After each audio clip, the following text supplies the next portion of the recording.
already suffering because of the heat. That's ridiculous, mate.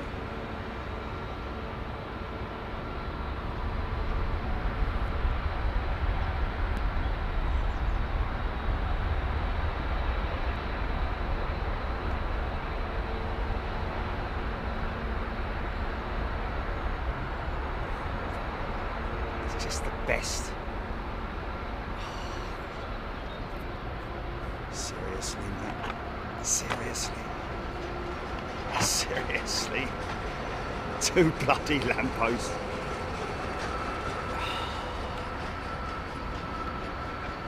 By far the best sort of lamp. Great idea, whoever came up with that idea for that.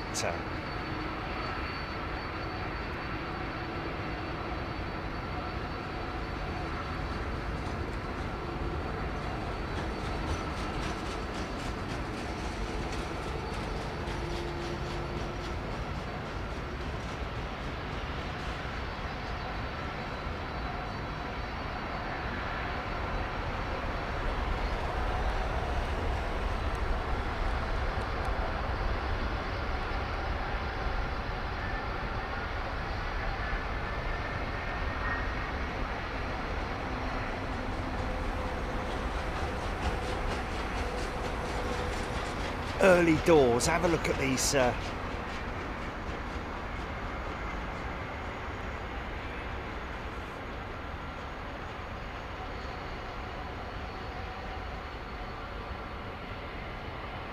Emirates, though, going for a huge cabin refit program. Their 380s and 777s.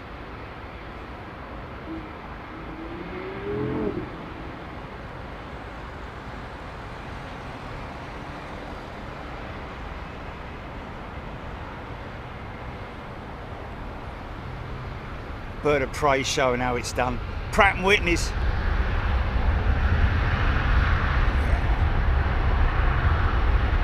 Baby.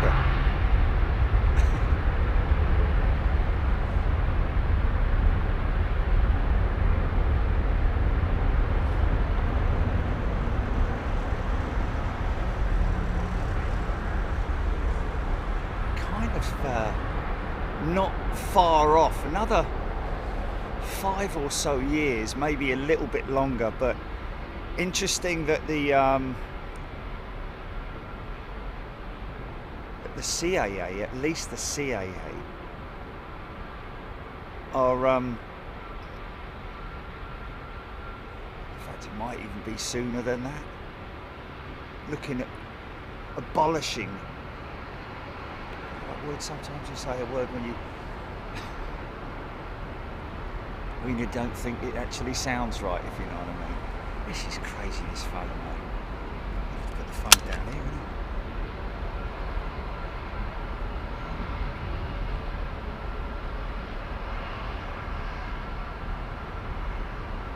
I saw you. A220. Big problems for these guys at Airbus with the Belfast plant. For the A220. I wasn't aware actually that Spirit Aerosystems, who are the manufacturers of many, they manufacture stuff for Bombardier, for Airbus and for Boeing, of course, as we know. But interestingly enough, the midsection, fuselage midsection and the wings of the A220 kind of makes sense, doesn't it? That whole segment is all built in-house at Spirit Aerosystems in Belfast, also Scotland as well. So Boeing are trying to divide the whole thing up,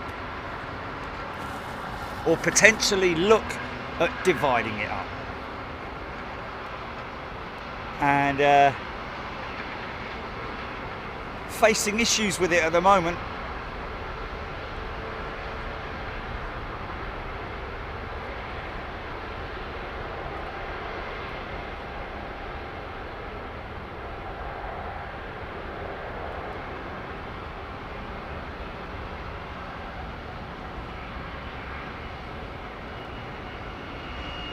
Embraer have emphatically denied that they will be producing a narrow body jet to compete alongside Airbus and Boeing with the 737 and the A320 family, completely denying it. I don't know where that came from.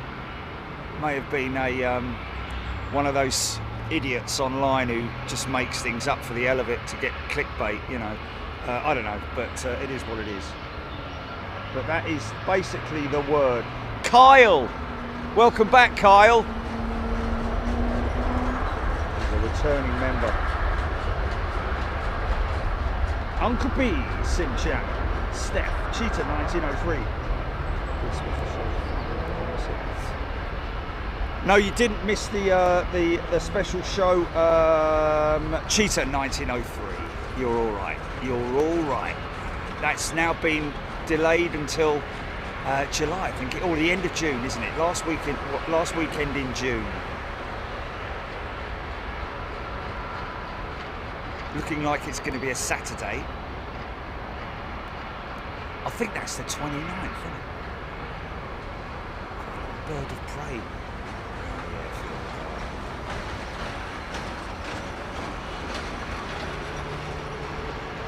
June.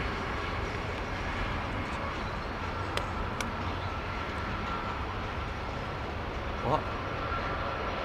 Yeah, it is, yeah.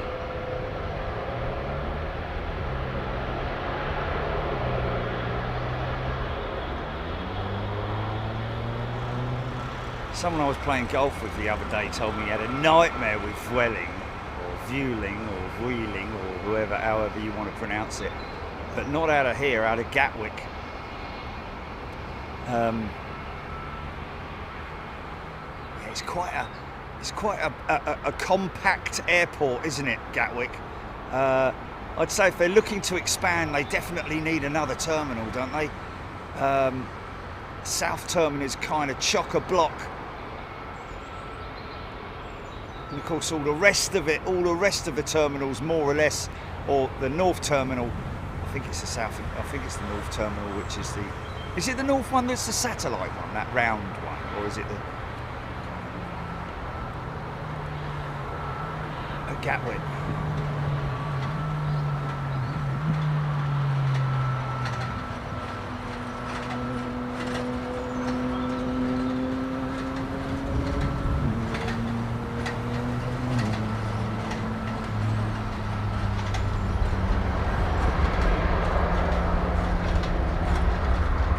Yeah, Heathrow Airport, yeah, of course it's great to see Vueling back. Vueling, isn't it? They're not new to Heathrow, are they? It's just is it a summer operation? Or did they go and now they've come back for good? 'Cause I want you back for good. Want you back. So interesting that Airbus are having problems with the FAA about their 321 XLR, the extra long range. I mentioned last time we were here that the tank is a mid tank in the which is normally where the additional tanks are placed, purely, I guess, from the point of view of weights and balances and that sort of thing. But the new 321 XLR fuel tank is actually integrated within the airframe in the back of the aircraft, around about there. So it sits right underneath the passengers. I wouldn't let that scare you at all in any way, because obviously, you know, what they're worried about is post-crash fire.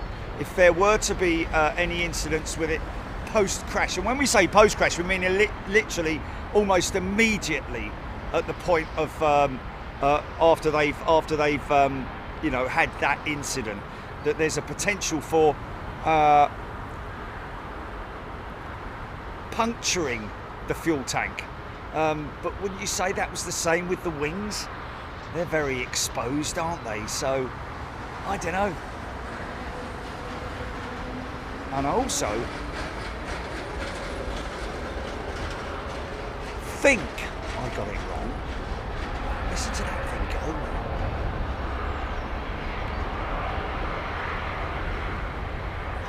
set of GE90s. Those Pratt & Whitneys, man.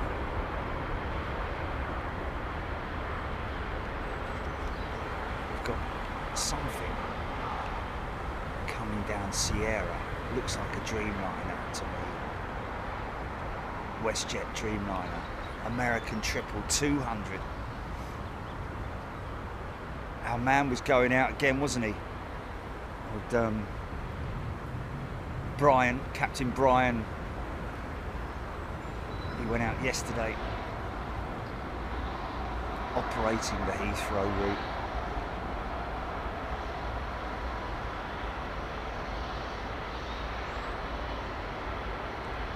The hum, unlike these big old lumps, look.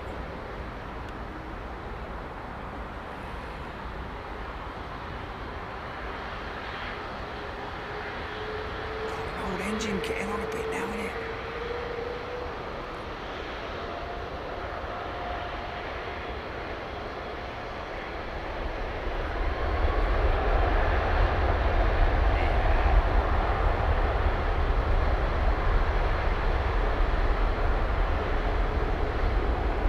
Now we've got a channel member going out on the Boston-bound 380. On the lookout. Should have one of those Emirates 380s pushing at some point, I imagine. Just a new engine nacelle on this 320 Neo.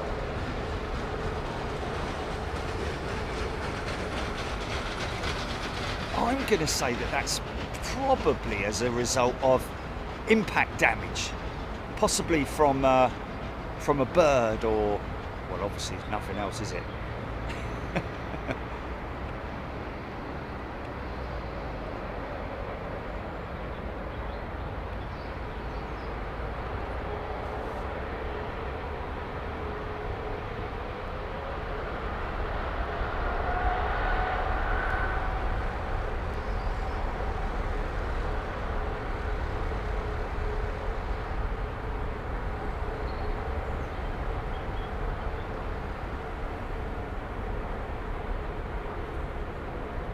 Is amazing, isn't it? The testament to the engineers and the mechanics and, you know, the engines themselves, the technology that these things can go through so many cycles without the need for servicing. I mean, you know, it's all relative, isn't it? Cars have to go, you know, have a certain amount of miles before they need servicing. The engines, that is. And these things, based on, you know, the fact that they go through so much, don't they?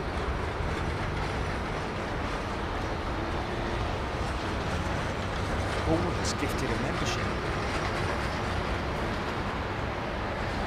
Thank you, Paul.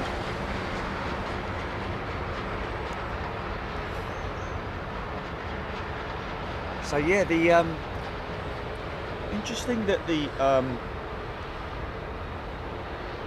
launch customer for the XLR was supposed to be Aer Lingus. Iberia are now hot on the tail of operating the XLR as well, trying to use them long haul flights to Boston and Washington. They lost, Aer Lingus actually lost the launch customer status, which is a really bad thing, isn't it? But they say due to its inability to deliver certain cost structure accuracies, assurances, my apologies. Their inability to deliver certain cost structure accuracies to its parent company, IAG. That's pretty bad, isn't it? So they've been penalised for that.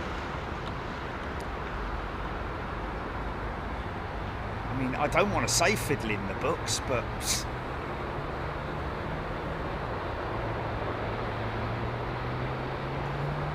cost structure assurances. So in other words, they're basically their forecast, I'm guessing, is what we're talking about here. And like I said just now, the FAA have raised concerns about the 321 XLR's fuel tank design. So lots of you know, issues right there for when they say they've raised concerns with it. Obviously, in order to you know, approve an aircraft, the FAA are involved right at the front end, are they not? So I'm a little bit confused as to, you know, the fact that the 321 XLR is literally at the delivery stage, and yet right at the last minute these things are raised, which are obviously major concerns for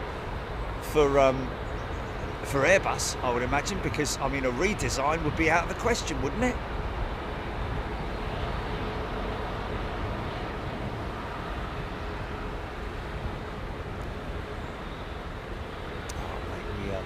Paul has gifted a membership. Thank you, Paul.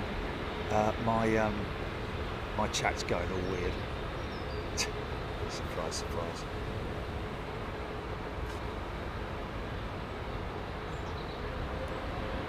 Yeah. You scroll up and it goes. East Anglia train enthusiast. We're expecting possibly a little bit of rain at around about 3 o'clock, folks, but we'll have to see it coming myself.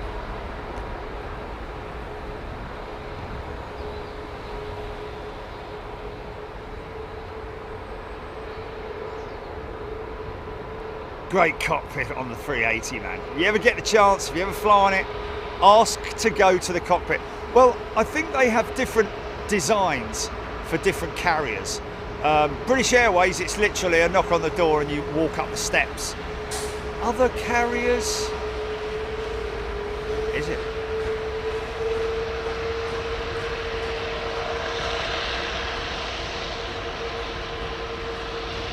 Private Pike. Now look here, Wilson. He's gifted a membership. Listen to that.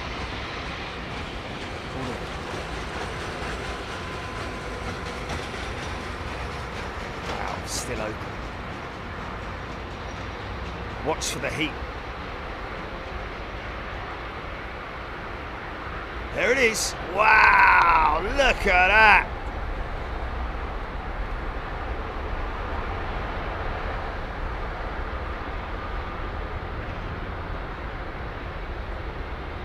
Like an old Ford Zephyr.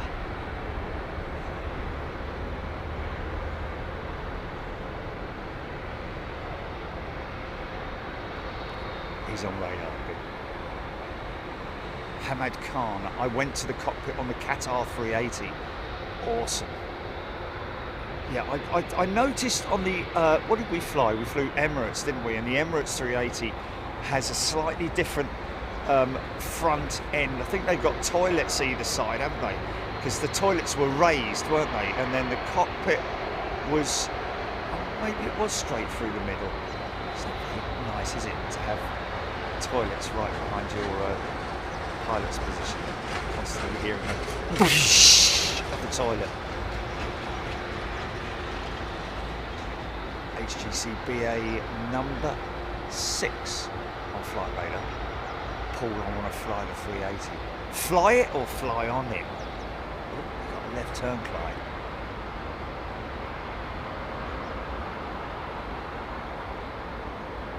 climb. Paris, yeah, people are allowed on the cockpit. Obviously not during the flight, of course. Once the either at the beginning. I mean, I always prefer, if I can, to go and check the cockpit out after the flight, because there's, you know, I mean, some flight deck crew want to get off as quick as they can, don't they?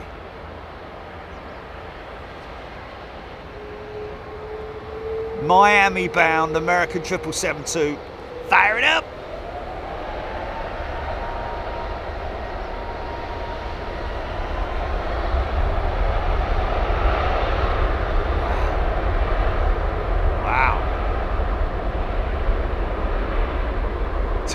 time for the N1s to come in, wasn't it?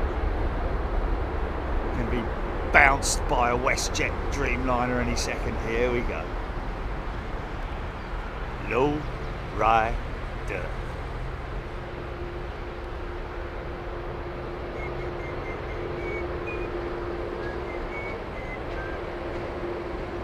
It is a low rider, the old Dreamliner, isn't it?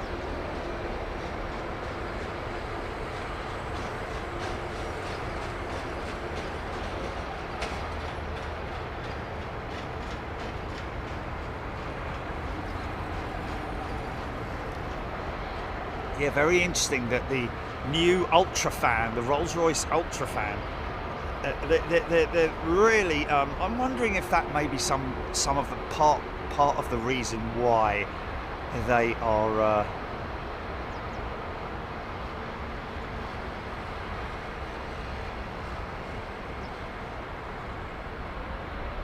Thank you, Nick.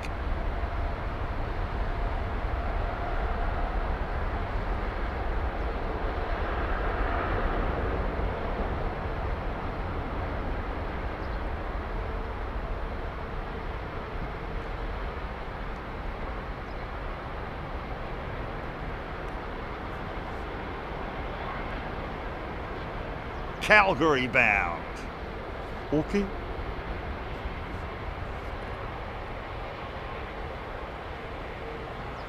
So our channel member is seated on the right hand side upper deck. So 380, it's got slidey, nice bit of brake dust. Got the plastic window slides, so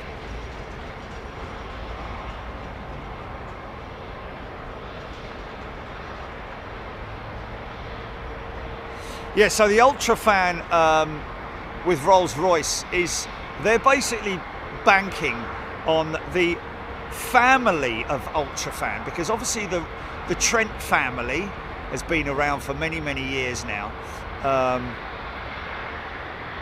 but the Rolls-Royce Ultrafan family, the first time that Rolls-Royce have delved into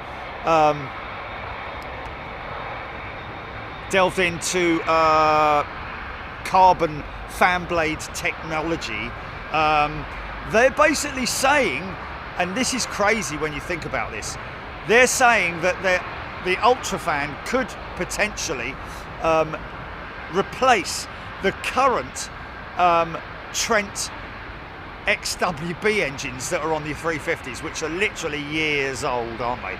I mean, I say years old, but they're not that old, are they? Agent M has gifted a membership. Thank you, Agent M. And we've got Patrick Crimmings has also gifted 5 memberships. Thanks, Patrick. Yeah, so it's interesting, isn't it, that the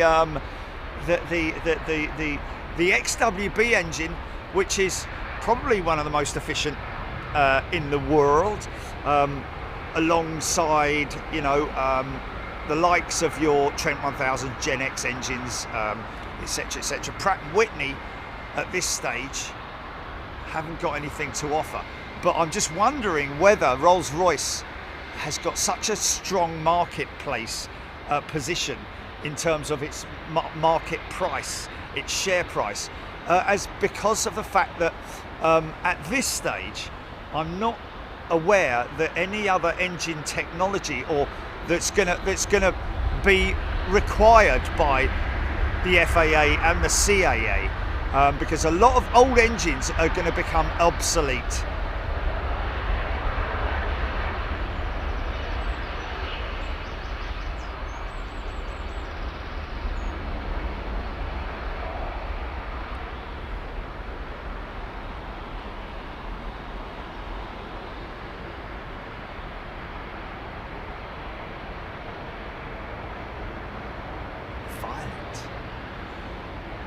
My sister Violet.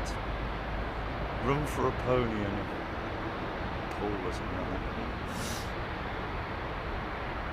that. So we should be seeing Etihad 380 delayed until 3:30, giving you aid away. Lawrence Cope has gifted a membership. Thanks, Lawrence.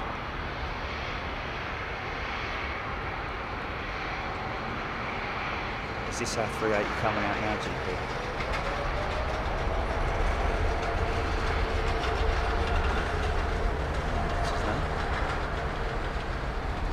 Gary!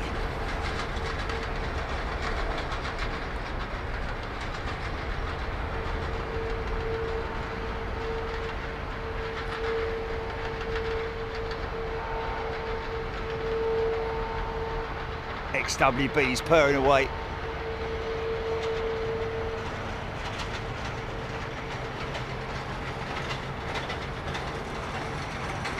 Renegade Extreme.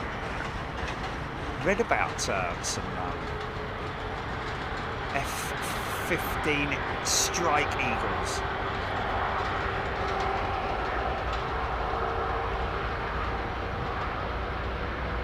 Returning from... Wow! Look at the smoke coming out of those things, man.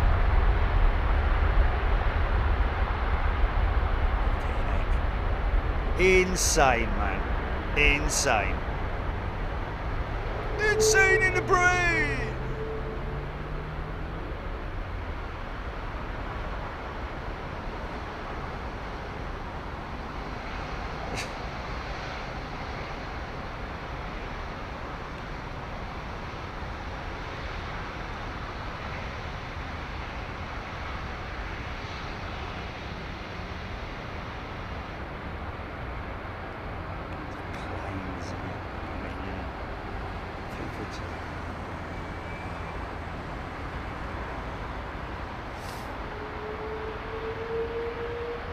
And yet, some people say it's their mistake.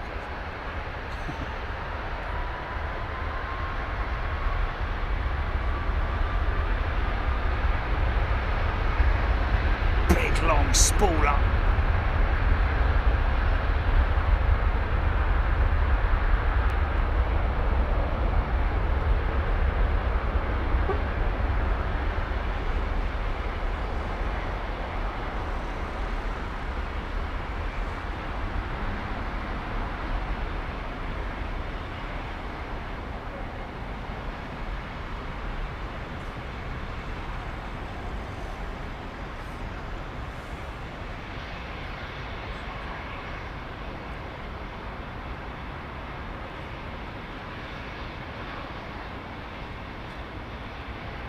Brake dust, watch for the brake dust. Long gear retraction, there it is. Wow, it's quite long, should be no more than 3 seconds really. Hello sir, so you've got a permit to be here? Yes we have, yeah. Yeah, do you have it on you? Could have saved you a long walk. You could have done. Yeah, street works permit is in place. Was anyone aware you were going to be here today? Yeah, I call them every time I come, I go live. Right, okay. So did you call into them? Yeah, and they haven't said. They didn't say. Really? Anything. Yeah. But it'd be, yeah, it'd be. So that's it there. They're the last 4 digits in the point. Right, Okay. okay. I'm surprised you didn't call. You called in. They didn't say that. We've gone to our base, which is airside, so we'd always come and Oh, say right. hello anyway. Or Yeah, do no, whatever, it's the street. It's the security so that'd be desk. obviously known up at Compass Centre and do whatever, wouldn't it? Or Oh yeah, whatever. they everything's based on that. Yeah. You said they'd let Alpha One know, and then they would have Yeah, told us, and then- communication's a wonderful thing, isn't it? But Yeah, we I'm stretch our surprised that that's the traffic desk. These guys Yeah, here. it's Alpha One you need to contact as well to say. Do you mind if I give you his number? And You know what? I've been through Yeah. so many procedures and so many meetings, and that I've had meetings with the head of security with Heathrow, and they've given me the instructions on exactly what to do, and that security desk is the only Yeah, one. well, we can have a word with I'll be honest and with you, get them in to all the let our times lot I've know got what- 2 locations, one's up on the eastern side, Yeah, we've Yes, seen you yeah, there. yeah. and the other one's here, and I've not had anyone come up to me yet, so obviously a breakdown in communications today somewhere. Well, we've actually seen you on the eastern, but you've usually got that big van and things. Yeah, Yeah. yeah. And we know obviously you're not there, needed. and they tell us, yeah, they're there. Yeah, So we yeah, just yeah. ignore you. Okay. But we weren't told anything about Oh, you really? being around today. Oh, Yeah. okay. Sunday service. Sunday service. All right then, yeah. All right then. Enjoy. Take care. No worries, thank you. You had a nice walk anyway. Yeah, I've been there, believe it or not, in all my years. Have you not? I've been There you go. See you later.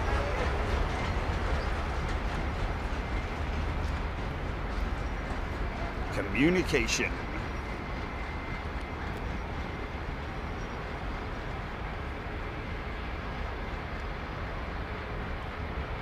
So it's a bit of a shame that we didn't miss that KLM 737, but it is a big old issue that Boeing and, well, to be honest with you, all the plane manufacturers, the airframers, as they are otherwise known as well, are going through all these issues.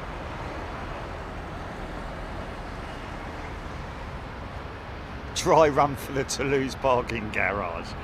No, we got that new position at Toulouse, haven't we? Toulouse.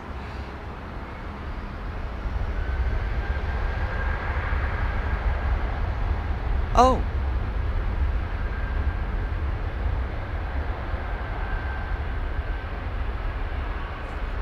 Yes, I have. Yeah, that's what those two are then, is it? That's interesting.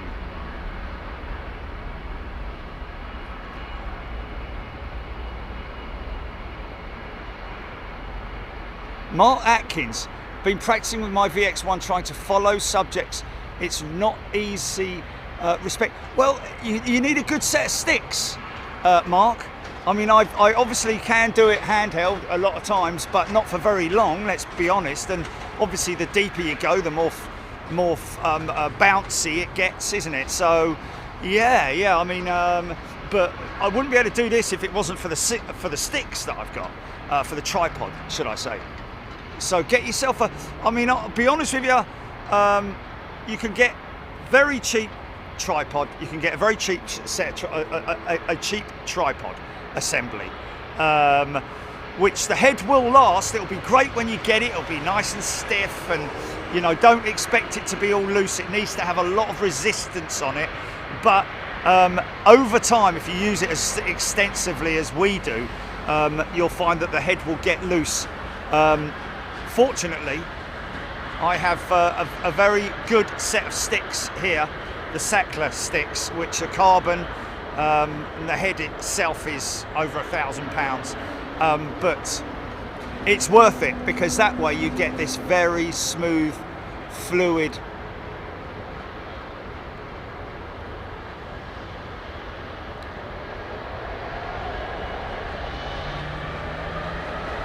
Embraer looks cool.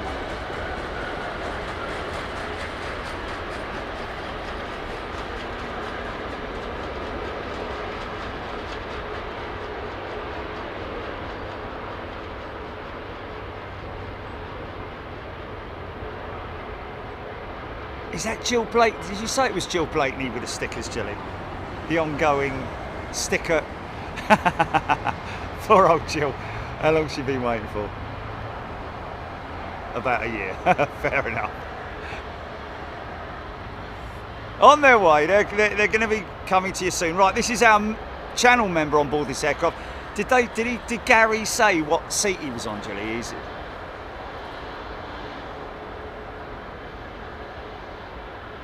Andy T saying at Toulouse they now have a painted Emirates 350.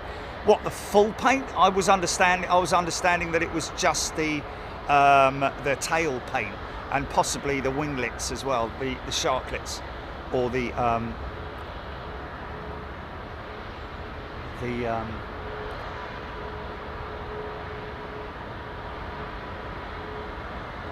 71 and 72. Yeah, that's the door that's behind the wing. Just behind the door that's behind the wing, did you say, Jilly?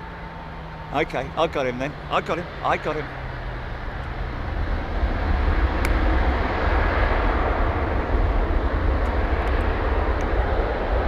Just behind the first door that was behind the wing. Just behind the first door that is behind the wing.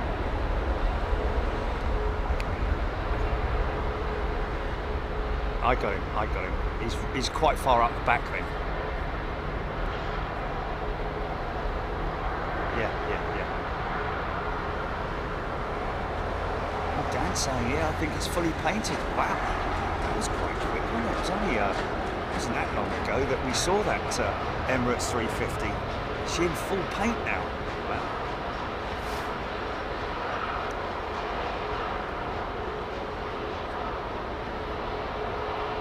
Gizmo's on the sofa watching this.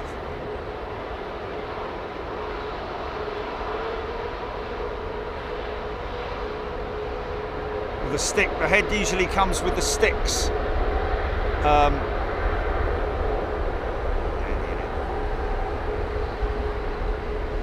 Mark, sorry. Okay, we're looking out for him.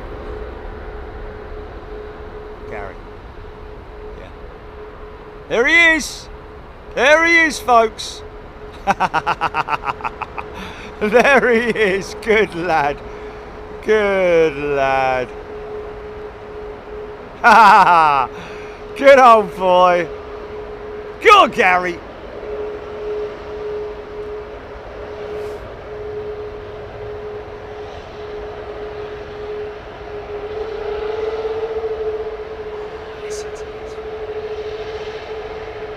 Trent 900s, folks.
Awesome. Eagle Atlanta. Amazing that they can evacuate all passengers from the height, from that height in 90 seconds. Well, yeah, I mean they use slides.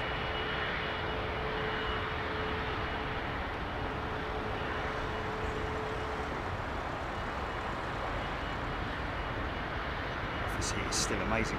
Well, some of the wing slides. But the upper deck. A10 Captain. Gary's going to Boston, Gavin Newman. Let's give you quite low with your gaff, GP. Gordon Freeman, 500-ton lump. It is, isn't it? Yeah, she's still low, man. She's still pretty low. Wow. Yeah.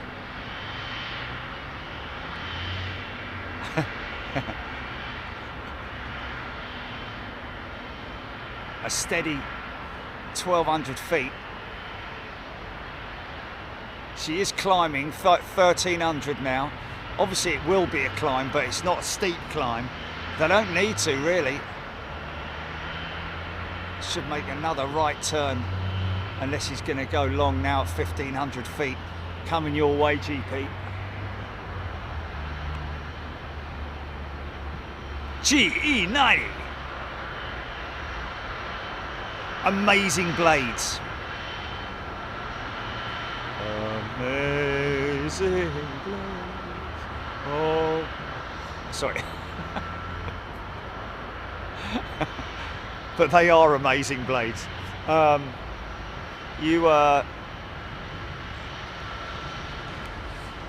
mean, it's the one thing of the aircraft when they break these aircraft up. It's the one part that isn't available to buy, isn't it?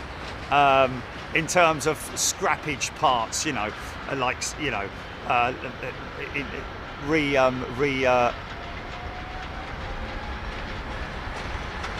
repurposing them, I guess you would say, wouldn't you?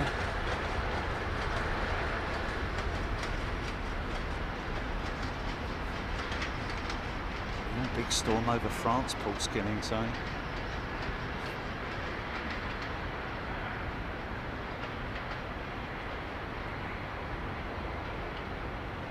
Yeah, other people finishing the song for me. How sweet the sound. It's the wrong sort of song to be put into a big old lump like that, though, isn't it? You need something sort of like more from, Motorhead or something like that. So we've got Toulouse next week, folks. Should be quite an interesting one. Haven't been there for a little while, so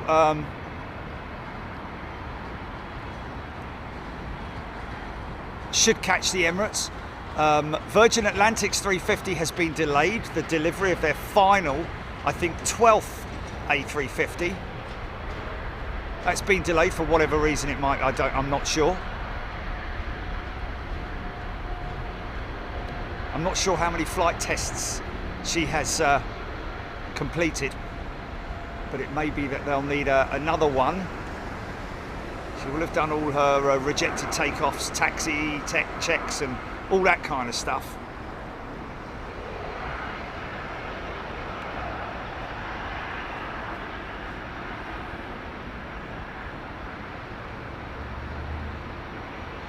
Oh, Miss Tigger, 1965, nice one. Treated to a jumbo jet straight over her house on the way into Birmingham. Nice. The Ace of Blades, that's it.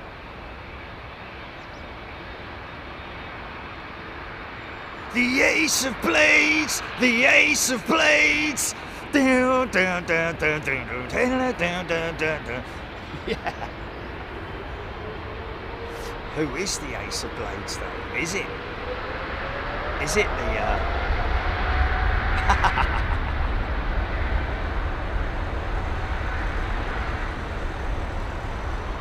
Oh, Concorde, Virgin 350 only had one flight test.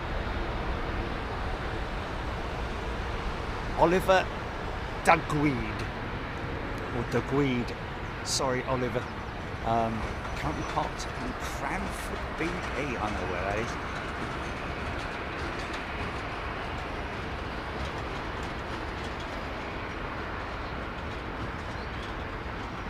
Sir James Doig.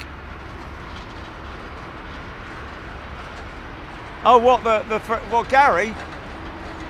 Gary, we got him to number one. Didn't even ask, Jilly.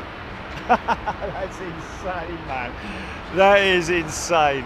We got someone at number one without even asking. You guys rock, man.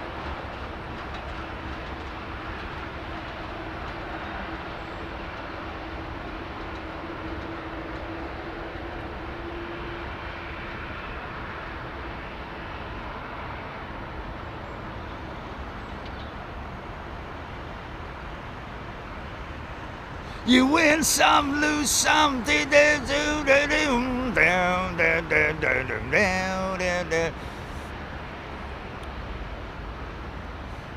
43 380s and 28 Boeing 777s being refitted. A $2 billion cabin program for these guys at Emirates. $2 billion. So 43 380s, folks. Get your head round that. It's just unbelievable, isn't it? 43 380s and 28 777s. I'm guessing they're not going so big on the triples because they're hoping that the 777 9 will the X. I like to call it the 9 myself, just because it's beyond its prototype stage, isn't it, really? Absolutely incredible, man. That's handing it back, isn't it? French Wookiee. And here it is. Probably heard that, I'd imagine. We can get cruisers, by the way, folks, if you want.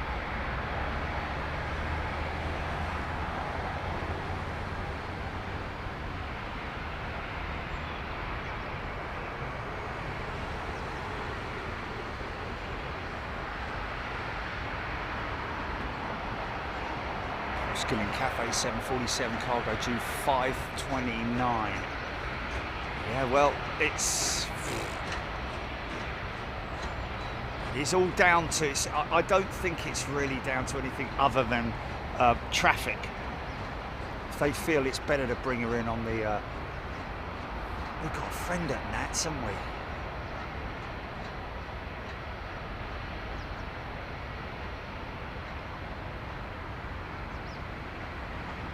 Off to Saint-Tropez. Go back to Charles de Gaulle, isn't it?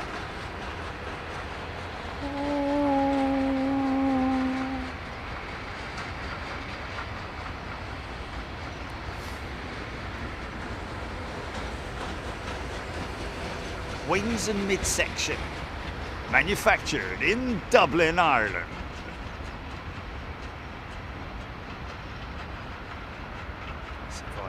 I bet you any money you like, that someone at Airbus has mentioned, why can't we just give it to Broughton?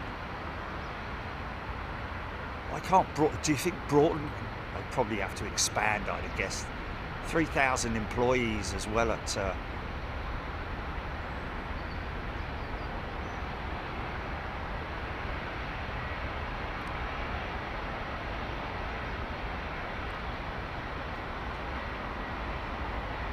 Now, do we have a road, GP? Or is that Eurowings going? He's going out, intersect, and we've got Eurowings intersect, and we also got an Aer Lingus intersect, which is miles down the runway.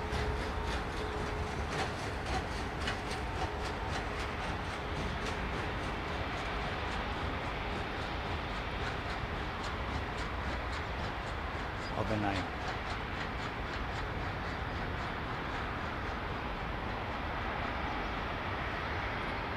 Concorde.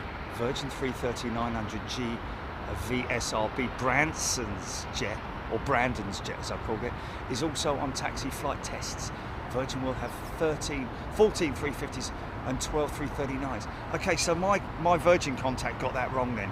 He said their 12th and final 350. Because there's two there, isn't there? There's a 350 and a 330. I think he might be getting confused.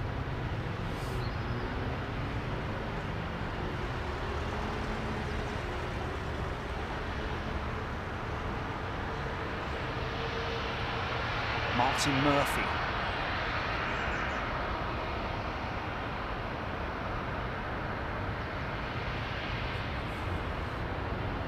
Yeah, Martin unfortunately will be out in Toulouse, my friend.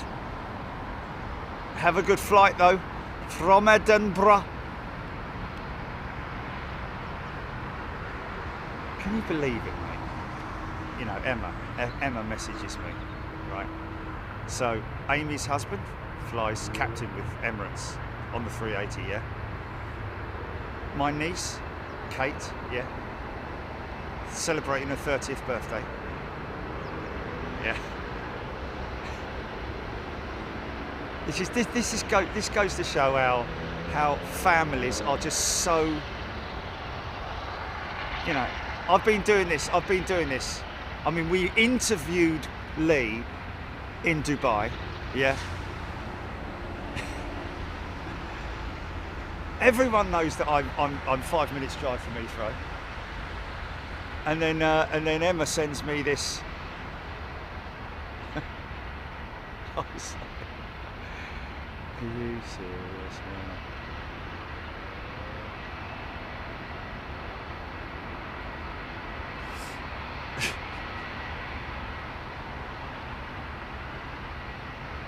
I was just like, the emoji on WhatsApp with the face, the fat hand slapping in front of the, you know, just, what can you do? Yeah.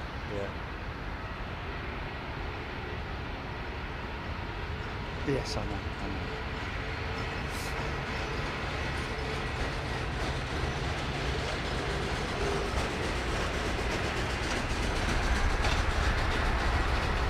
It's funny, isn't it? So Lee must fly in here quite often then, and yet, yeah. funny old bunch, aren't they? Just families are like that though, man. Sometimes my mates are like, you know, so what you been doing then, Jerry? Anything exciting? Well, for the last 8 years I've been, yeah, that no one pays attention.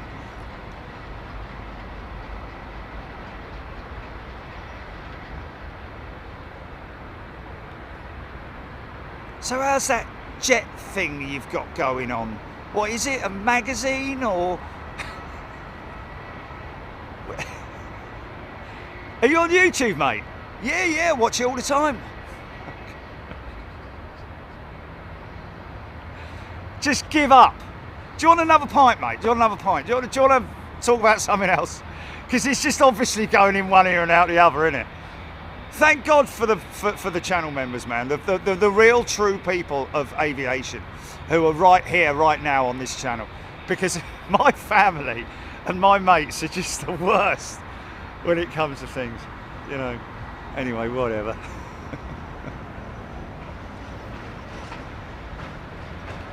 I'm just as bad, mate. Don't know when anyone's birthday is. Got no idea, no clue whatsoever.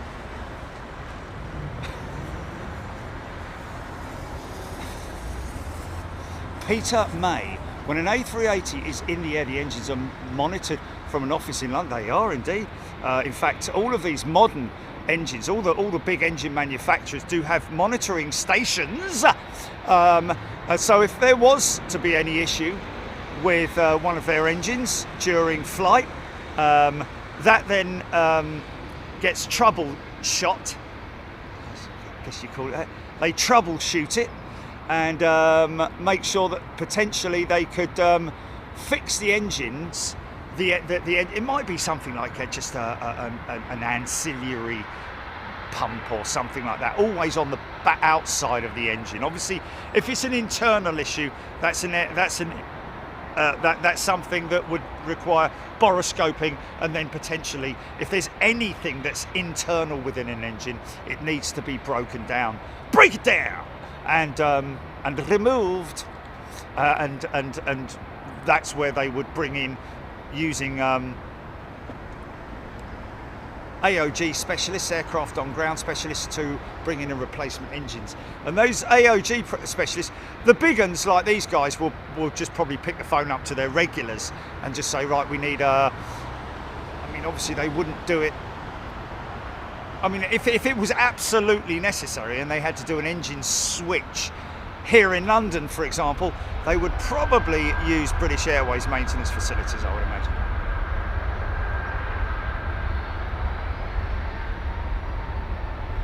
Sarah Boltzweier. Pretty Etihad. She does look good, doesn't she? I like these. Oh, nice 737. Here we go. Old school. Is it a 727? No, wait a minute. Is it 727? Oh no, it's a 737. Front end exactly the same, never changed. Really, very much. Obviously, the window layout with the old eyebrows on the original 737s, with their tiny little Pratt & Whitneys, which are insane.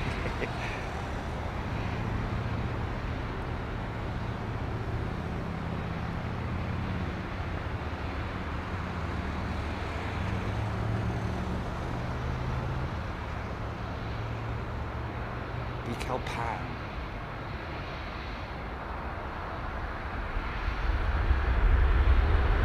Raptor X, thank you.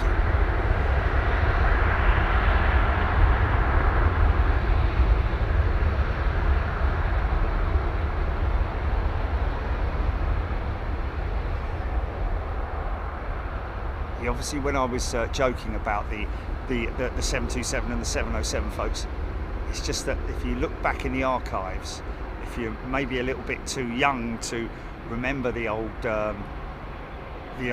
classics like the 727, 707, all of those jets had the same front end. Obviously, a very clever way of manufacturing aircraft, really.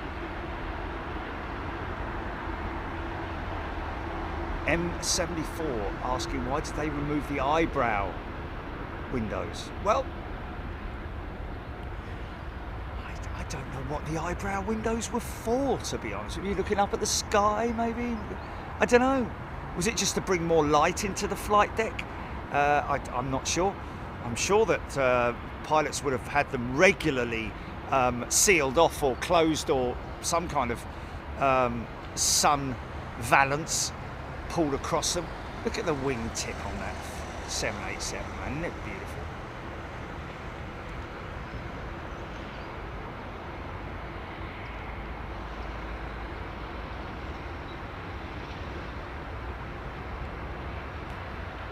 Beautifully designed.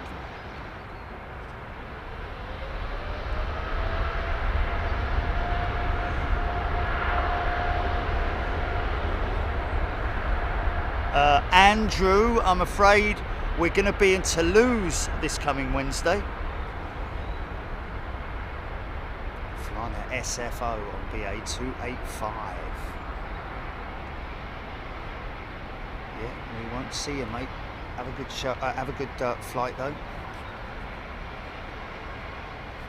Ian Hanna, Iceland. There's 727s, regulars at Glasgow back in the day. Wow, cool.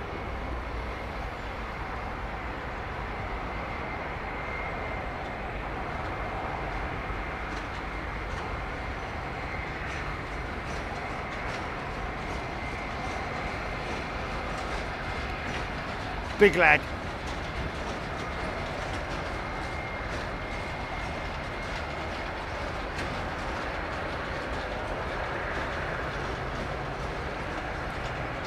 I think they were kind of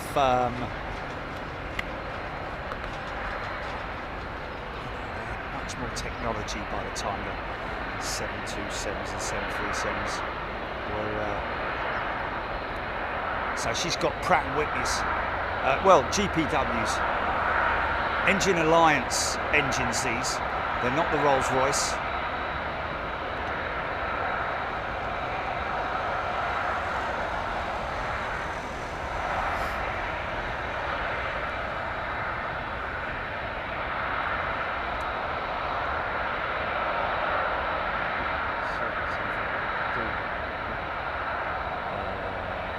Risking it with the weather, aren't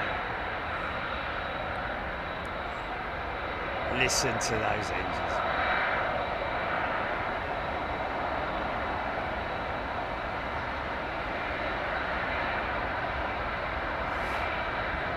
Yeah.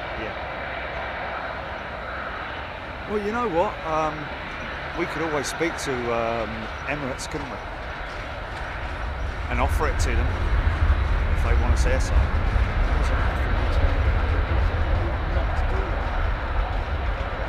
What's the one that we... Birmingham, that was it. Yeah, what was that for? Yeah.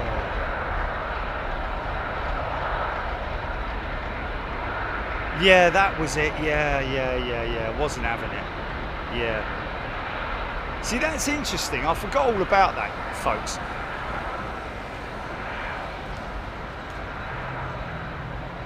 Oh, okay. It wasn't Emirates themselves. It was BA. Oh, okay. Yeah. Right. Yeah. Oh, yes. That's right. Yeah. No.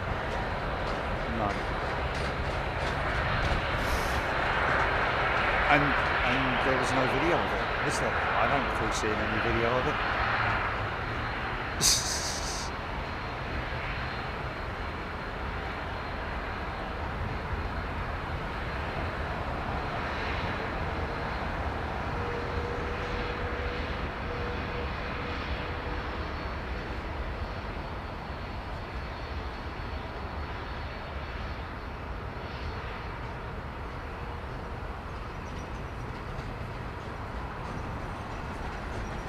Yeah, if you're going to get yourself a set of a tripod set, folks, I would always recommend having a minimum spend of sort of like 50 to 60 quid.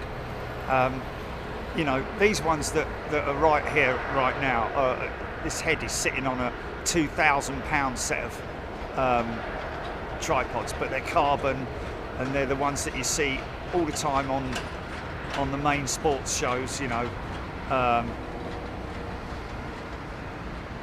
But if you're starting out, and if you're not going to be using the sticks as often as I am, then I would most definitely recommend spending about 60 quid. And you know the great thing, I have to be honest with you, is if you're going to do it through Amazon, because then you can send them back if they don't work, if you're not happy.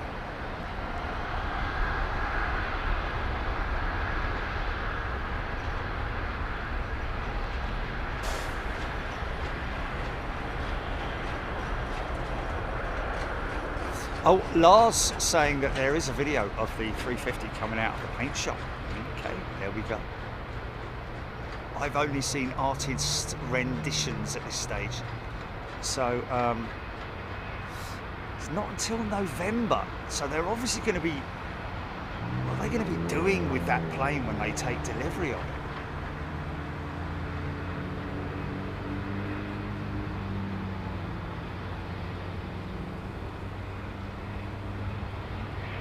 Temperature? Oh my god. What about sea level, Gilly?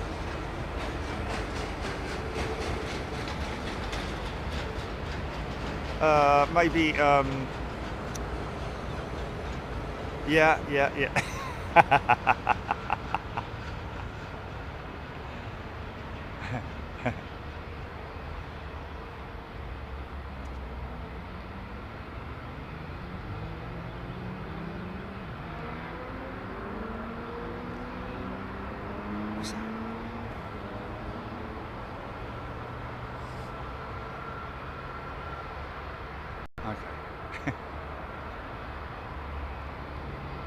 It's a bit of a random question to ask, isn't it?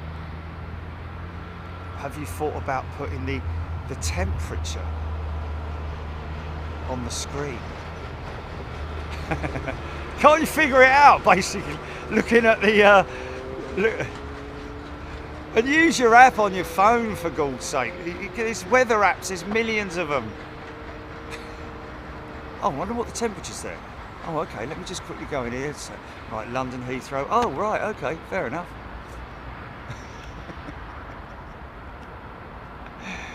Oh, dear. Anyway, never mind, eh? Never mind.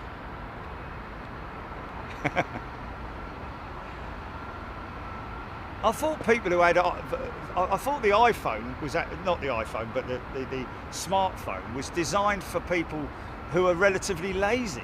And now we've got even more lazy people. Lazier than lazy.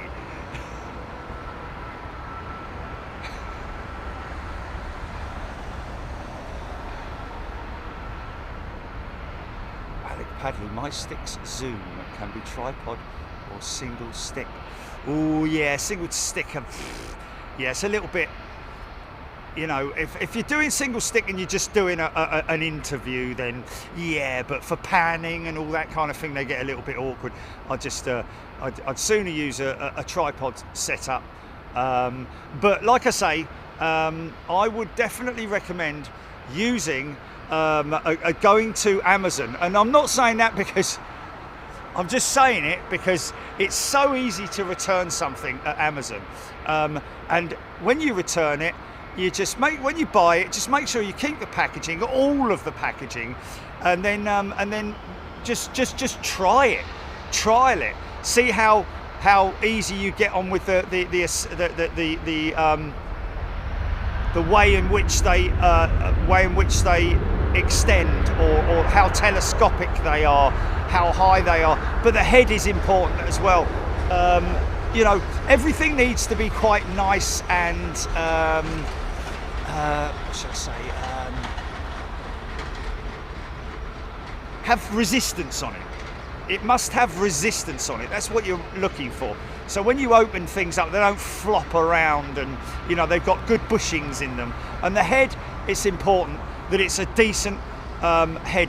These tripods will come with a head, by the way, folks. So don't bother going down the road and trying to buy a separate head and separate tripod assembly, because it's a nightmare. It'd be a bleeding nightmare unless you know exactly what you're looking for. And they would have to be, it would have to be probably, for example, Seckler head and a Seckler sticks. They, you know, there's not another head that will fit on the Seckler sticks, for example. So don't even go down that route. But if you're starting out, if you're amateur, or even if you're professional, there are some really good deals on Amazon. And I would say, like I said, go and spend around about 50 or 60 quid. And if they don't ask, then if they don't work, then obviously this is a beautiful aeroplane, isn't it? Then send them back, box them up, send them back, and then try another set.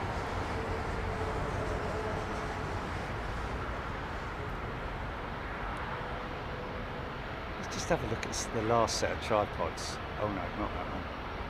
Have a look at the last. Isn't that beautiful? And is it amazing that these engines are relatively young, and yet already Rolls-Royce are looking at a replacement engine, and they are saying that there is a possibility that they're planning to make it so that the XWB can be switched out with the Ultrafan, literally as a normal engine change with just some. Because they'll obviously make them work with the current fittings that they have, I'd imagine, fuel lines, that sort of thing.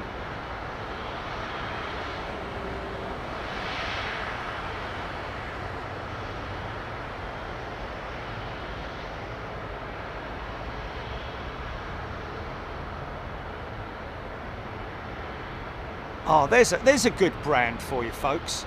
Benro, B-E-N-R-O. How much are they? Let's have a look. So that's the last set of sticks that I bought from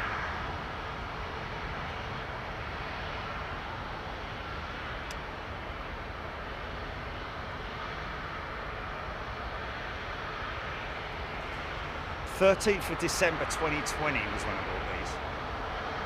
That's nice. Long range.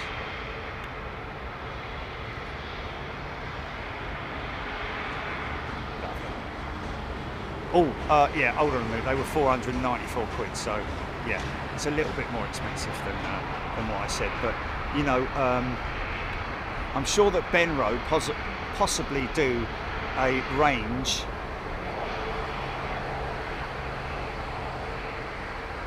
I mean, you can get really cheap ones. Don't get me wrong, but you literally get what you pay for when you buy stuff like that. You got Amazon Basics and all that kind of thing. You know, depends on how often you're going to use them.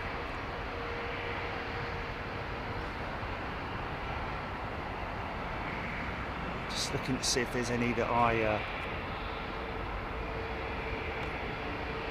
is that you on hold, Jilly?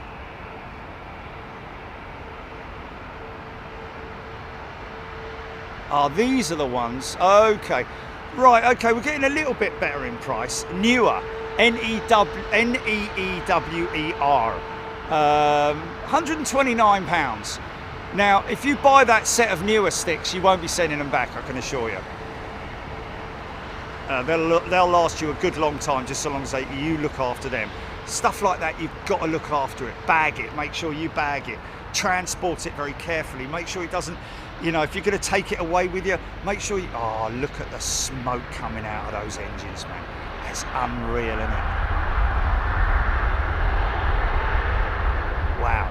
I can see a black haze in front of me from that exhaust.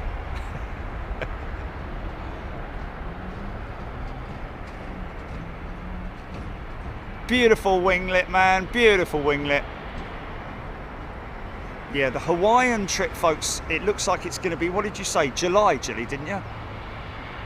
July, August, because right now we've looked at the flight costs and they're pretty astronomical, but not only that, it's the layovers that are sort of like ridiculous on either outbound or return, one of the two. So at the moment we're sticking.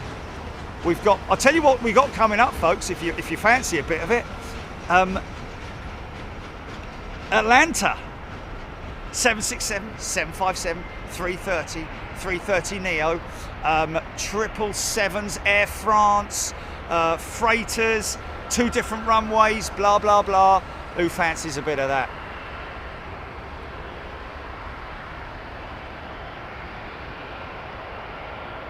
John G. Saudi a 787 fan.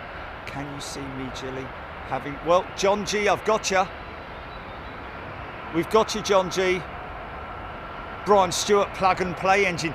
You know what? It's crazy.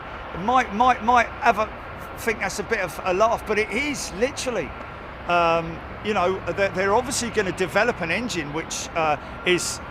They've already mentioned that it could potentially replace the XWBs on the A350s. And when you've got somebody saying that from Rolls-Royce, you know that it is literally going to be plug and play. And I think that's why Rolls-Royce price share is so bullish at the moment, is because the fact that they are the only engine manufacturer, from what I can see, with enough clout, not some Mickey Mouse startup, but with enough clout to be able to develop a new engine for not just future aircraft, but also for replacing existing aircraft, so as to give more carriers more options in terms of, you know, because the Ultrafan is going to be manufactured first. They've obviously got that massive one, which is going to be offered up for the 777-9. You know, they're going to offer it to Boeing. I'm telling you.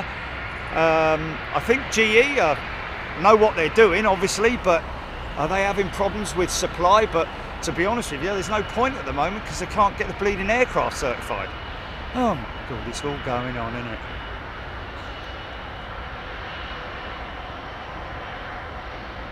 There we go. Tony Duty. I got a tripod for 50 quid from my local camera shop. It's brilliant for my Panasonic VX camcorder. There we go, Tony. Thank you.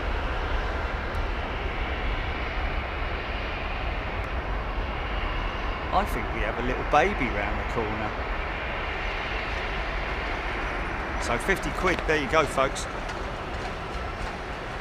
If it's your local camera shop, then yeah, great. If it's the PC World or Curry's or whatever it might be, electrical retailer, then go for it.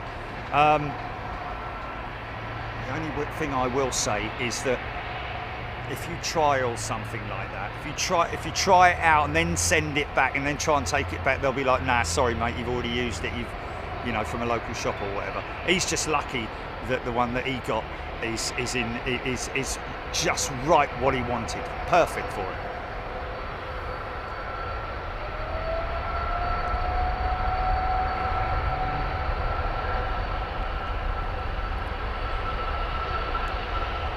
See, now this is an A330 CEO, still got big engines. I think these are the Pratt & Whitneys. I think they run the CF6 on the 767s, but these are the Pratt & Whitney PW4000s. You can see from the inner lining there. But see how stubby the back end is. There's no cone. See, there's no cone on it. There is a cone in there, but it's much smaller, much shorter, and not exposed like the CF6. We'll see it. We'll see it. We'll see an example. I'm sure we will.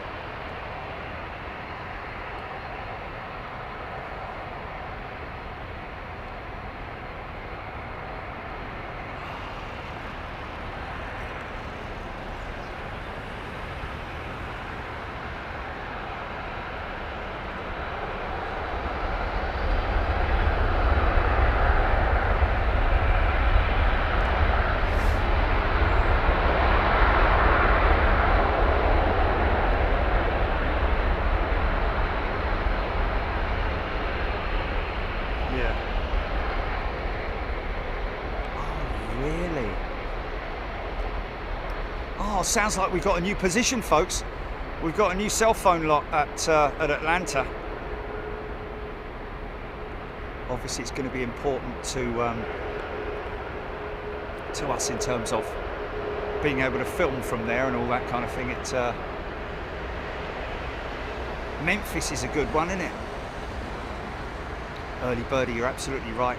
The reason why I say that go to Amazon. It is purely on the basis that there are very, very few and far between now local camera shops.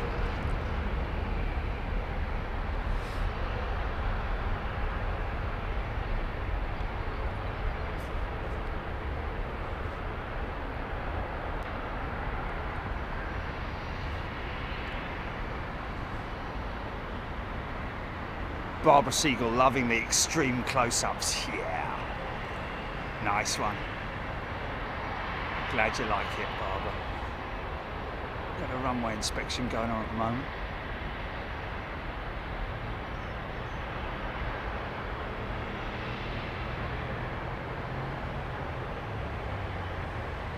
Yeah, Atlanta will be Thursday and Friday this month, folks. And that's all down to flight availability and timings and all that kind of stuff. Ewan McDonald is a new member. Welcome, Ewan. A very warm welcome to you. Organically grown Ewan. Get involved in the chat if you're a new member, folks. Please don't. And Ewan, of course, is going to be joining us in Toulouse if he wants next week.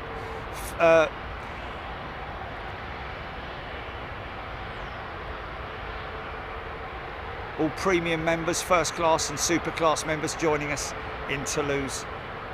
We probably, because we're only there for one day, folks, we don't know if we will do a free view, just because we want to keep it for our members. And you guys are special, you know.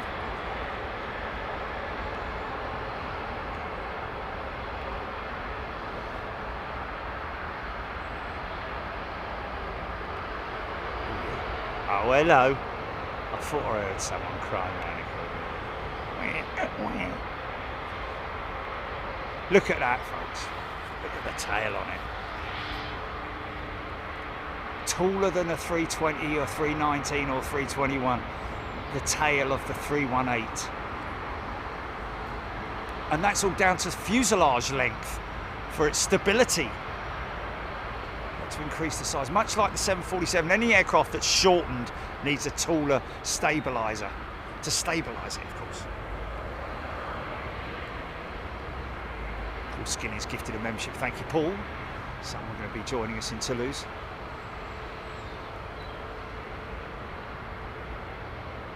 Jorge Branco, great show, Jerry. Nice to have Big Jet TV every Sunday on in our house. There we go.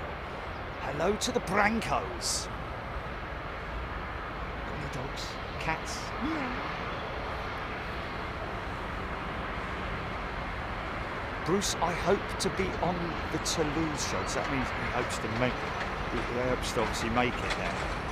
He'll be on it. Ladies and gentlemen, Bruce, all the way from.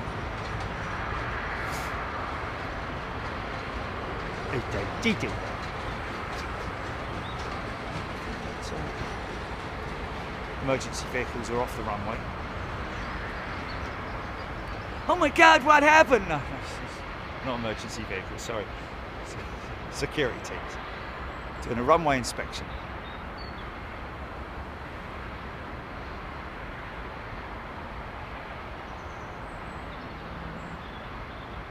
The birdie gets momentum when the arm is short.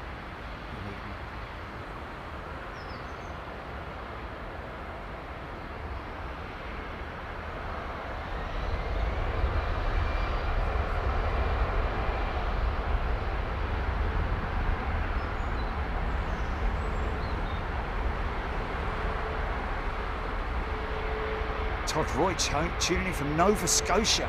I remember when I started Big Jet TV and I was getting all like, wow, look at all these people from America and all that. And it's like, it's never changed, man. Crazy, crazy world.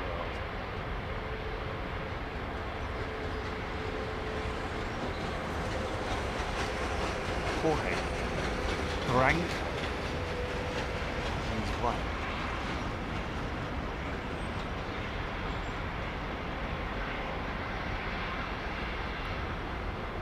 John G, hard-working, 318.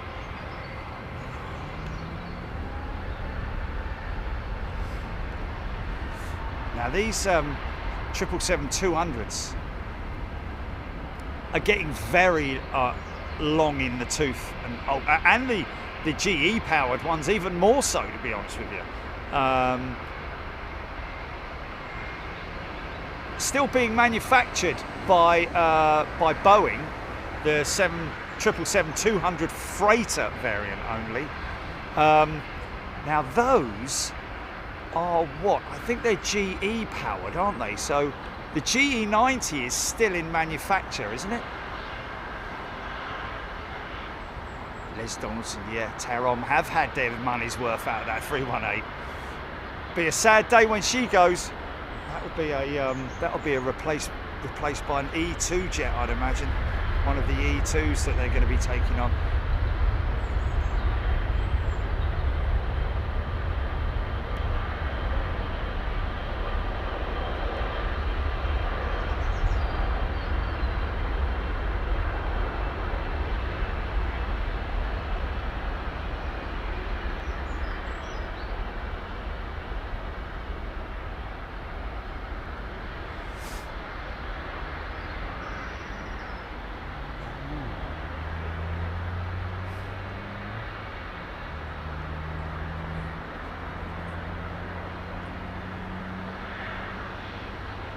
Wow, Bob Shalvoy has gifted 20 memberships. Thank you, Bob.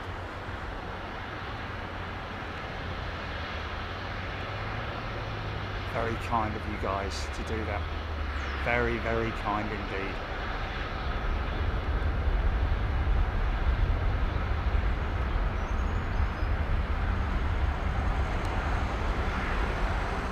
See, that's the GE engine, I think. I think that's a GE90.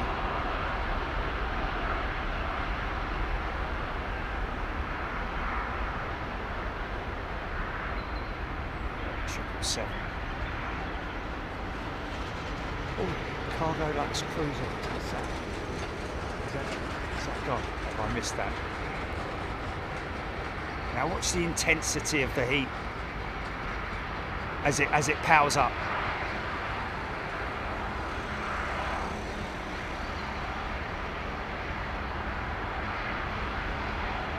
Julie Lewis.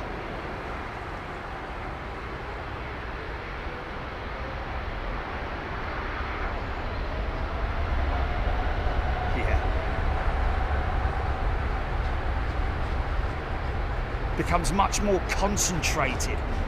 The heat element that you see coming out, more of a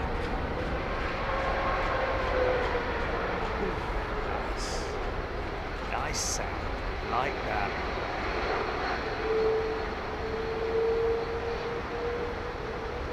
Sanjeev loving the close-ups. Awesome, man. Glad you like it. Got to take advantage if you're close enough, haven't you? Screaming emu.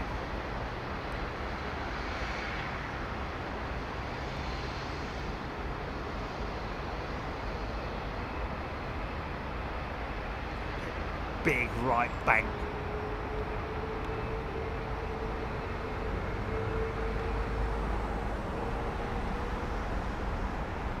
Watch.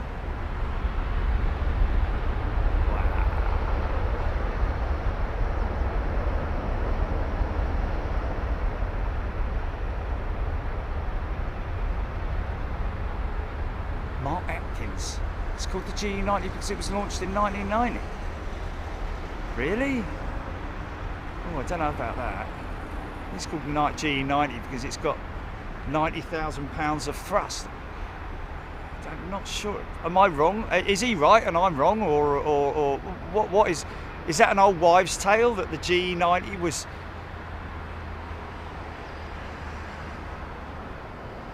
Oh, well, it entered service in 95 with British Airways, so that can't be right, can it? I think you'll find it's the 90 dash whatever it is, the 90, depending on the type rate, the rating of the engine, power rating of the engine. The most powerful one obviously being the 115B, which is the 115,000 pound thrust engine. That's both either side, folks, as well. Remember?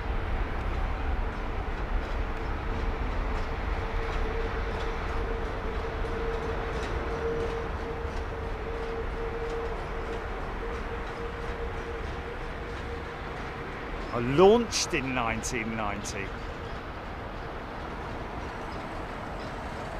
Oh, maybe he's right then.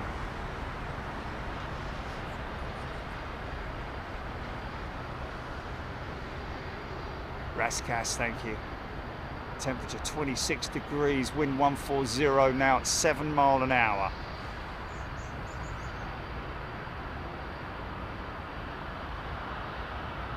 Ruth Petit, loving the sound of the engines. That's awesome, mate. It's great that they spool up in it. It's great that we've got so many good locations at Heathrow to catch these aircraft in so many different variable sort of like variations in terms of noise and looks and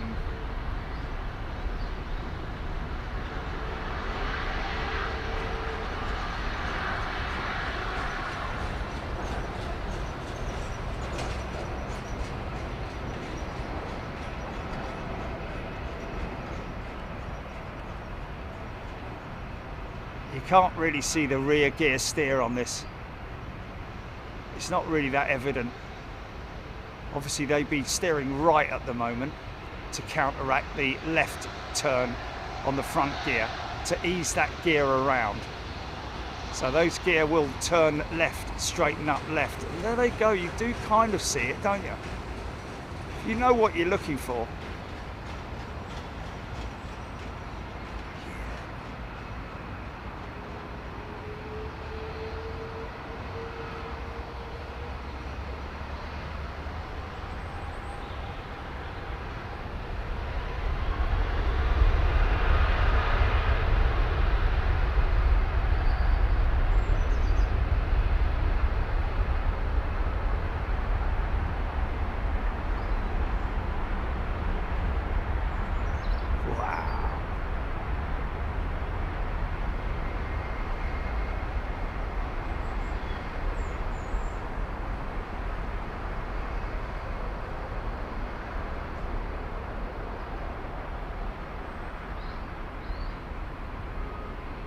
Watch the elevators.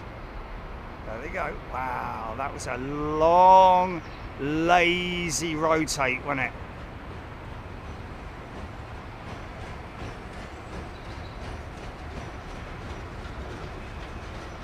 Oh my goodness me. Should see the size of the fish that just jumped out of the water in front of me.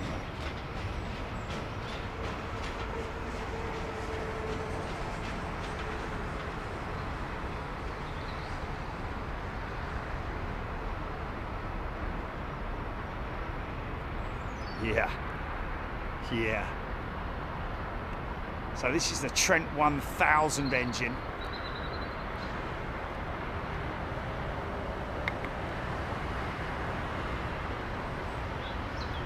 Quite an old engine now, got to be said. Obviously superseded by the Trent 7000 engine, although the technology, these engines in terms of their, in terms of their fan blade technology, the materials that they use, the way in which they build these, it's crazy. They're grown sometimes. They're actually grown. Can you believe it? Or they're cast using specific high temperature powders, which is what the problem that Pratt & Whitney are having currently with their 1100 and 1700 Gs and all that mob. United 777 with Pratt & Whitney's, I believe.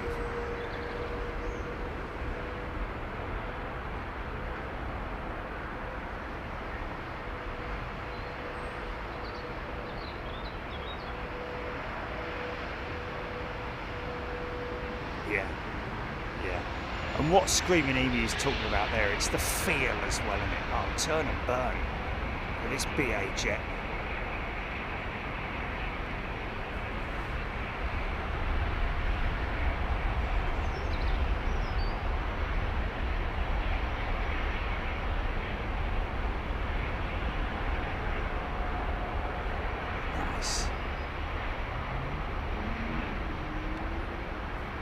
So quite notorious for having quite a long takeoff roll is the Dreamliner, and that's down to the engines. They have their own self-preservation on the engines, and basically once the it's not like a car where you accelerate with your foot. Once the throttles are the thrust levers, should I say, are moved to the takeoff thrust position, the aircraft is basically you are monitoring that aircraft, keeping it going obviously you've got your hands over the throttles, but you're feeling it, and all you've got to do is maintain a straight line, and at a given speed, which is predetermined by the computers, which are on the aircraft, of course. When you input all the weights and and everything calculated together, that will then predetermine the rotate V1 position on the runway. And that's why a lot of times these Dreamliner engines, the Trents and the Gen X's, will run as long as they possibly can to maximise the efficiency of the engine, but also to keep it running for longer, less time off wing, if you know what I mean.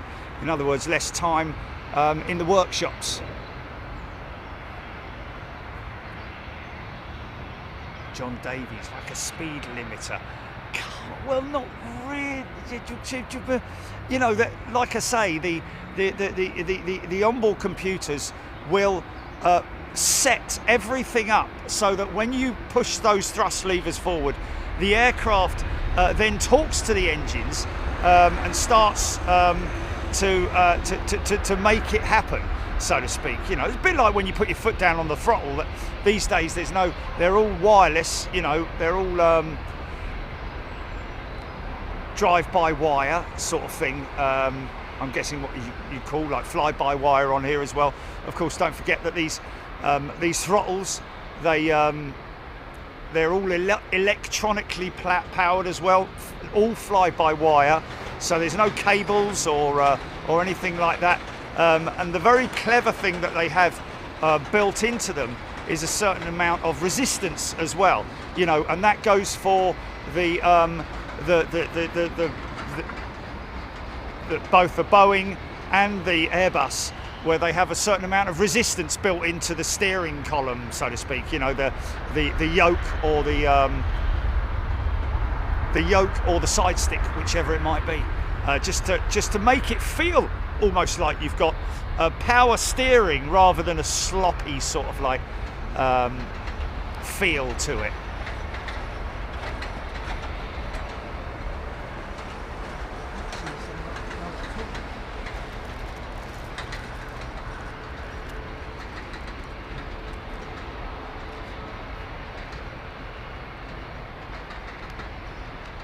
James Harvey, it's called flat rating outside air temperature, and weight plays the big part. Outside air temperature. Oh, I missed that jumbo, didn't I? Something cruising to nice. That was ages ago, mate.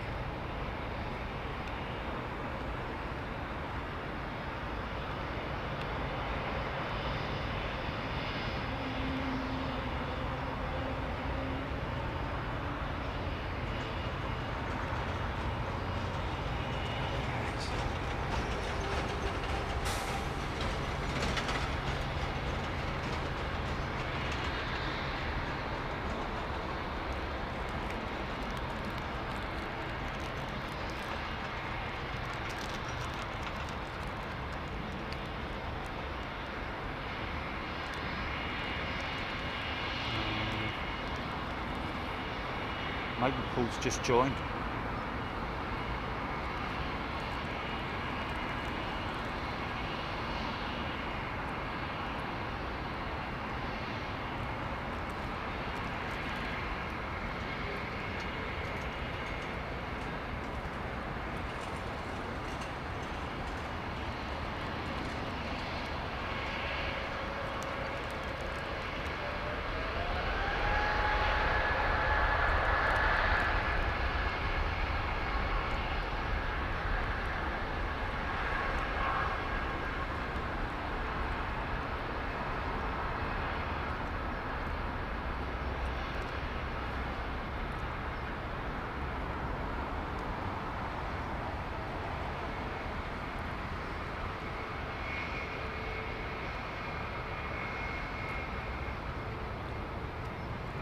can be a little bit noisy, those IAEs, can't they?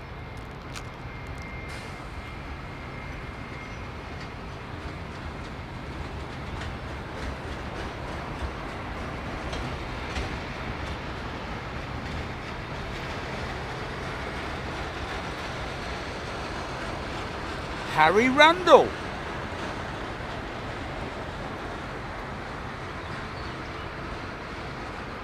Plane spotting videos, Harry. I know what you mean.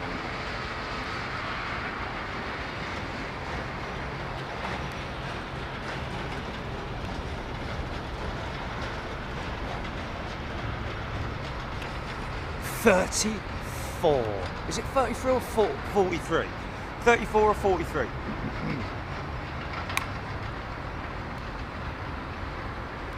Sanjeev has gifted a membership. Thank you, Sanjeev. Shell Howard. Check question, please, for Jerry and the pilots. It's a band name, isn't it? Just got back from a trip. There was a noise on taxiing only hit near the stop of the runway. Cheryl, did it sound like this? Row, row, row, row, row, row, row, row, row, row, row, row. Like a dog barking or somebody sawing a piece of 4x2 in half. It's like, that is the hydraulic power reboot system, which is basically recharging the hydraulic systems. I think that's what it might be, Cheryl. Let's see if I got the sound right. Oh, Cheryl Howard, I can only describe it. It sounded like someone scrubbing the floor with metal. Yeah, there we go. Eat, eat, eat, eat noise. There we go. I think I've got it. But that is the sound of the hydraulic systems being recharged. Sometimes happens on takeoff. It sometimes happens on climb out, during climb out as well. Entourage of black vehicles here. Are they specialist vehicles? No. Just so happens there's 3 black cars. Now this is a lovely old 777.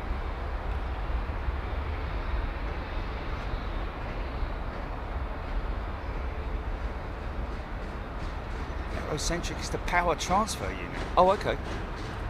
It's not the hydraulic systems then. So there we go, I got it wrong. Aerocentric, the power transfer unit, the PTU. Thank you for that. I got the sound right, but I got the name wrong. The PTU. Okay. So it's transferring power from one unit to another unit.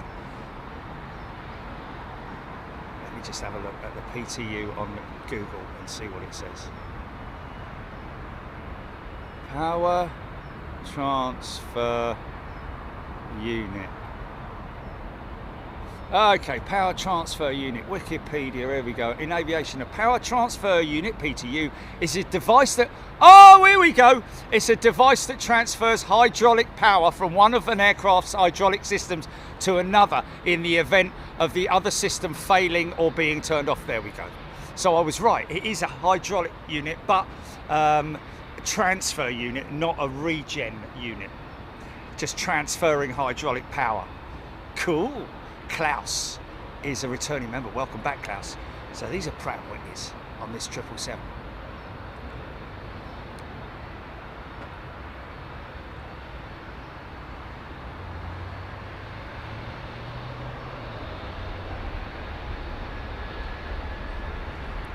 Well, Flint Hills, you're right in a way, because when you see the flaps being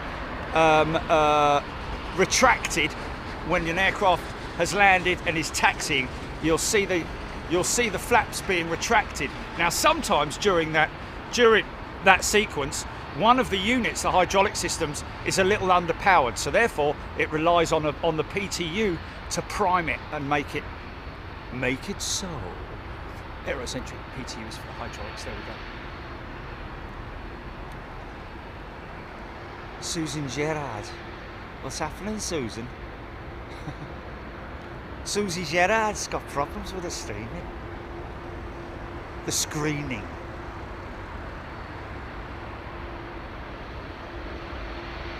bug-eye.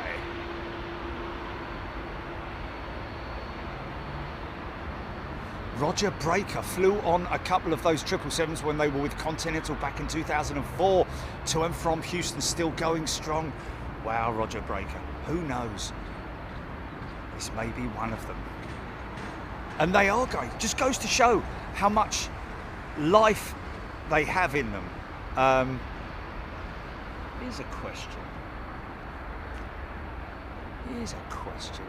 By the way, thank you to everybody for correcting me.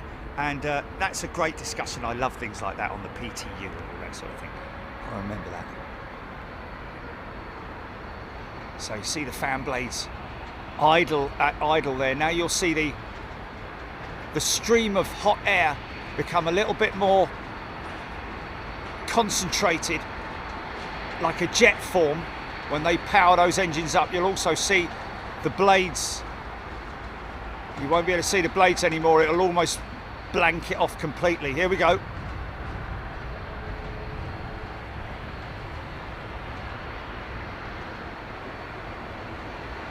Bang! Here it comes.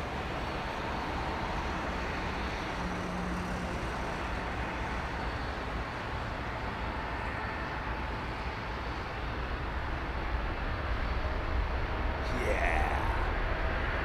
Gnarly, man.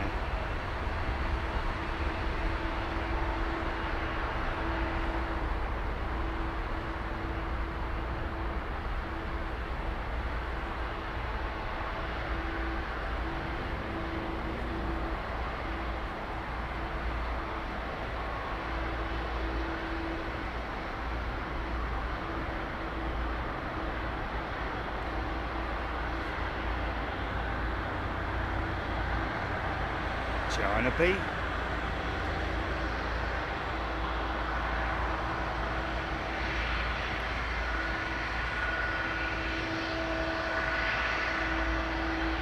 that sounds nice. Whatever that is coming out. Hey, is this the El Al 777 that we saw earlier on, Jilly, when you dropped me off? Round the corner here. John G. Let me have a look. It is.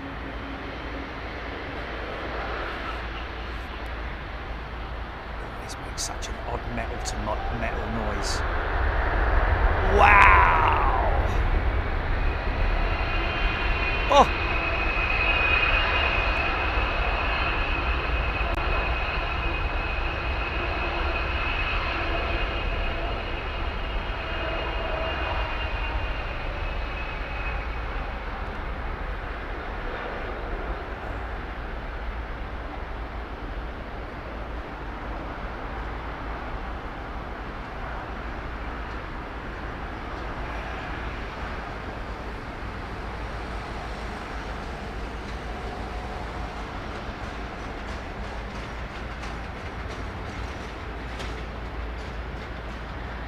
For the brake dust. Wow. I don't know about out the engines, definitely. Flipping heck. That's a smoky one, that one. Look at that. Those old Pratts are smoking, man.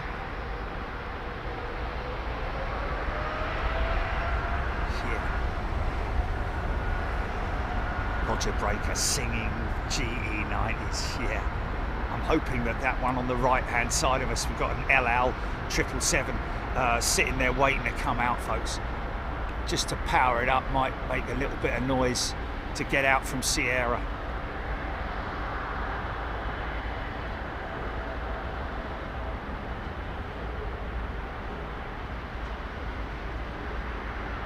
Baby George, 22 years old. Amazing.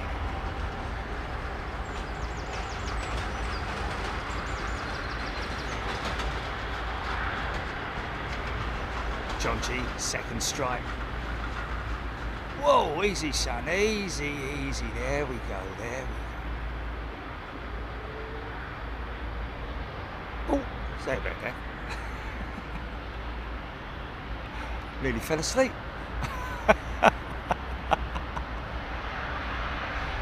Yeah.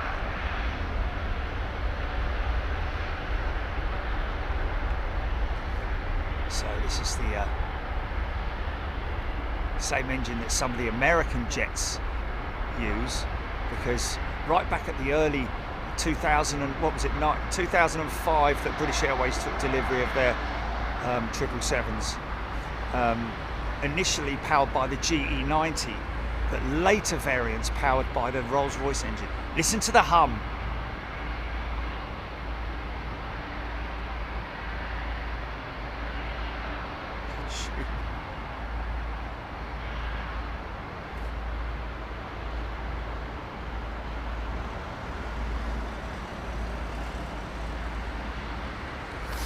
Joanna, this. It's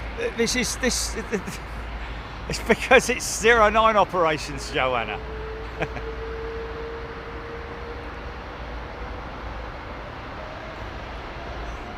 all right, yeah. How deep?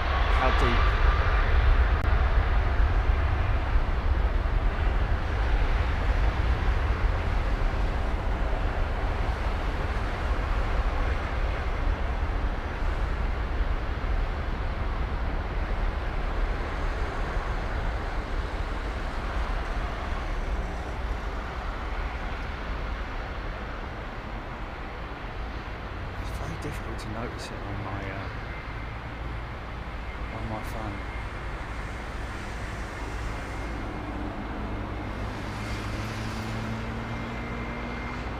Sanjeevi is absolutely right, and it sounds like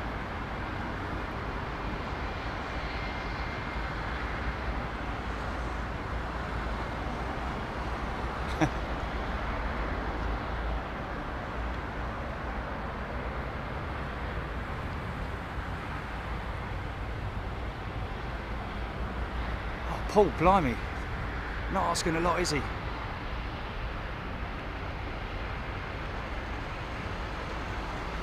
Try and get a bit of everything, Paul. Engines, aircraft, flight surfaces, taxiing, departing, takeoff roll, power up, everything. Nice El Al 777 sitting there. I think it's a 200 as well.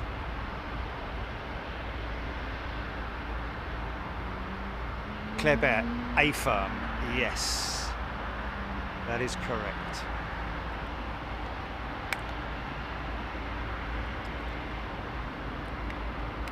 West End girls. Dun, dun, dun. Oh, can we see planes, not planes' tails in trees, please?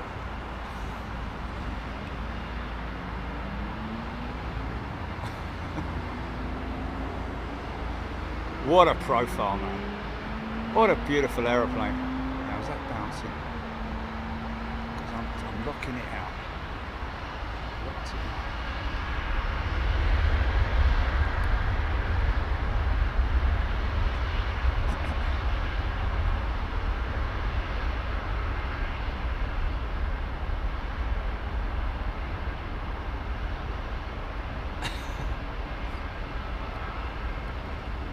Qatar 777 behind the El Al 777, Paul Skilling. Nice. Julie Smith. Here for Air Canada 861. Would that be the one behind this Virgin jet on the lineup?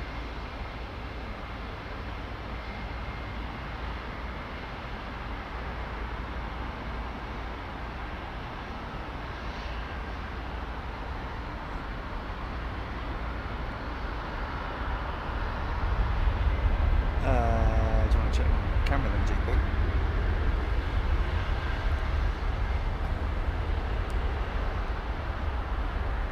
No, availability of the X1.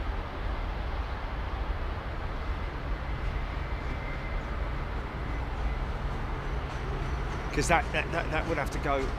It's one of those. That's one of those things that if you took that in down to the repair place, they'd be like, well, we can't see anything on. You know, it's like, you know, they'd have to put a new. Oh, look at these XWBs, man! Titanium blades on these engines, folks.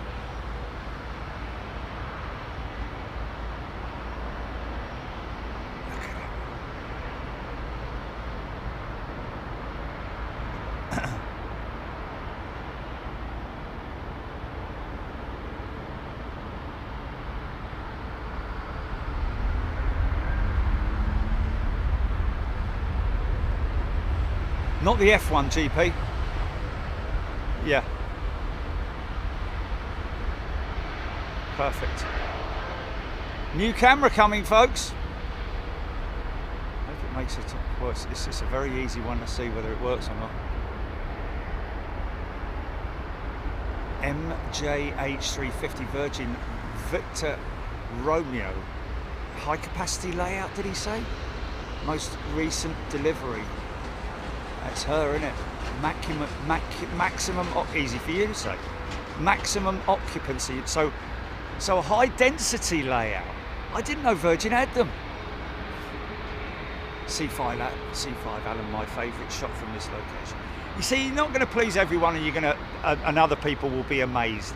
You know, the fact that we're here, folks, you should count yourselves lucky. The fact that we put so much effort into bringing you different locations. I mean, some people just stay at one location and film from one location, and that's it. You know.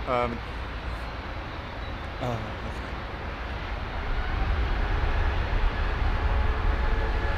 056994. Here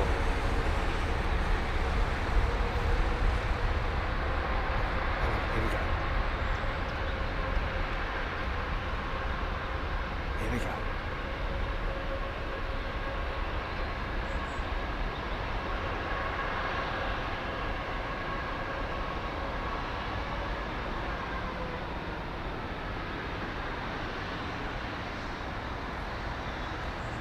I was going to say she's got Trents.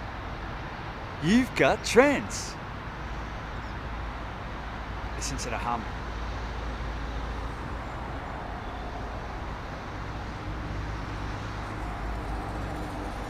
I wasn't.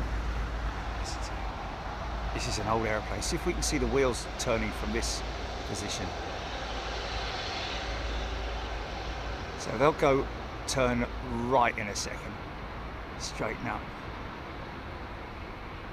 I think he might be going straight out because he's been sitting around a while, hasn't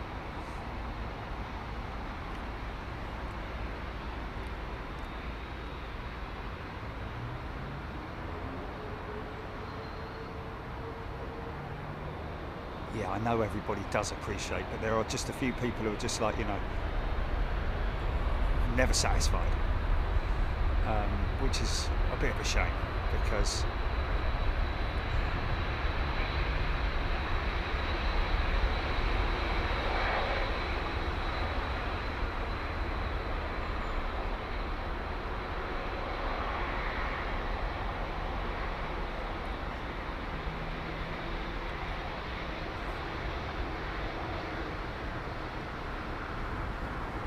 yeah, we don't, you know, we don't profess to be the best plane spotting channel on YouTube. I appreciate what you're saying, but for us, there is no competition. We are just out there on our own, doing our own thing. We're not in competition with anybody. They can go out there, people can do what they want to do. It's entirely up to them. But we just love doing what we do. We've got a perfect, wow. Was that a little bit of brake dust I saw there? With a little bit of blooming luck.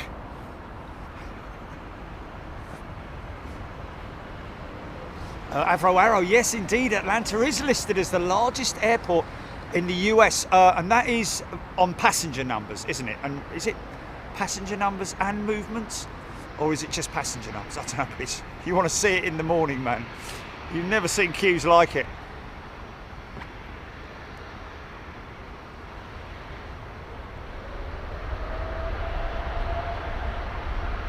Flint Hills, would it not be the inside wheel that turns more than the outside? I think they both turn at the same degree, Flint Hills, because otherwise that would be a very, very, you know, confusing setup. Obviously the rear wheel steer of the 777 and the 747 and the 380. Not on all the wheels of the 380 obviously, but the rear wheel, the two rear wheels steer at a sort of like 3 degrees or something like that maximum, whereas obviously you can go full tilt on the front undercarriage steer. But the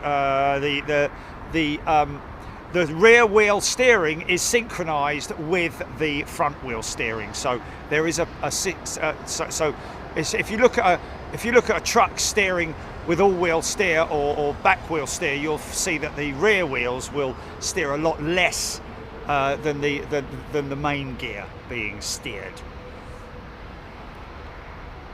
Nice, another. We missed the first Air India 777 before we went live.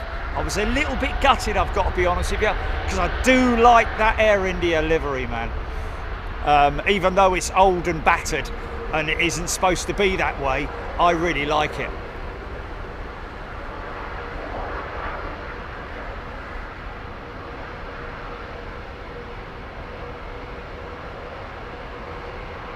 Lance D, yeah, the busiest, not the biggest.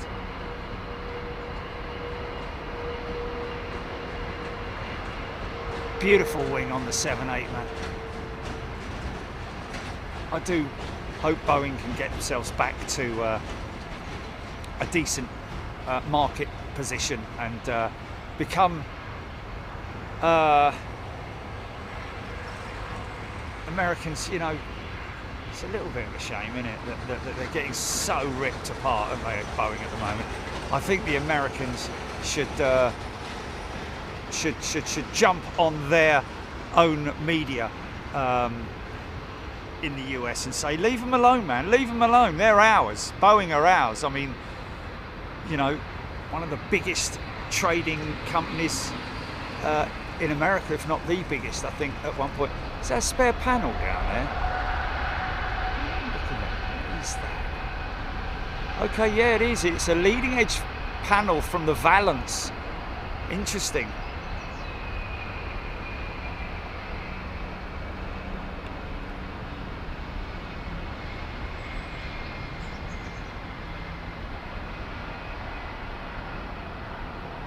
Okay, Flint Hills, thanks Julie, that looks like the issue we had with Anchorage with the quivering. Oh well. Okay, now, Chris Clark.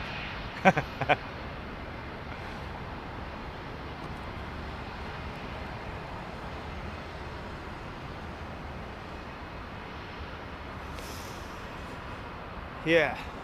Well, I'm not going to go into the whole Boeing thing. I would just go to Google and read up on it. But the trouble is that when you go to Google and read up on it, all you do is you end up reading just nasty reports and stuff like that. You don't want to hear some.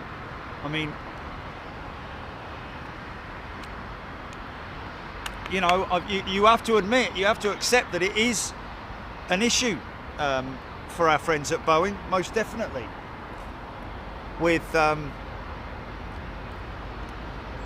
problems that they have had and are having now with the 787 as well. You know, not just the fuselage segmented, the segments of the fuselage when they are assembled. They're like tubes, basically, three separate tubes or four separate tubes, or, you know, the fixing points, basically, of the tubular fuselage. Unfortunately, they're not all manufactured in the same place. So, in terms of the tolerances, and when I say tolerances, we're talking about micromillimeters here. For when two segments of a fuselage fit together, it should be completely flush. There should not be any edge to it whatsoever. So in other words, you know, if you run your hand along it, it will be perfectly smooth. Right, let's listen to this. Another bleeding great big fish.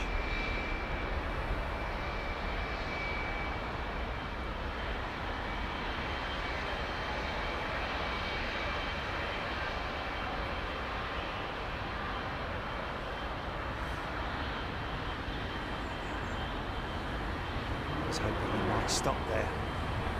Go on, stop.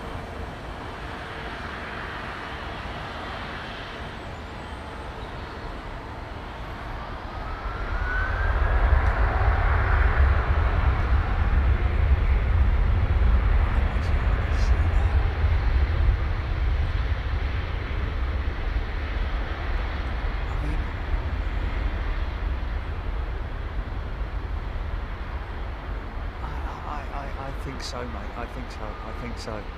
You know, we've been waiting for this all day, and they come along like to a penny. These things don't. Yeah.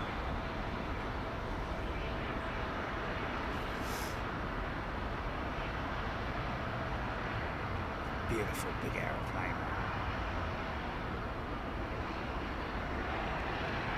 Who are these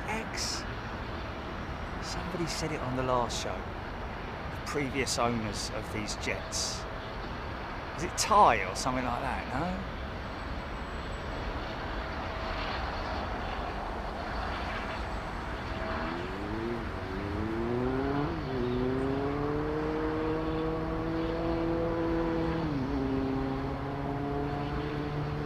Wow. Atlanta has 7,700 departures. Wow, look at that.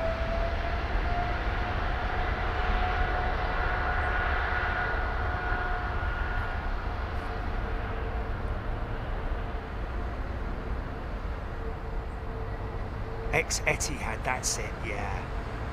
There we go.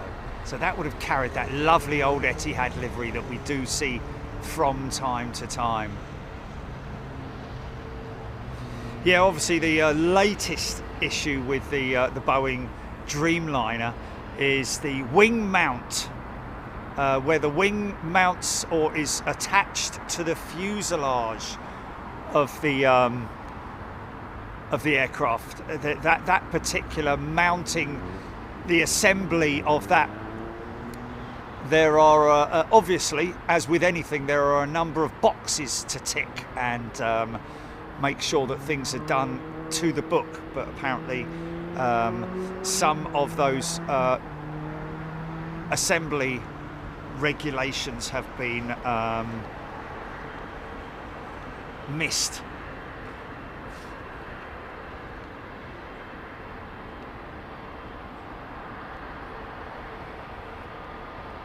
Nice right turn.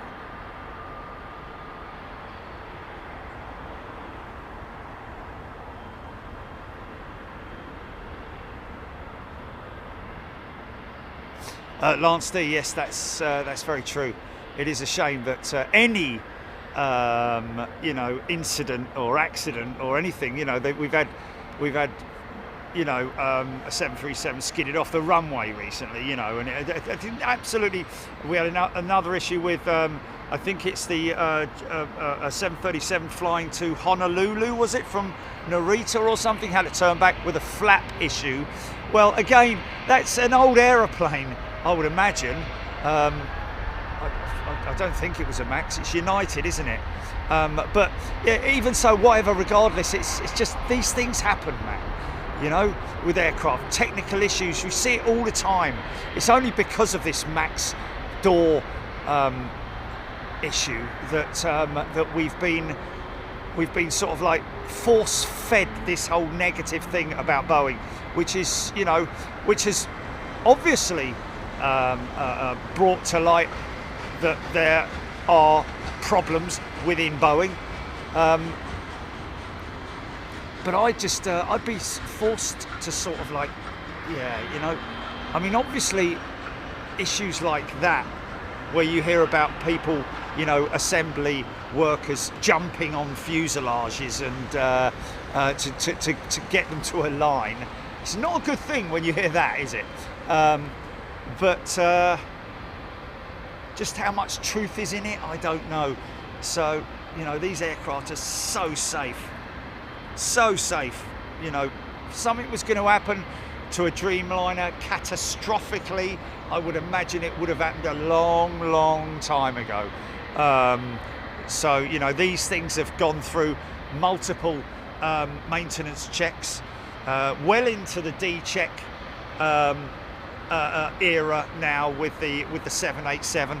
So, and the D check is a major check, and obviously if there are things with any aircraft manufacturer that they feel that need addressing at the next A, B, C or D check, then they will carry out those inspections. if it's found that it needs a replacement part, or if there's an issue, they will address it right there, you know. And these things are in and out of circulation all the time, folks. I know we see them day in, day out, what you're seeing, but there are a lot of aircraft. It's a circulate. Obviously, the more aircraft that are in the air and operational for an airline, the better. But there is a continual rotation of aircraft going through maintenance, whether it's just simple ground maintenance where, you know,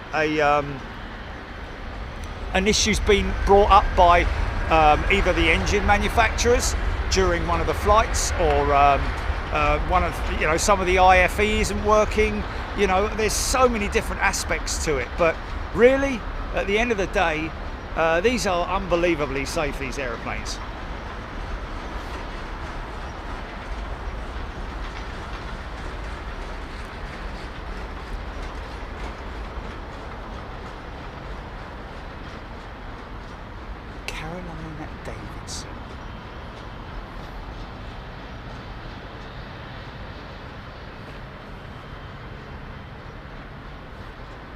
Boeing 787 has what's known as a HUD, the head-up display, which is a fold-down display. Oh, I was waiting for a 767. Here we go. Talking about old aeroplanes. I wouldn't have second thoughts about getting on one of those 767s. Wouldn't have second thoughts about getting on any aircraft, to be honest with you, unless I was out in sort of like, I don't know, Mogadishu or something, and there was an old 707. I'd love it. I'd look at it. I'd watch it, but I wouldn't fly on it. Because there are still, I think there is still an old 727 that's operational, isn't there? Down in Africa somewhere.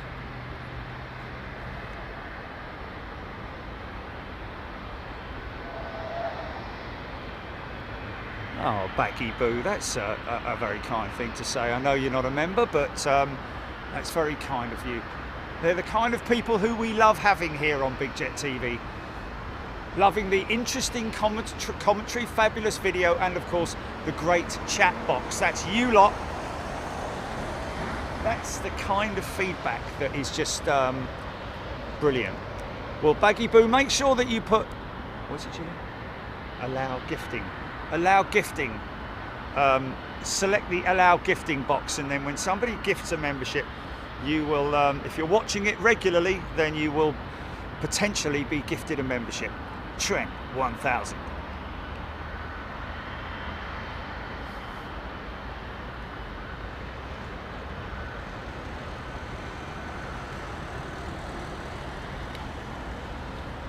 KC Rallying Planes, do planes ever land on 09? Right. From time to time, KC Rallying Planes, it's what we class basically as a rogue landing. All the arrivals are on the northern runway when they're on 09s. Obviously, when they are, hold on. This looks like a new jet to me. Looks like a triple. Is this a freighter? No, it's a Pax jet. Oh, it's a big, long Super 300. Look at this thing, man.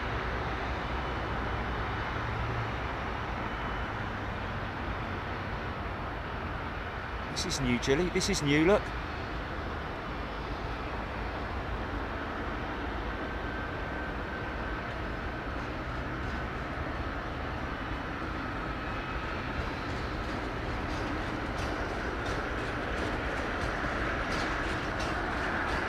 Lance D, Dan Dare, gifting membership, thank you.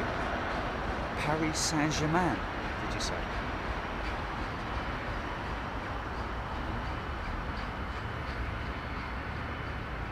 See, look how sharp that turn is at the front.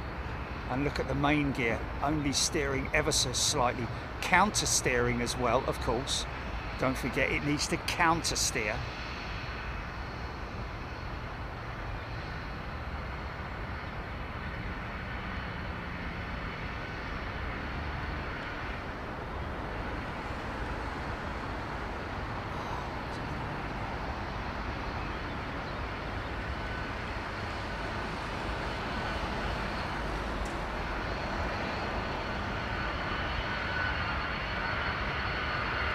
Oh, listen to that.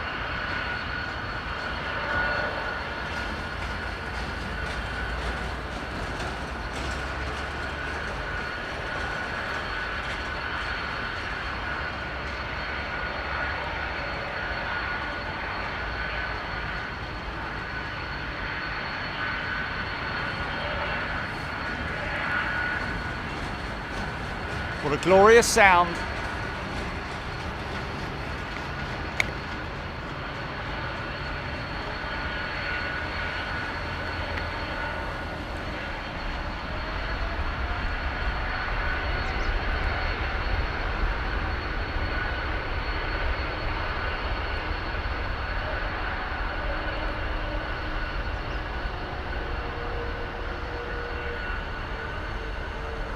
Gary Lyon in the United States, 6 companies still operate some these firms are Malibu Consulting, Coletta Charters, yes, right, RTX Corporation, Towards Air, Vallejo Company, and Everts Air Alaska, 22nd of December 2023.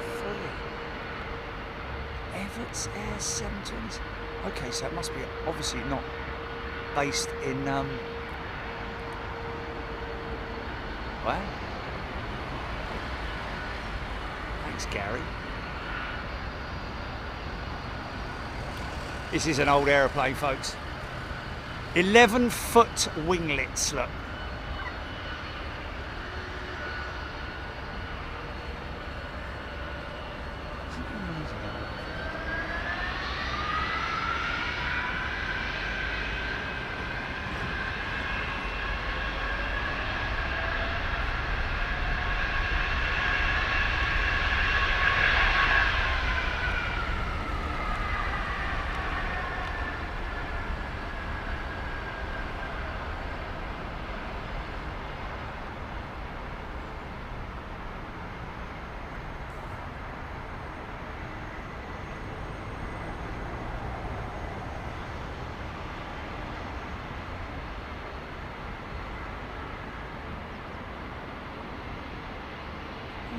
Junior Jet Club, yes, I think we will see South African Airlines back in the UK. They're just opening a new A330-300 route down to Sydney, I think. Oh, no, Perth, sorry.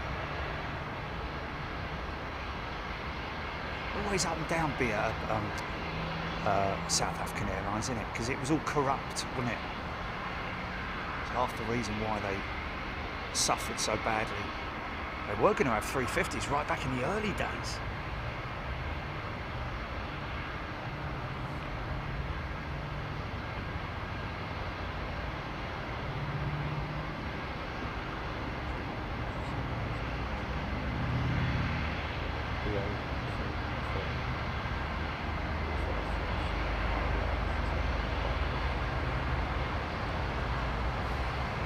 Okay, one from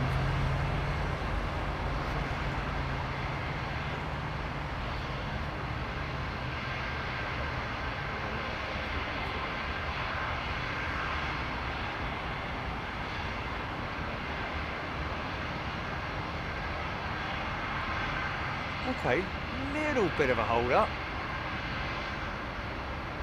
Dreamliner's long gone.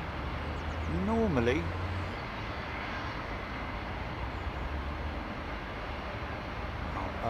Philip Jones, it was A340 to Perth. Okay, I thought it was A340. Yeah, A340 300. That's right. Did I say that? Should I say that?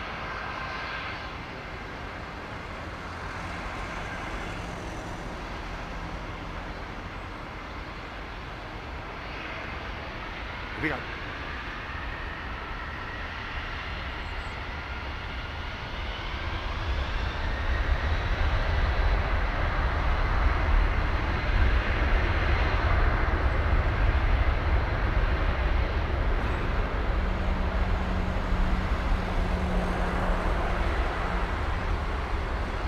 Jules Harris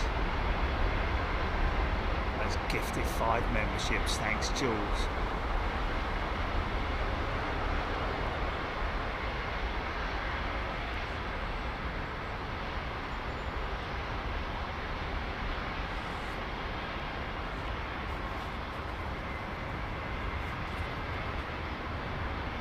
Wow, long run.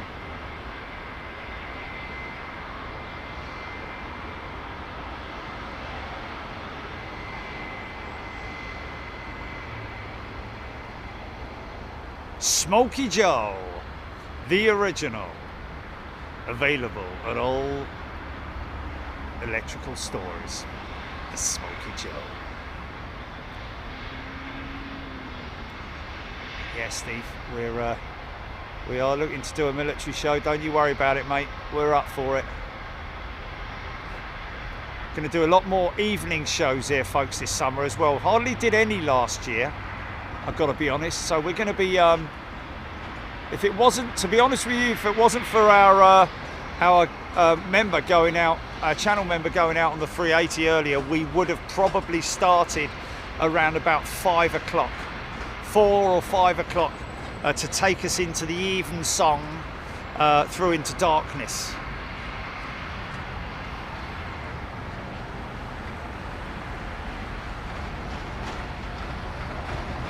Look at that beautiful 767.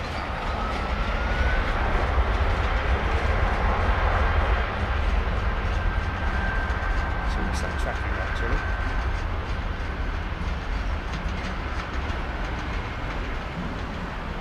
What's that over the top of me? I hear something over the top.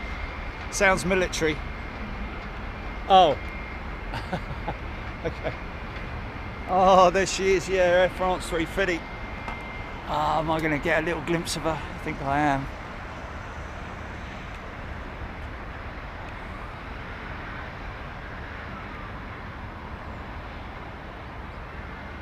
Yeah, not very good though. Not very good, just because of the light.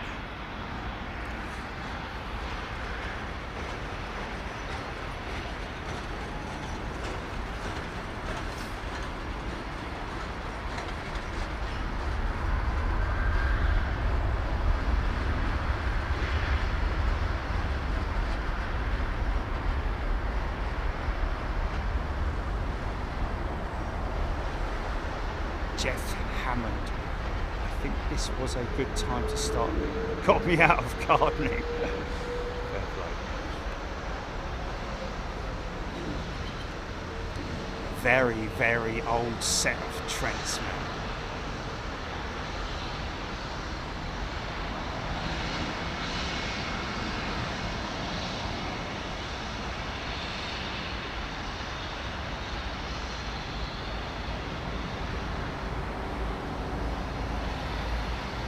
Yeah, that's worth it, isn't it? Getting Emu to number 1. That's easy enough. Is that another one, GP? Over the top of me? Look at this big old lump here, look. It's going across at a different angle, isn't it?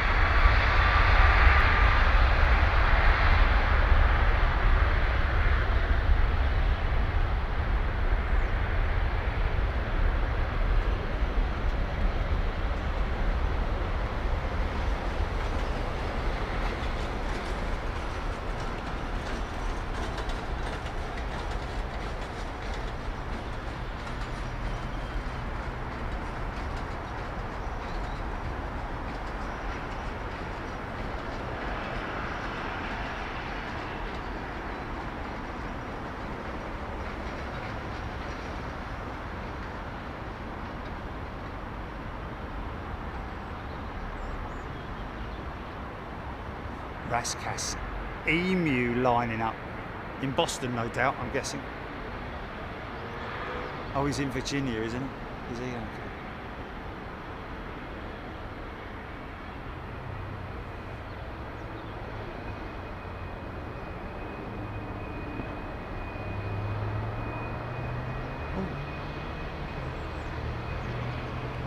Q8 triple. Shuddering elevators.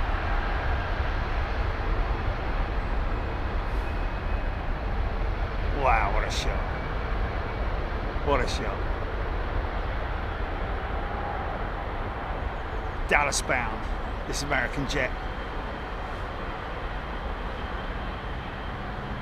Richmond, Virginia for JetBlue. What is it? 1182. JBU 1182. Just put it in your Flight Radar 24 app, folks. And you can watch our very own channel member, Screaming Emu, Captain Screaming Emu, heading out from Richmond, Virginia to where? Boston.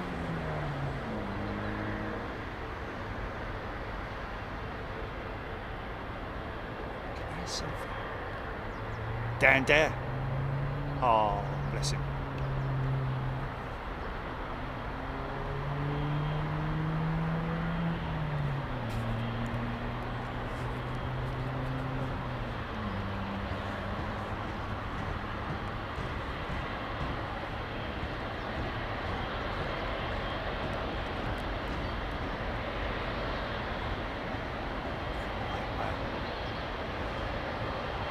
Sasha McCarthy, Carol Smith, Continental DC-10, Gatwick to Houston. I went Gatwick to LAX on a Continental DC-10.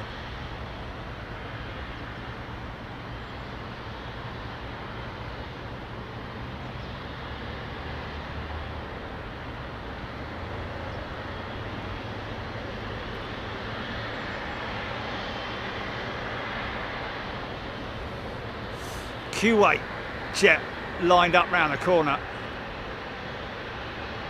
and another one taxiing out down Sierra.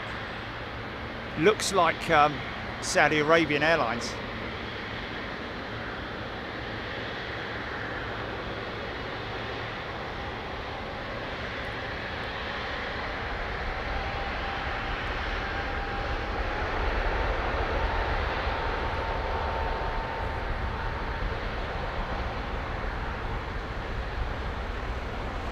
Really good engine note on those leaps, haven't they?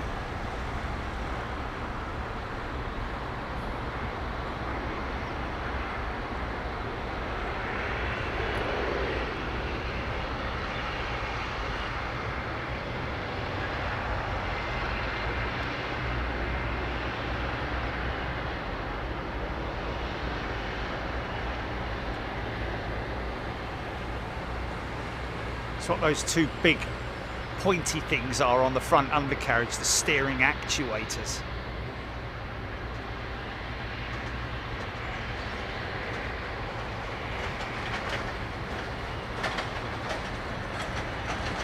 Stephen H. Ward Air DC-10 to Toronto. Remember the Ward Airs at Gatwick. DC-8 747 Ward Air 747s, wasn't it? The classics.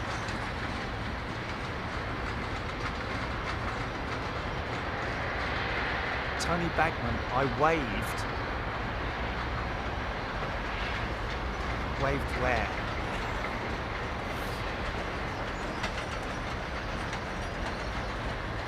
Oh, he was driving past, was it? Yeah.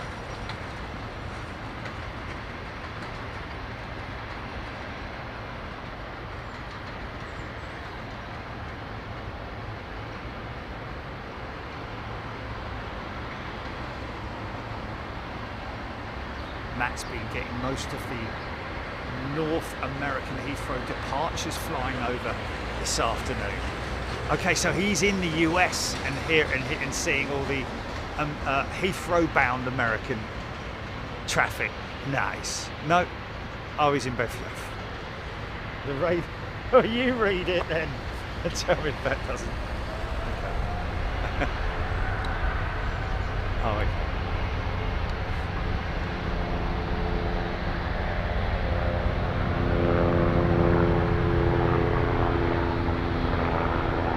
You know who this is? You know who that is, don't you?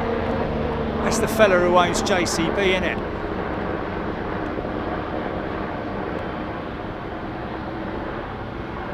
I bet you that's got JCB registration, innit?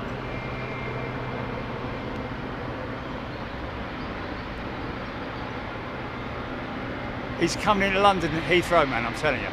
He always comes in, coming in for a cup of coffee.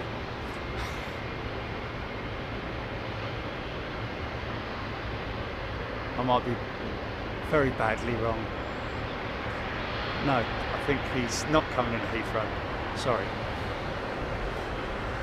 Okay. Yeah, no, he's gone, isn't he?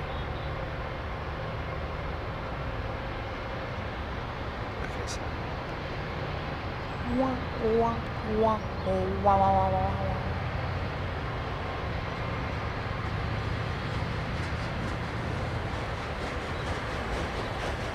Max Ward, Tony Bruce, saying he was a pioneer in Canadian aviation.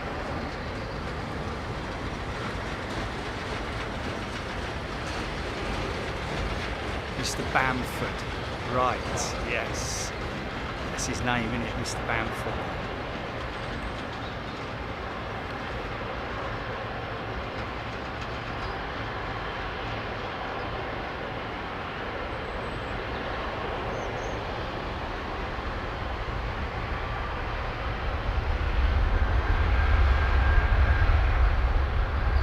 Wow, another United triple. Well. So obviously United have either got a couple of 767s out of service and they've had to put those triples on.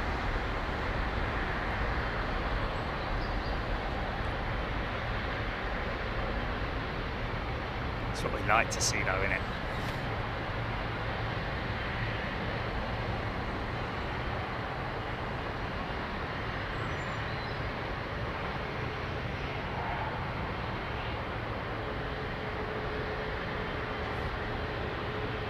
Oh, okay, KC Rallying Planes, thank you. GMSVO was the heli reg, there we go.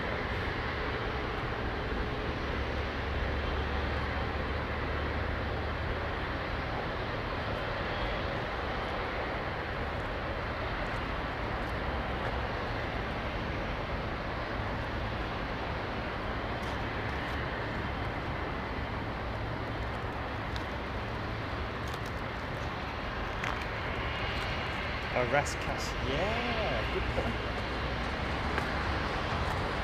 JCB are indeed going hydrogen in a big way, aren't they?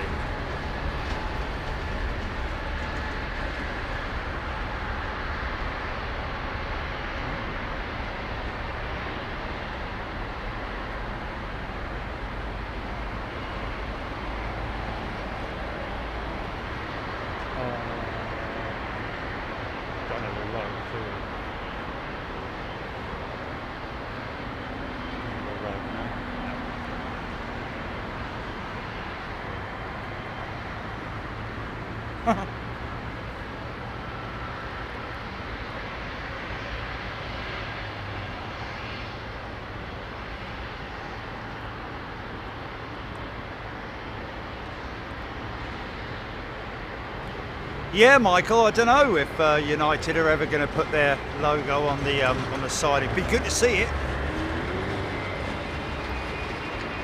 Oh.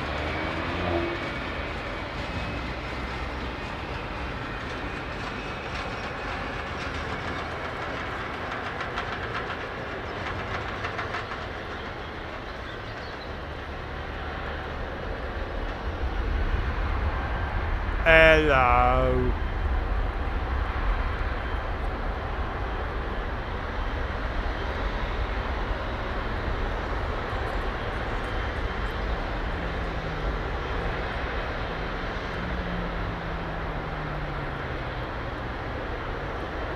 Leopardo.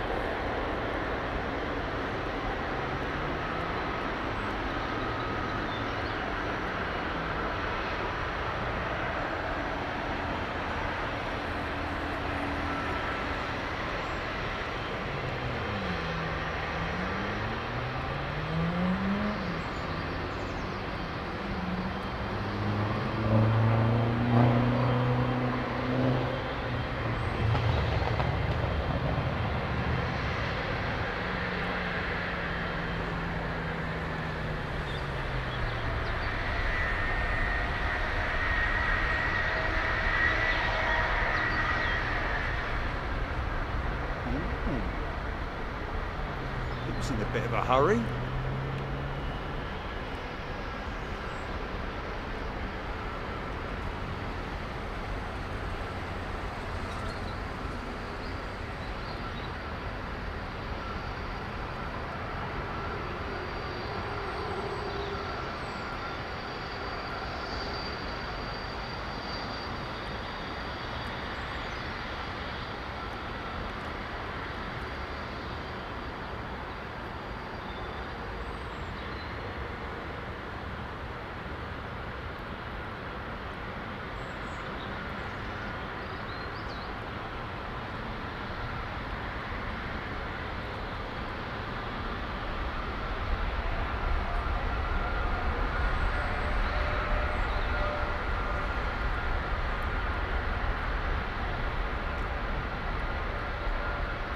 Circle K. I think Kuwait is still the biggest producer of aviation fuel in the world. Wow. Something I noticed yesterday when I was watching a program, a piece on sustainable aviation fuel, that apparently, although the engines are are able to run on it, they actually are more thirsty when they use sustainable aviation fuel, because obviously they're going to have to modify the SAF ingredients over time so that they match the numbers, because if an engine's more thirsty, it's going to use more fuel, and therefore isn't that a little bit of a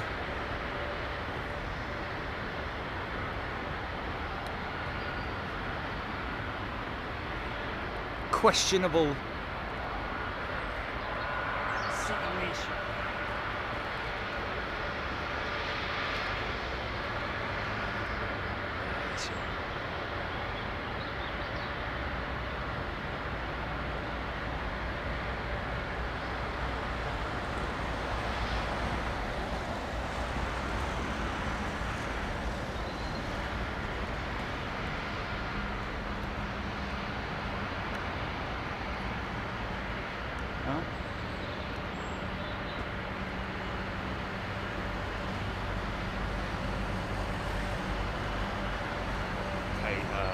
So Cathay Pacific is late, is it?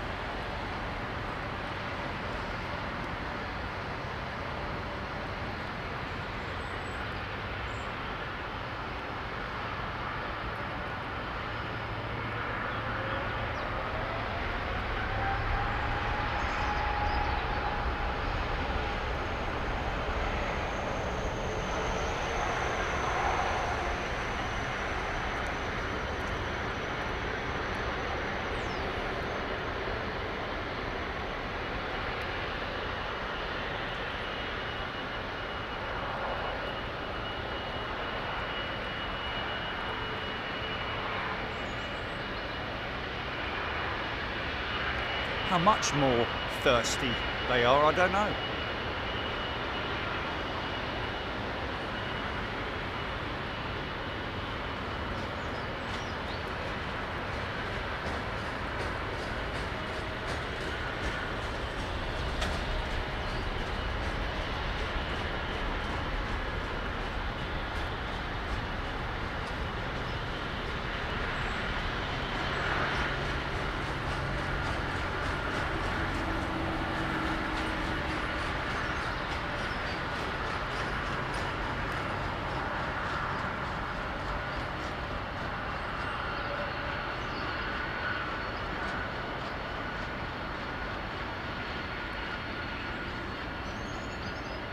More clickbait than really that?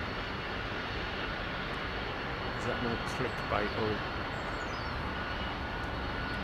Leonardo saying, I heard the US government bought 5 separate, yeah.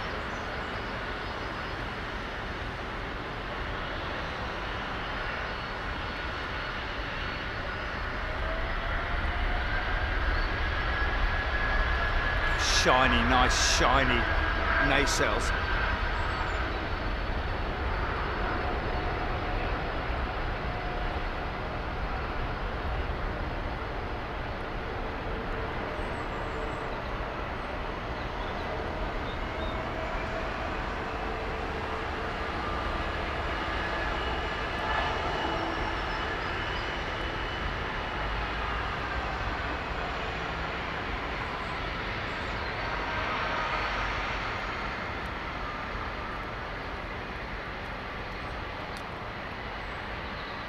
No.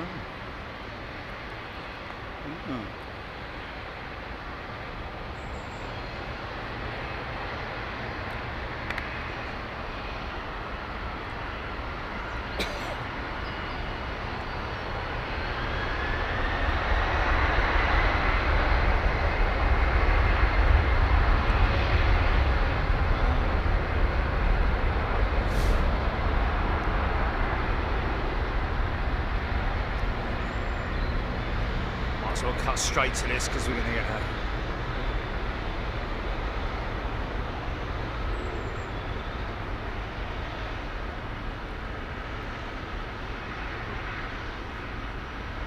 Okay, well, Leopoldo, thank you. Interesting. That's the first I've heard of it. Oh, look at this turn. Korean Air selling, was it 5 or 4?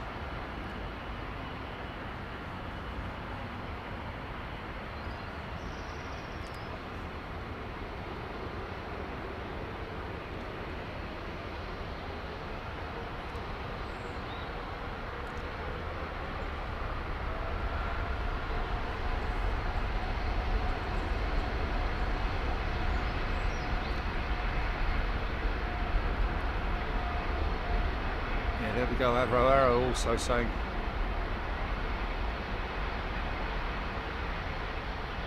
Korean Airlines selling up 5 of their 747-8s to the US government by the sounds of it, to turn them into the Doomsday Squadron, as they call it. How many of those excuse me, how many of those Doomsday 747s have they got? We saw one, of course. Mark Bar's gifted a membership. Thank you, Mark. Yeah, one just appeared, didn't it? Thanks, mate.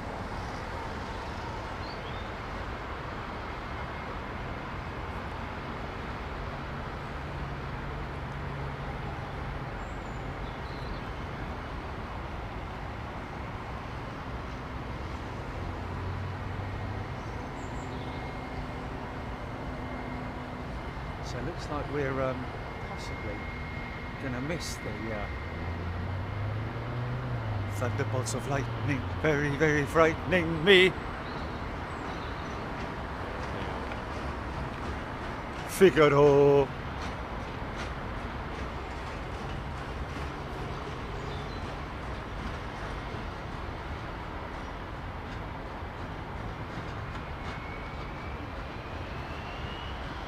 Oh, so it'd be 4 Doomsday aircraft in the fleet. Okay, well there we go.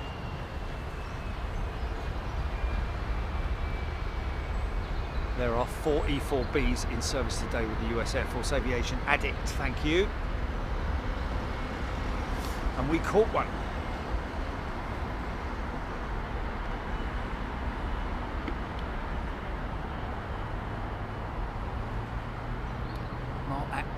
Pass on the cost to passengers. Pass on the cost of what to passengers? I mean, the Doomsday machines are government, aren't they? Come out of the taxpayers' money, yeah, sure. Oh, listen to that.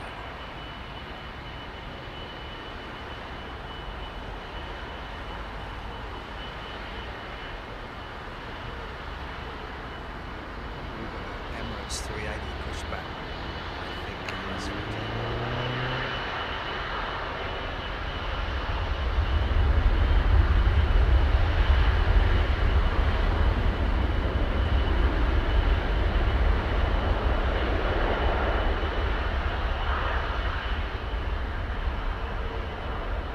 Jez White CX-7 over the North Sea.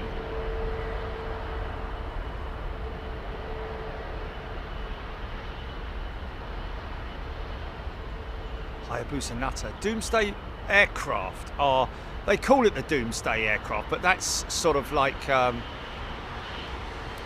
that's its nickname more than anything else. It's actually a very heavily converted aircraft that has, it's basically a survivable hub that the, the president would either be on board Air Force One or whatever it might be, but normally the E4s, I think they're E4s, aren't they?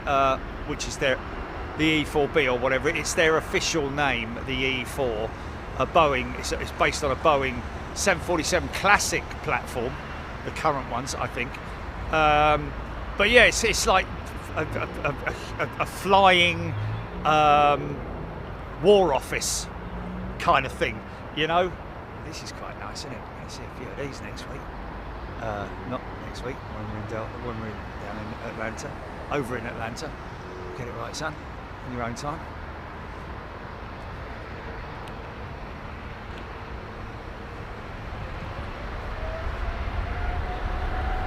Yeah, it's a command centre, isn't it? Command post, yeah.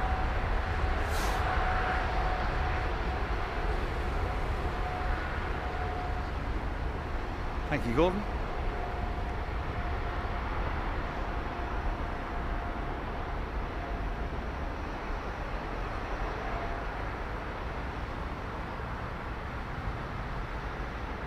So we've got Aviation in 4K's dad flying a jet out, have we? Galileo.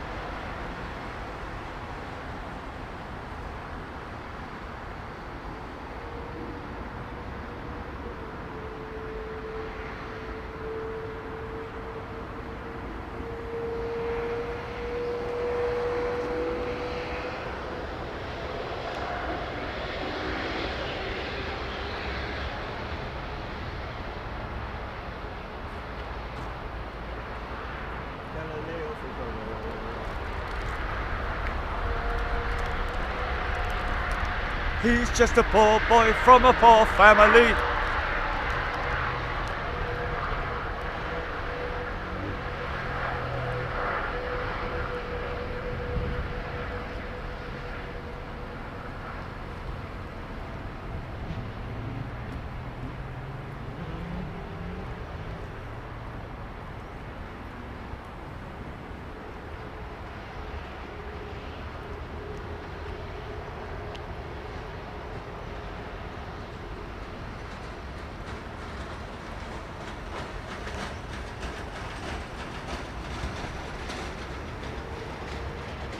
Eric must be in Seattle. This one on its way to Seattle.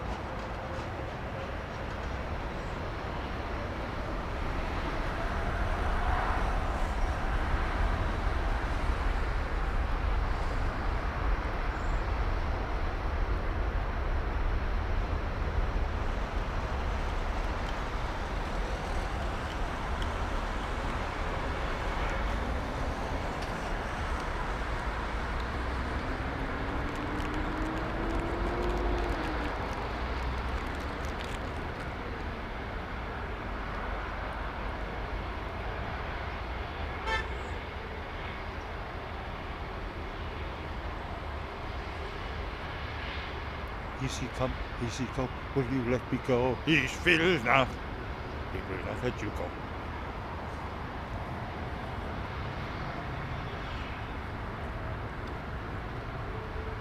Philip Jones has a 340 just taken off from Frankfurt. Wow, bank angle. Nice.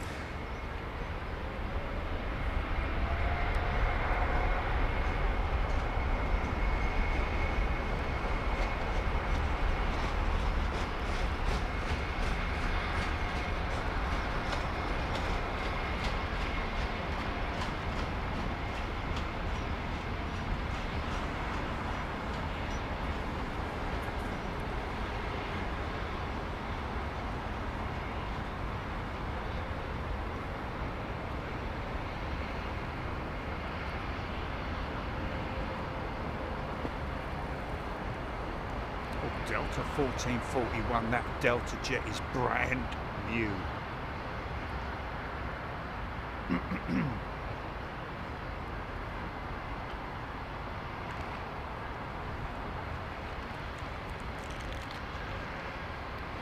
Les Donaldson, these are awesome shots.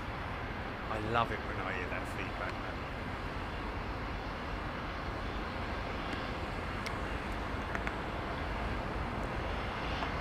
Oh.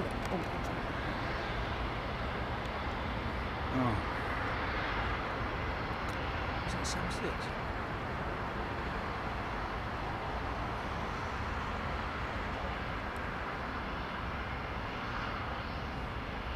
No, 300, A306 to be precise. Well, that will taxi over here and then come out over here. Look how much rake. We talk about the A330 having a lot of rake. Look at the rake on that 767.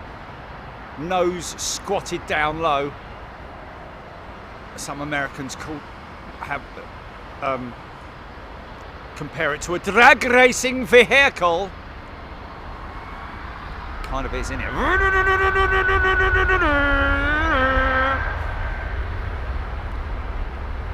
C5 Alan, the next Delta is not brand new. Oh yeah, but it's a beauty, mate. It's a 777.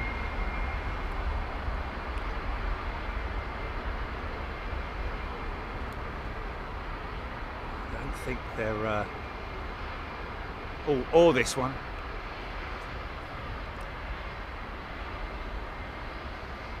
.76 and 777 right there.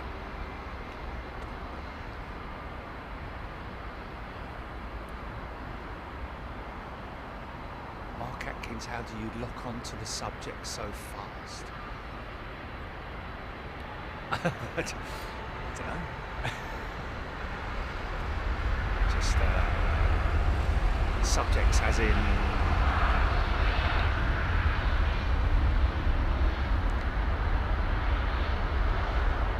Aviation 4K, a Delta 777.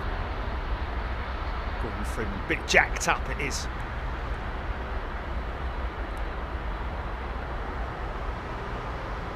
Robbie.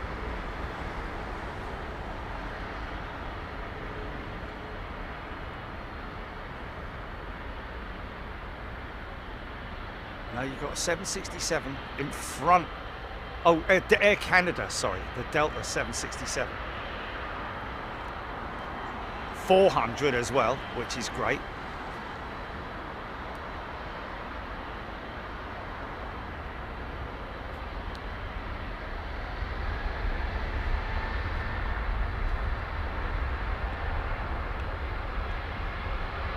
Yeah, I've mistaken that Air Canada jet for a Delta jet. My apologies, anybody who got a little bit confused there.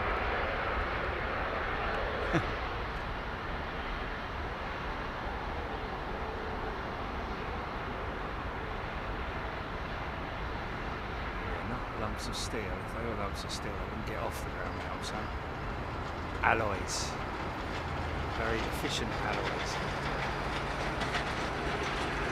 Never, never, never.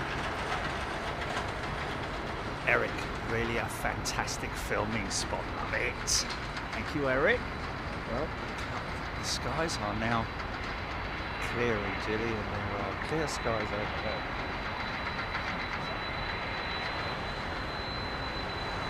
Listen to that, pulling into position.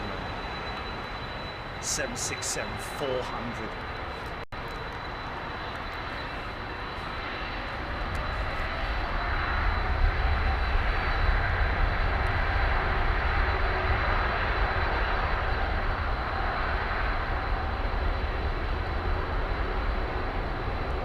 Look at the rake on it.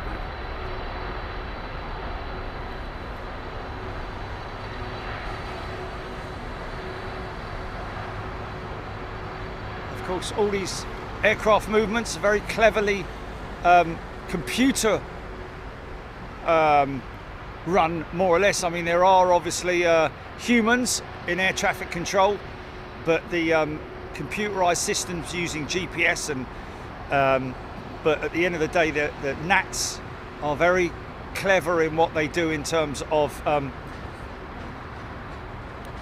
maintaining the spacing and everything for these aircraft to continue their movements with such frequency.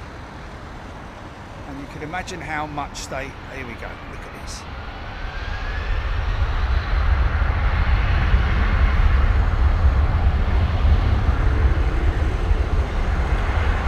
Really?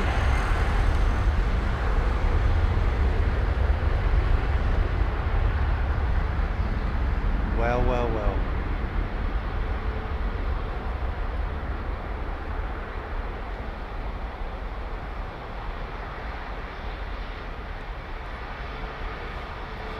Great wing on the 764.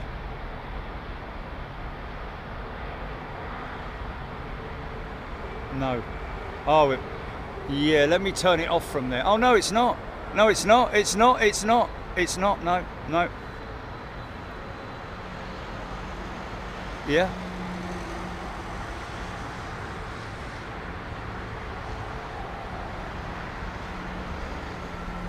Big Red, I have caught the wash from the engines a couple of times.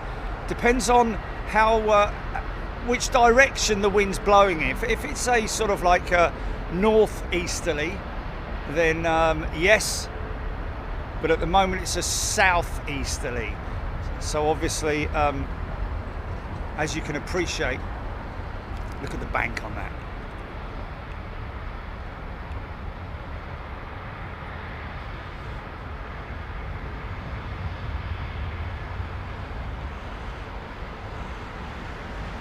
Look at the raked wingtip on it.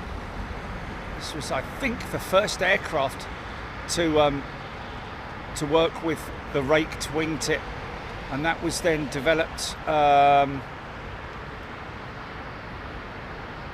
don't know actually. Maybe I don't know if the 767 the rake wingtip came in on the 767 or the 767 or the 777. Oh, look at this big old lag. Look.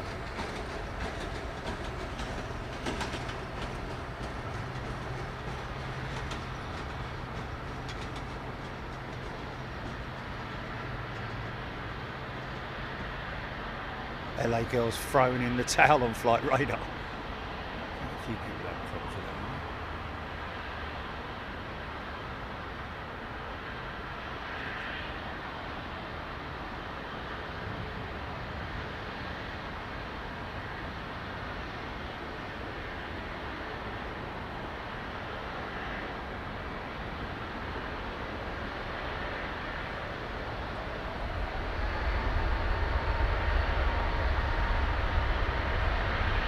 It's not unusual.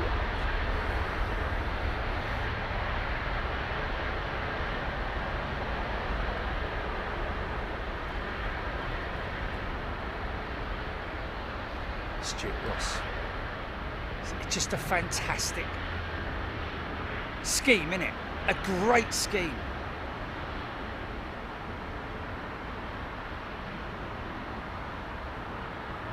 I love it.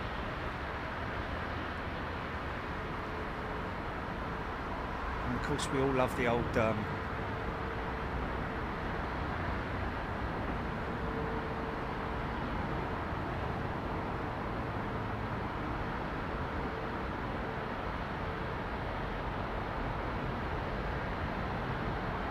Daniel Labar. Oh, listen to him.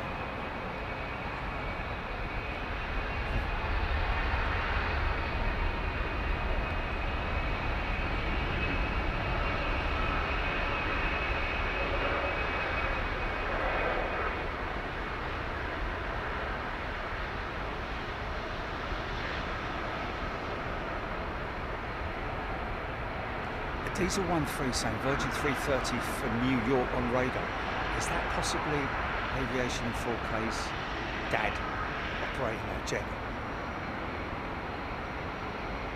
Just quickly get this turn on shot. Stand by.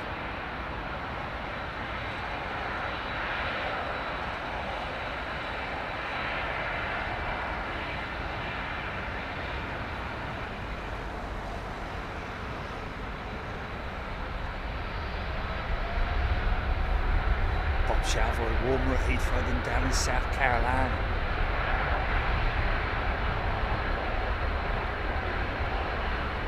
Geomagnetic storm. There we go. Todd Royce.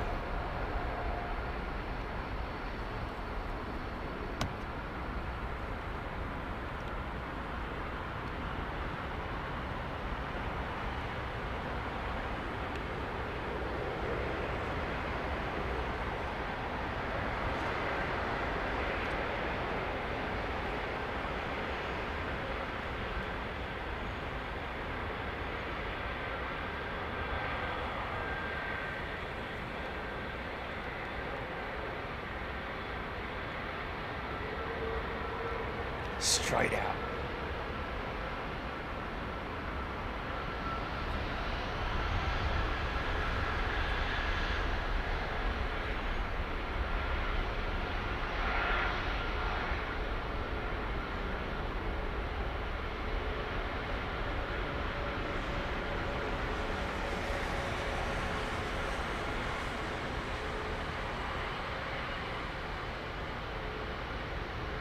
Rasgas, 10-year-old Emirates 380, that one with the engine Alliance engines. One of 91 currently flying out of a fleet of 116, so not that many to go really, and they are going to be refurbishing a shed load of these 380s. 43 I hear, was it 43 or 34, one of two. $2 billion refit for both 380s and 777s. And I'm guessing part of that is a result of not having that much faith in terms of future aircraft deliveries, which is a shame, isn't it?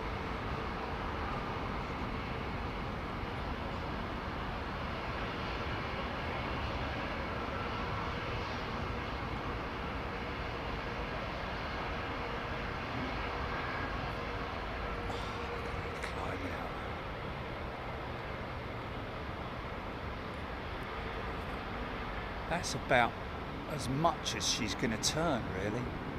Apart from when she's in the cruise, might make some minor adjustments, but it's another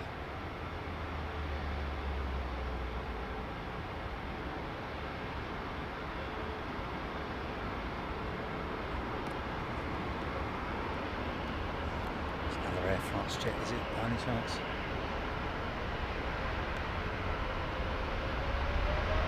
Is that a 330? Or is it a 350? It's a 350, and it's an Air France 350, is it? I can't see it on my radar. I'm not seeing it, I'm just guessing it. I'm guessing Air France A350. 900. Do you know where you're going to? Do you like the things in life? I don't know.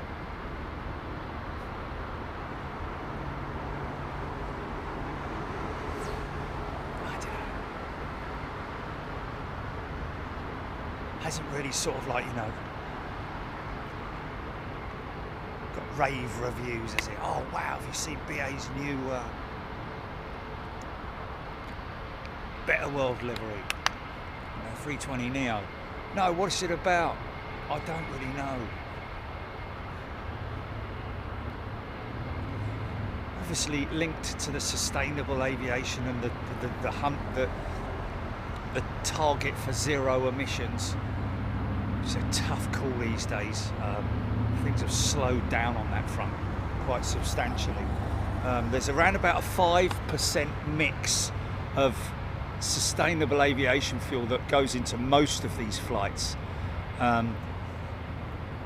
It's an addition which is mixed into the Jet A1. It's not something that they mix when they're refueling the aircraft. It's not something that they do in the tanks. It's done at the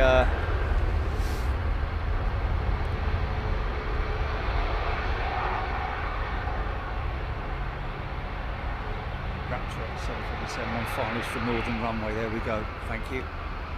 It's a shame, isn't it?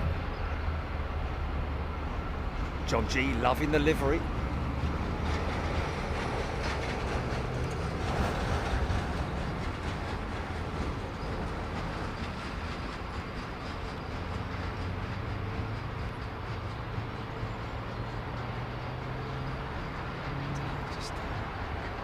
Oh, nice.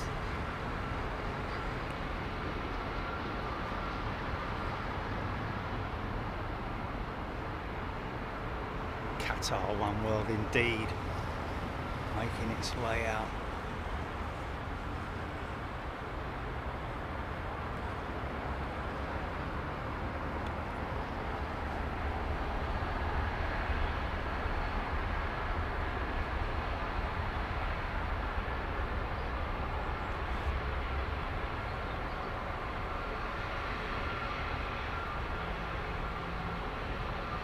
747's next in by the looks of it. Could go up quite quick.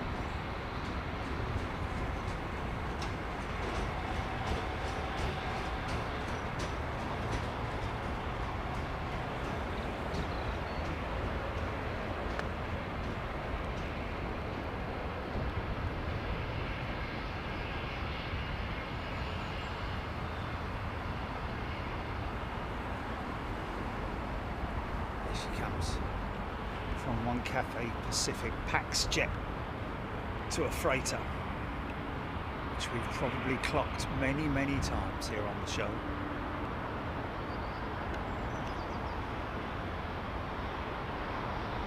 Dash 8 this time.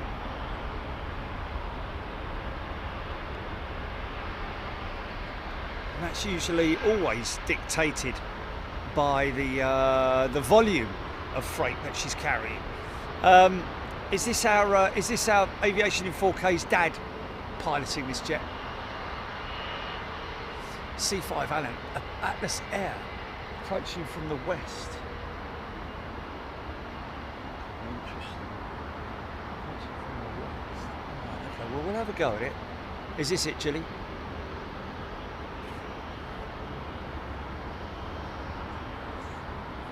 Aviation in 4K's dad. Okay.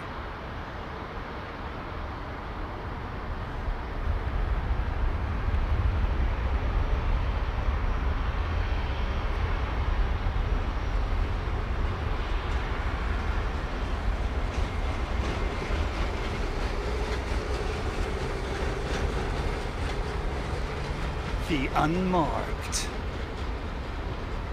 Following that Virgin jet. He's going to pop out any moment now, along with the bus.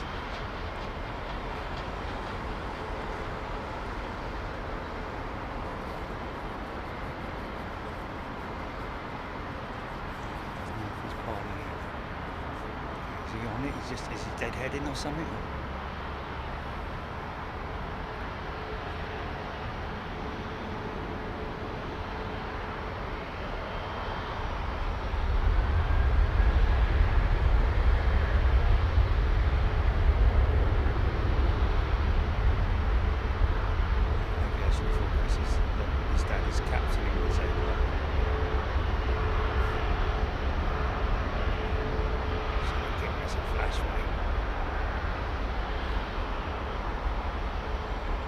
It's interesting because our American pilot Brian Janeway, or Janeway, is it Janeway or Janeway? Janeway.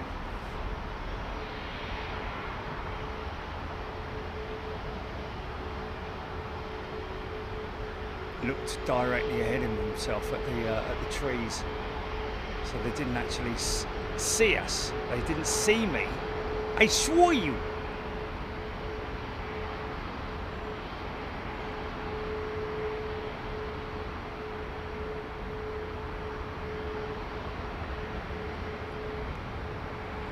Commencing countdown, engines on.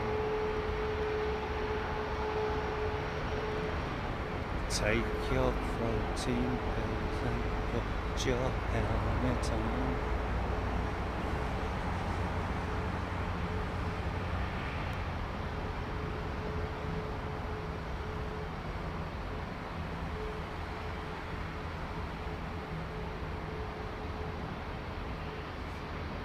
Sunil liking the look of the A330, A339, the Neo with the big engines, new improved Trent 7000s, which are basic. Oh, I can hear that. I can hear that A400. I can hear it.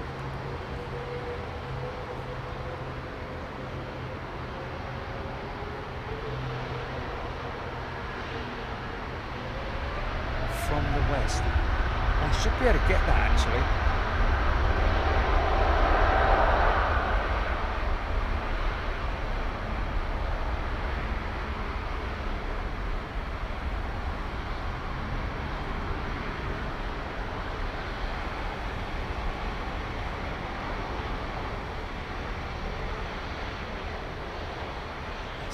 see it, I see it, I see it.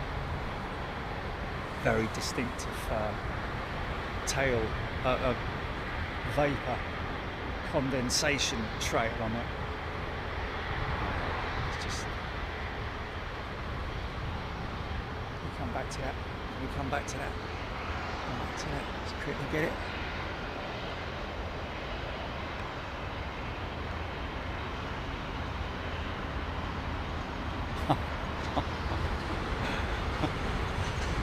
Flipping timing. It's like the other day, isn't it, the timing?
Aviation forecast said he would do a sharp turn. Sharp turn as in the departure route, I'm guessing he's saying.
Carroll Smith Globemaster C-17 most tracked plane in 2022. The RAF.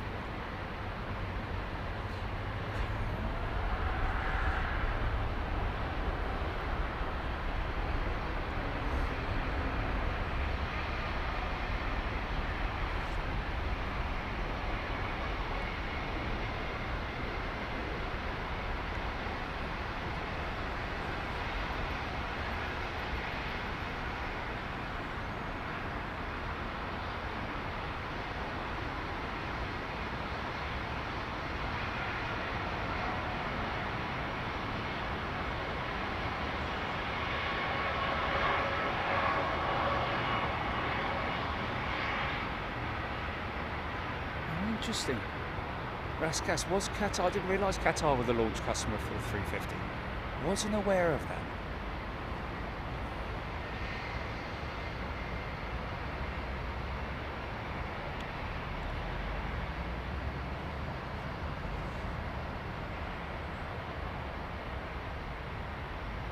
Will W. Travelled on a version 747 to San Fran with Austin Powers painted on its fuselage. I don't remember seeing that. Stephen Billings from Terminal 4 on the way out, KLM 737 and Royal Brunei 787, which I've got visual now.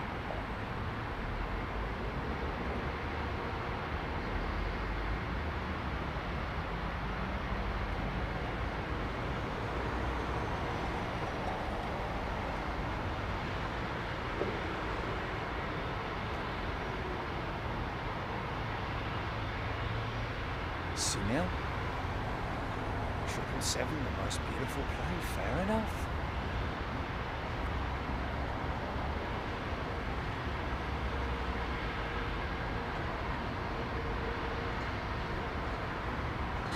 Wow, great shot.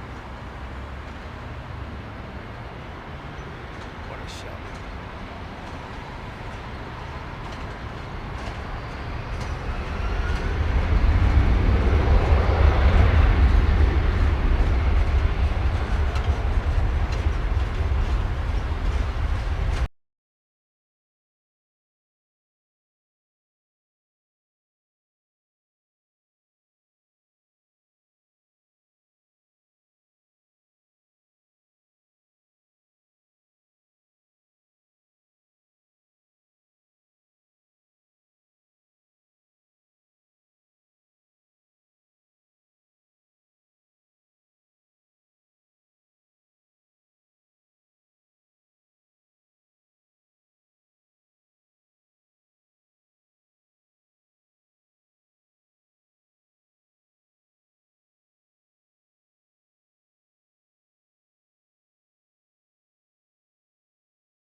Well, W, I wonder if Jerry ever caught the Sultans. Are we back on, Judy?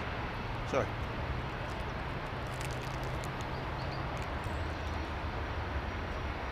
Oh, we are.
That's a new one on me, Lewis Warner.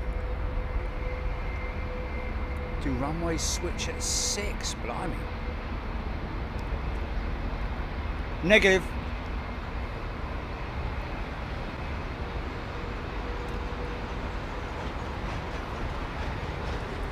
No runway switch on 09 operations, folks. Always the same.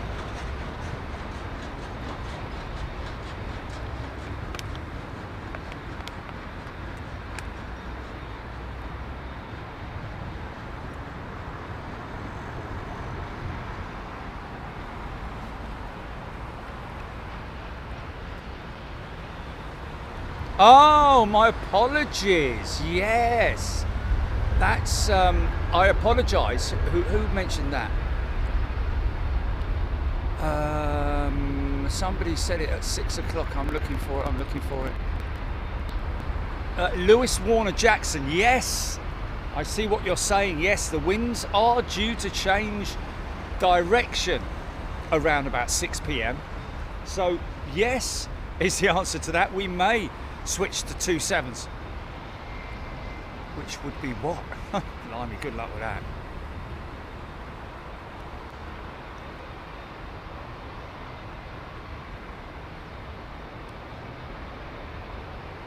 Yeah, it's a proper Marmite livery, the old Condor livery, isn't it?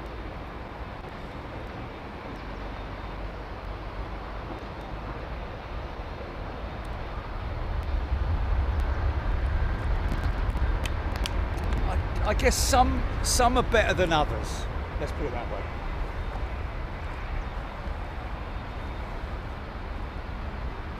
In terms of, you know, the colour. Personally, I don't mind the red one, or is it candy stripe, isn't it? Almost sort of like raspberry. But the other ones, the greens, the blues, the golds, the purple and yellow. Check it out.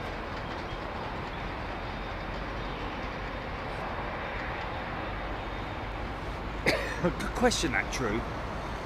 Why do planes fly at high altitude?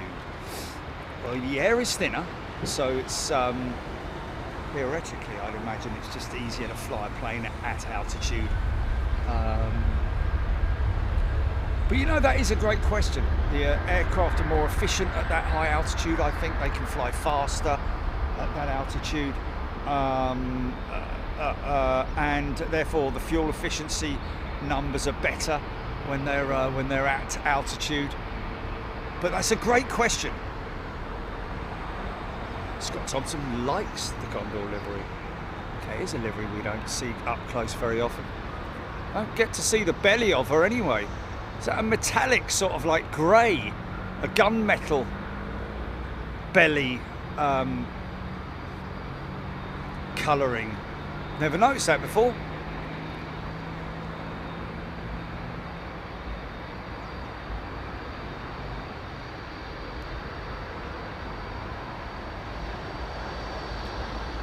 King's College, Bainbridge.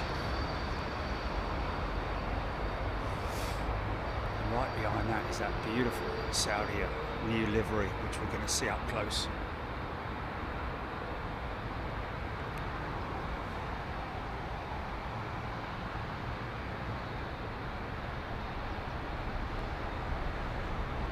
Oh, interesting. Thank you, Will. Striped sock is its official name, the Condor livery.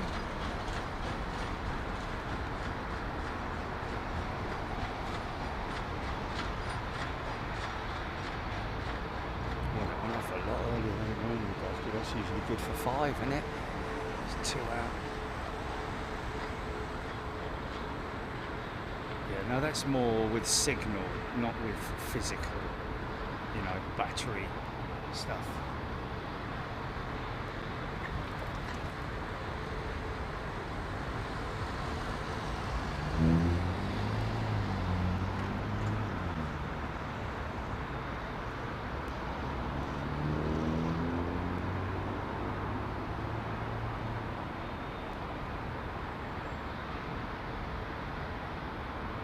Yeah, that's very true. JP Krause, able to fly above bad weather, but also you do get clear air turbulence at altitude.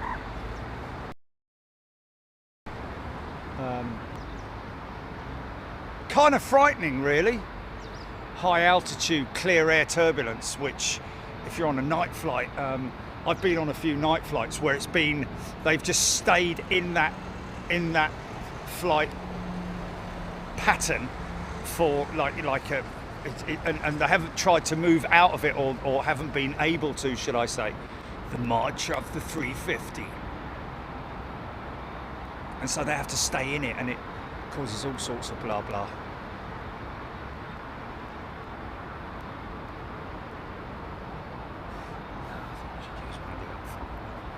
Really deep ones with all the heat and all that coming off the engines. So Iberia looking to put the 321 XLRs onto international routes now, but Airbus, I'm not sure how this is going to affect them, because obviously Aer Lingus have lost the option of being the launch customer for the XLR. Iberia are now looking to do it. I don't know who is going to become the launch customer. However, there is a question over the XLR's fuel tank, which is integrated within the fuselage itself, inside the sort of they've used a bit of the cargo bay at the back of the aircraft and integrated it within the framework of the aircraft. But the FAA, the Federal Aviation Authority, is that the US or is that the CAA? Is the UK one, isn't it? Civil Aviation Authority. The FAA, yeah, have raised concerns over the safety of the safety of the tank, the design of the 321 XLR's design of the tank, the fuel tank, the long-range fuel tank. I was under the impression it would be either in the belly or thereabouts. Obviously not, it's going in the back. CAA have granted a license on it, I believe, but FAA, I'm not so sure.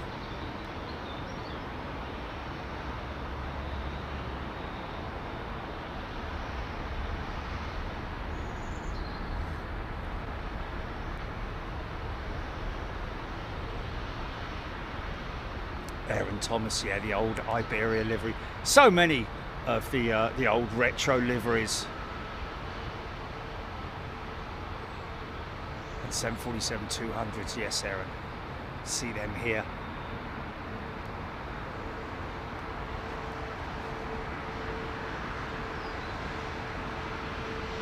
Jeff Hammond, is IAG the first customer for the XLR? But my concerns over that is the fact that if the FAA is the French, is the American one, isn't it?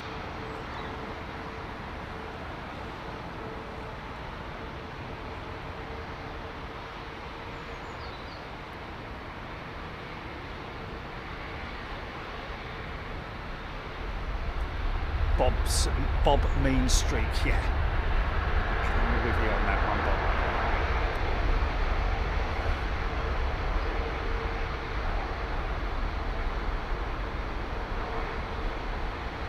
Yeah, that it does make me wonder whether there's a little bit of sort of like something a bit suspicious going on there, shall we say, with the XLR not being or the FAA raising issues with it, because it's certainly an issue that, you know, it's not something that can be changed. Let's put it that way. An Airbus, you know.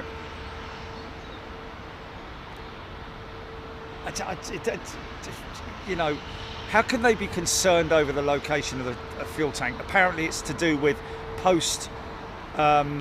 post-accident, you know, issues that could arise with it being in the back. I'd imagine that's something linked, but it's obviously well protected. It's I wouldn't say puncture resistant, but you know, it will be a heavily reinforced fuel tank.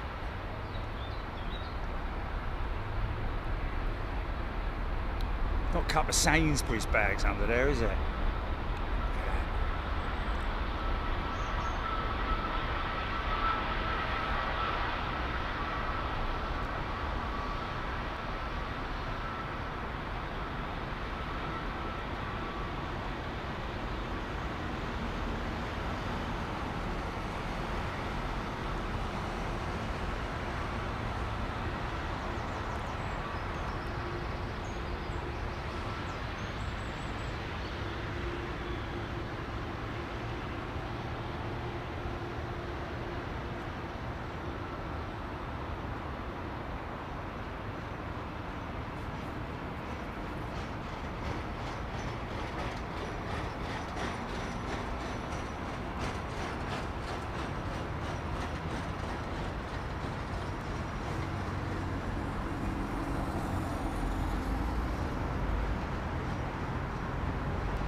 Some people listen and other people don't. It's so clear. I have to say the channel members are very clued up and very knowledgeable, and obviously answer a lot of people's questions. Obviously and understandably ignorant about aviation and safety and all that kind of stuff. Which is good, because the more people who are educated and understand about it, the less people will be sort of like, you know, concerned about it. Is that the big Roo being towed to a gate, I think?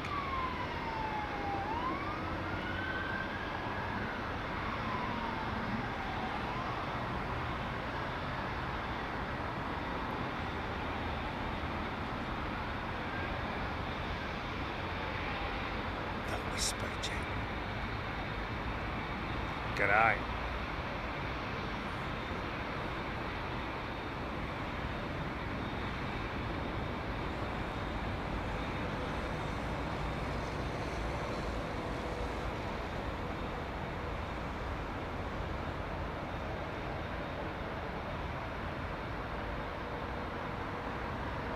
Swiss 330 Cruiser, Brian Stewart.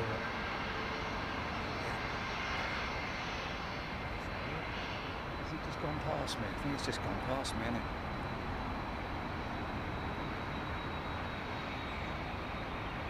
$330, yeah.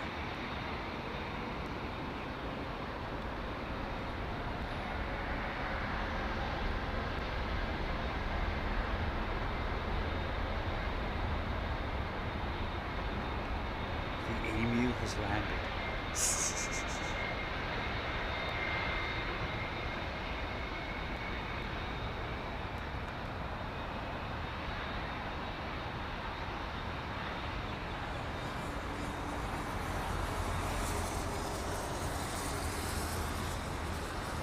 Quantosaurus Rex, Chris Clark, like that.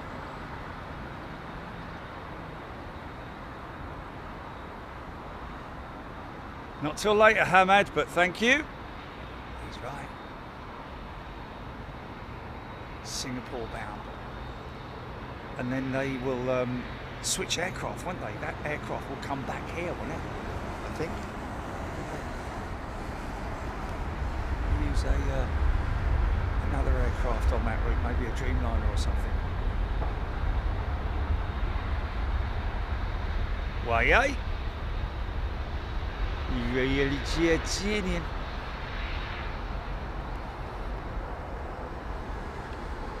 Be great if the pilot spoke like that, Julie, wouldn't it? Rolls in and just lining up now. Runway 09 right.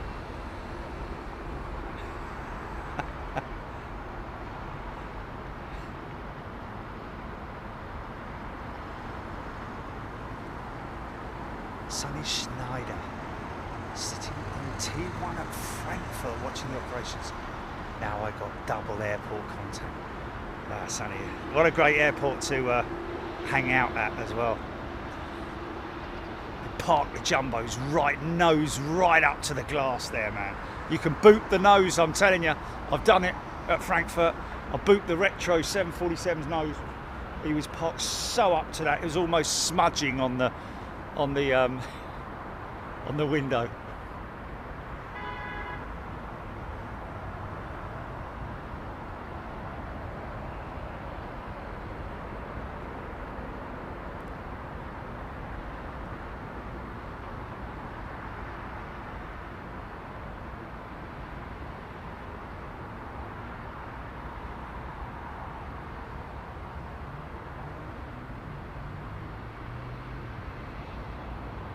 Louis Armstrong.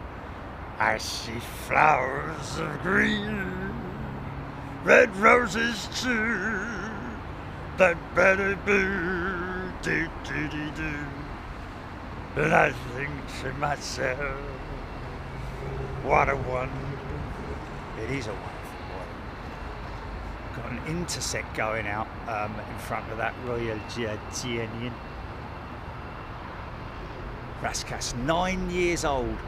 So she hasn't done a D-check yet, has she? I think it's 12 years. Is it 12 years for the D-check? Joanna B thinking it looks a bit dated. Lots of people like it. I've got to be honest with you, it's quite busy, isn't it? The Royal Jordanian. There's quite a lot going on there, you know, with that.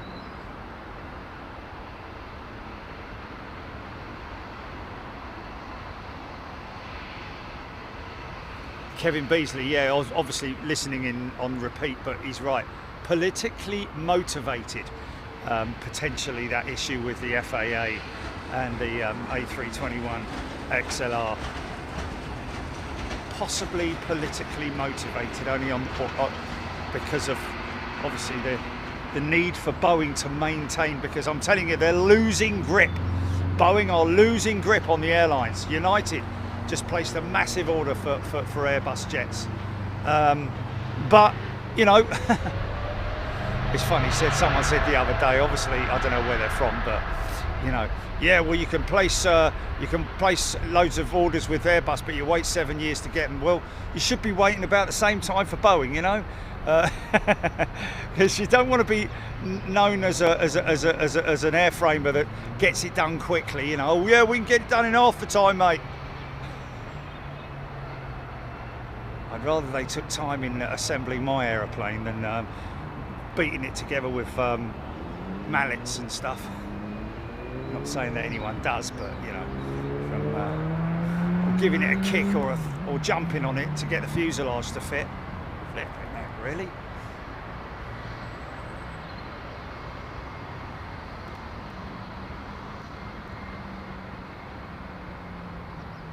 Raskas thinks that the livery looks classic and regal.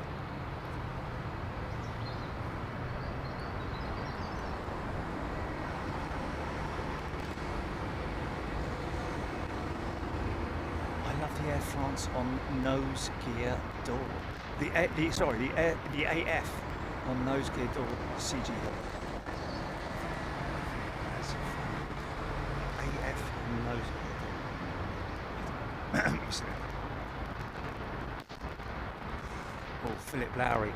The 0 to 60 is not really a factor here. Put it this way: most cars, because of the lag that you get when they power up the engines, the takeoff roll, the start of it is really quite slow. It's when you get up to sort of like 50 or 60 knots, that's when it starts to. It's just the forward momentum and the power all comes in. Obviously, you've got to move a big piece of equipment from a standstill. That's why pilots like to turn and burn, so that they're rolling, so they don't have to, you know, use any more throttle than what they would. But you know, turning on whilst they're taxiing, that whole sequence is done using the throttles, obviously.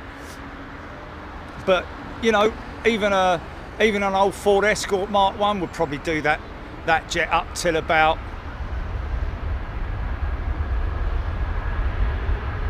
now. He'd be going past him already, I think. But you know, the get-go, when you hit get-go, it's like it is like almost like a turbo lag from an old turbo engine, where you put your foot down, nothing happens, literally. And of course, the throttles, the thrust levers, when they're applied forward or pushed forward, it's not an instant power feed.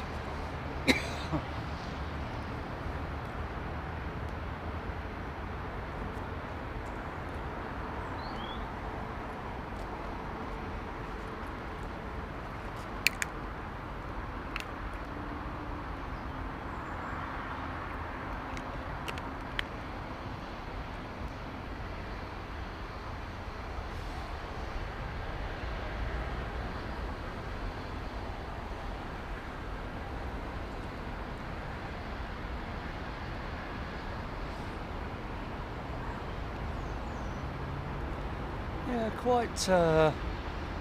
quite disappointed that the Branson jet, they didn't have a bit of fun with it, you know, and create some fancy nose art rather than just you know, the standard thing. It's kind of a virgin-y thing to do, isn't it?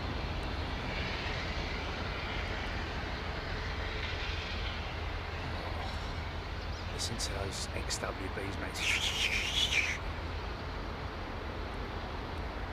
Now this BA jet wants to move, you see. He doesn't want to stop, really. He's got a lot of inertia there, forward inertia. He doesn't really want to jump on the brakes. Now he's going to roll it straight up, because these 350s going out now.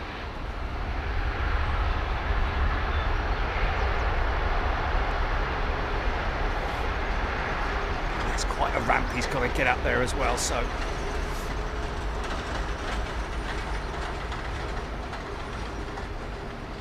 So 0 to 60 really on a big aeroplane like this is probably about 4 or 5 seconds, I would have thought. Maybe even a little bit longer, I don't know. A big aeroplane like this, but once it gets going, mate, it's going.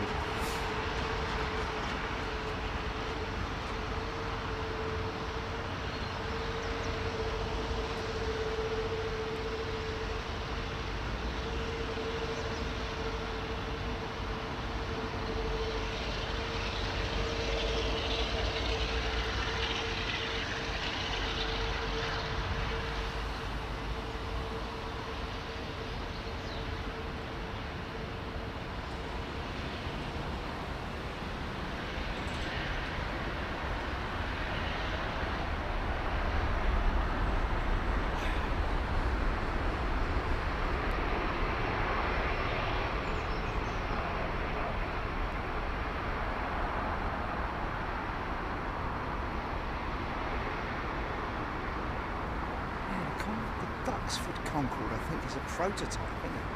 You can still go on it. A bit like the one at Brooklands. It's a prototype.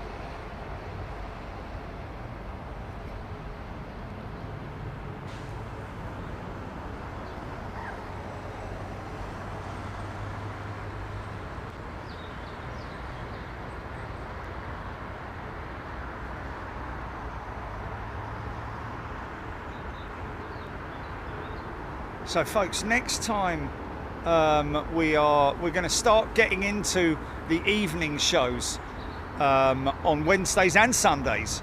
It's a lot happening in the evenings as well. It gets really busy just after sort of like, you know, 7, 8 o'clock at night. And so with these longer evenings, we've got to take advantage of it. Didn't do enough of it last year. 8 years old, that 380. Thank you, Raskas.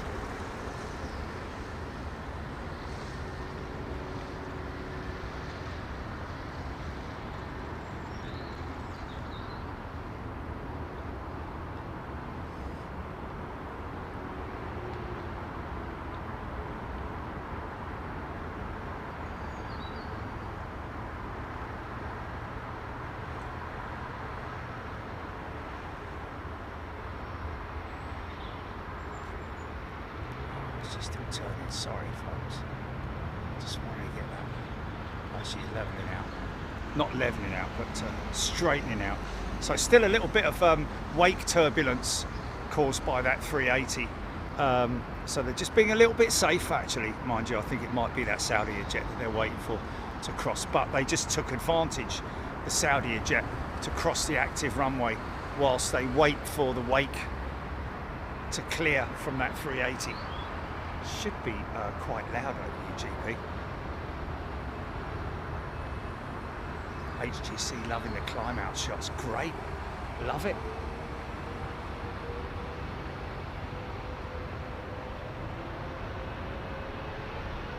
No.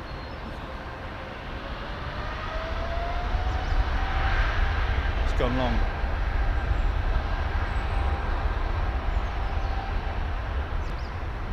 Tony 7 Crystals shit. What is your favourite colour? What is the SB velocity of an unladen swallow? I don't know. Bring out the holy hand grenade!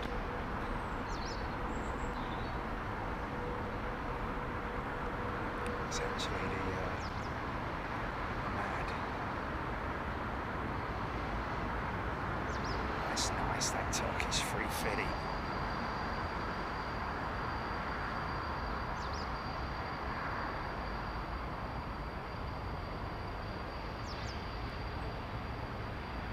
And of course, you know, the freighters, you know, I'd imagine that the Cathay Pacific freighter usually goes out around about 10 o'clock, doesn't it?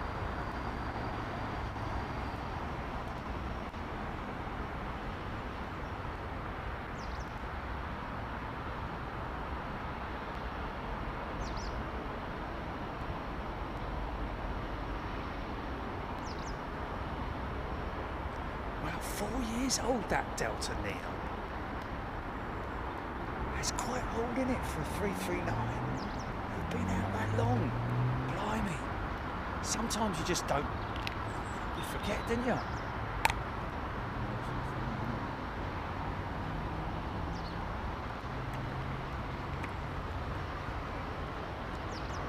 Squopey, take care. Don't forget, we're down in southern France at the AIRBUS assembly facility and test facility this coming week for the midweek show, folks. All channel members will be invited, and we will put out a post, so if you're watching now, make a note in your diary.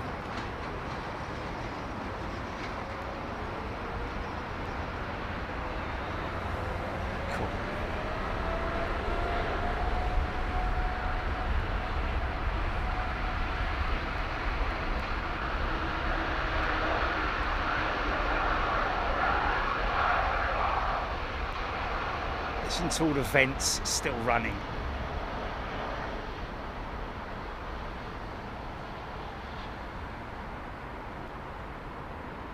Which all shut off, the valves will all shut off as soon as the throttles are applied. Oh, happy Mother's Day, North America.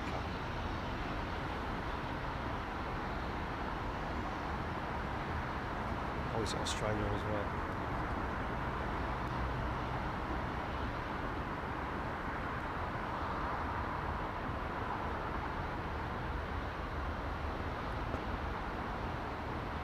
Les Donaldson, very true, that's what it's like. It's a bit like a fishing trip, isn't it? The old Toulouse shows. Nice.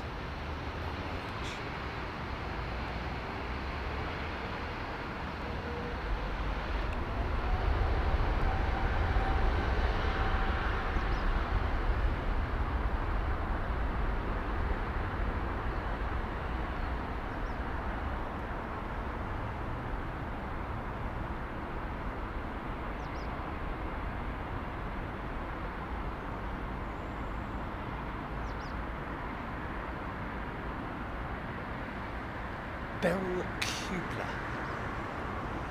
Pleasure. Janabi. Off to Istanbul. Nick Fishington, first time he's seen a Turkish 350. Well, there we go. Roseanne B is a brand new, well actually sorry, Roseanne is a returning member. Welcome back, Roseanne.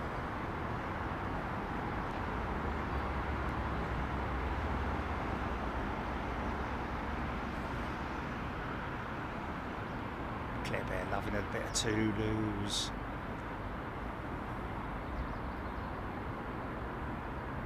Miss Yam Yam, brand new member. Welcome, Miss Yam Yam. Get involved if you want to first. Oh, is that the special? Is this the special livery coming out? I think it is, isn't it? Air Canada's special livery. I think it is.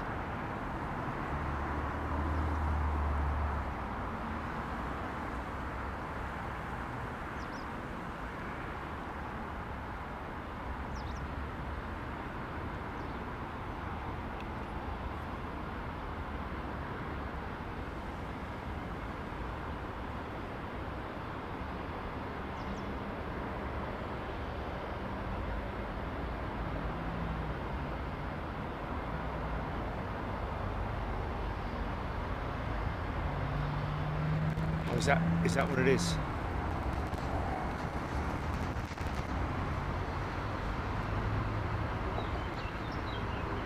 You what? Miss Yam Yam, thank you, long time viewer, love this channel. Miss Yam Yam, it is lovely to have you here. Got any questions, folks? New members or existing members, always ask.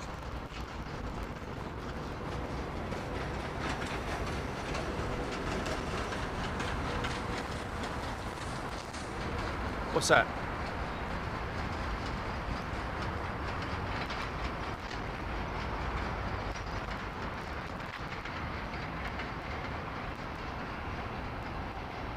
Oh, that's hilarious. To make your eyes better and you can't read it because your eyes are... No. So there we go. I've just Googled why do planes fly at high altitude, and the biggest reason for flying at higher altitudes lies in fuel efficiency. Obviously the air is a lot thinner at altitude and therefore the engines don't need to work so hard. And it creates less drag on the aircraft as well.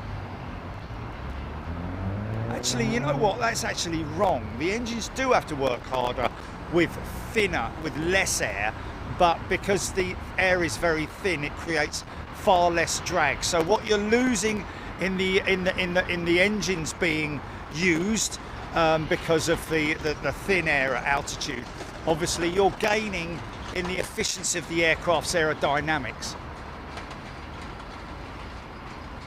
which means that they can use less fuel. So it's all sort of like, you know,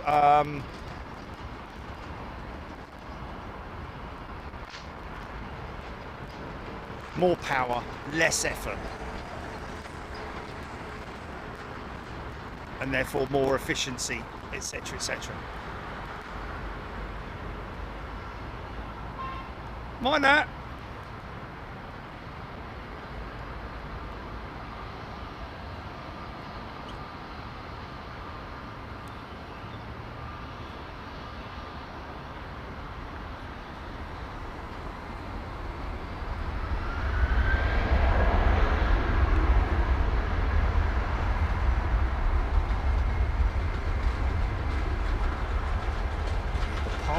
Least resistance, isn't it?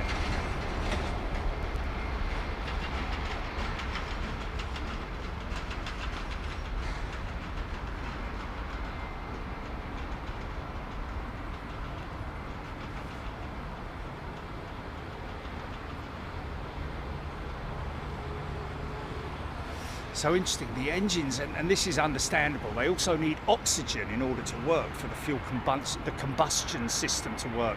Squeeze, suck, squeeze, bang, blow, so to speak, which also creates energy. So flying too high can also cause problems because the air is much thinner, therefore less oxygen to combust. But yeah, they've figured it all out, they've worked it all out, and they've done it just right.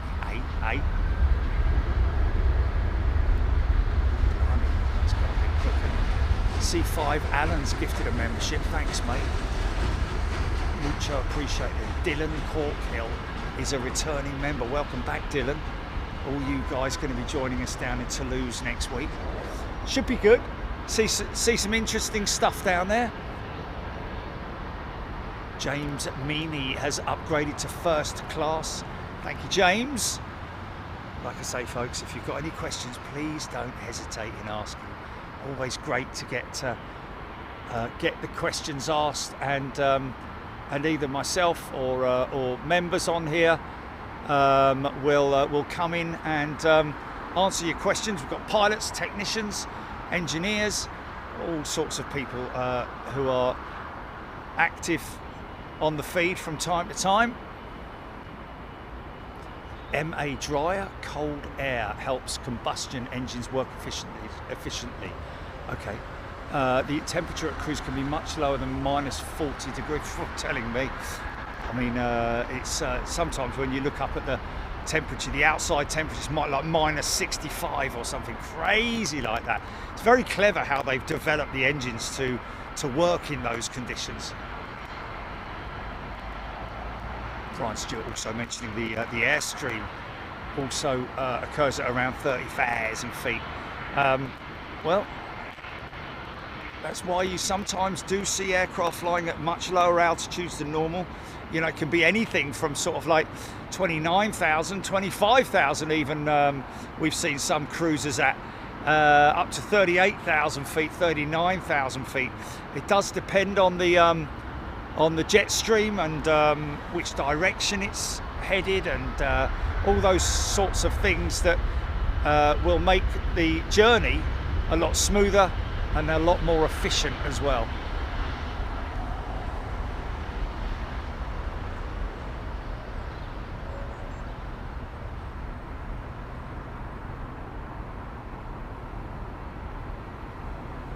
Todd Roy, there we go.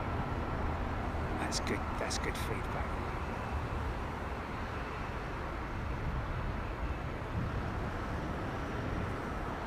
Now look at the back wheels there, folks. It's not very noticeable when they're turning on from the left, and they're coming from the right and they're making that right turn. It's sometimes a lot more noticeable.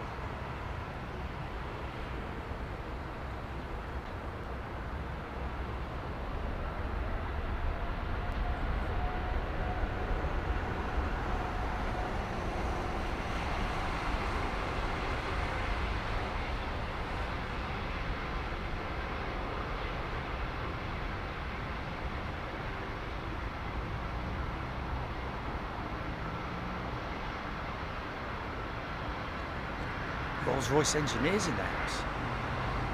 Most taxing on the engines is hot and high airports. There we go.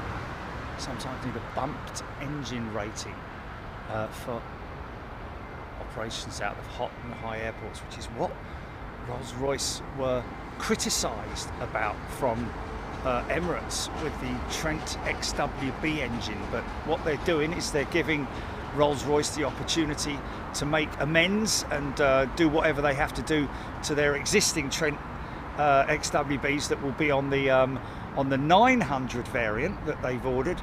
And then obviously I'd imagine, because Rolls-Royce is just non-stop, they're just non-stop. They don't you know, they're continually. Oh blimey, I thought it was a truck. Flipping heck. Yeah, the evolution of engines never stops with Rolls-Royce, and all aircraft manufacturers really.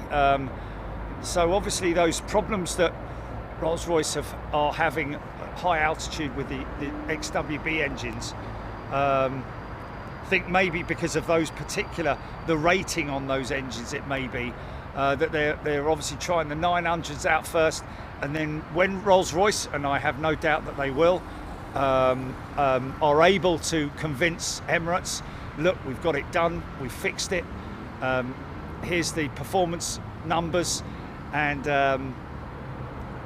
because that's really what they're looking at, is performance numbers.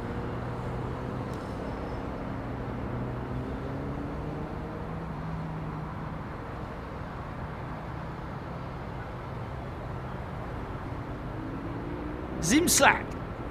Ducking in and out based on availability and time. Yeah, I don't know about this livery. I mean, obviously, I say livery, it's sticker applied, isn't it? Are these vinyl stickers? I mean, obviously very well, very sticky ones, but I think they do apply vinyl. Obviously, they apply a layer of some kind of lacquer over the top of them.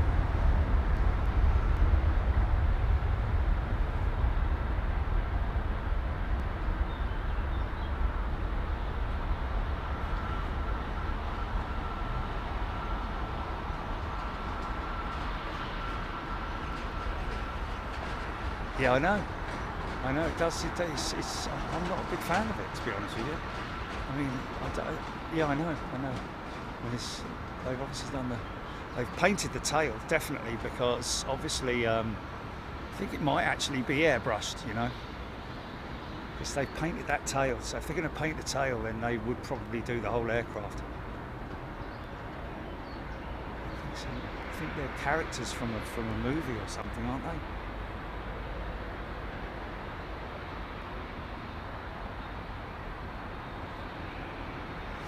Yeah, Rolls-Royce engineer, I know, that's what I'm saying. The comment was about the Rolls-Royce Trent 1000 engine, which he's saying the XWB 97, which is, they haven't ordered any 1000s yet. I'm aware of that. That's what I'm saying, that they're going to wait until the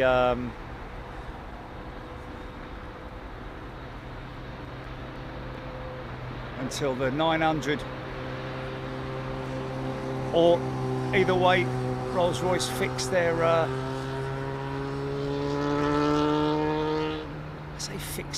fix the issue.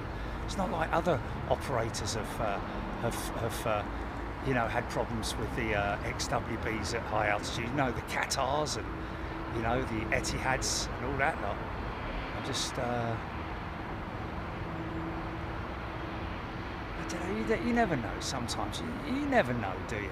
Even the likes of Emirates might turn around and say, look mate, we're spending a lot of money on refurbing the 380s and the 777s. I think we need to hold off on orders at the moment.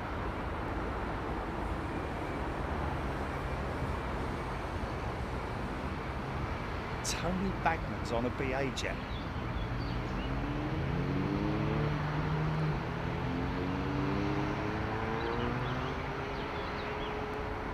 Zim slack, there was a discussion earlier about liveries.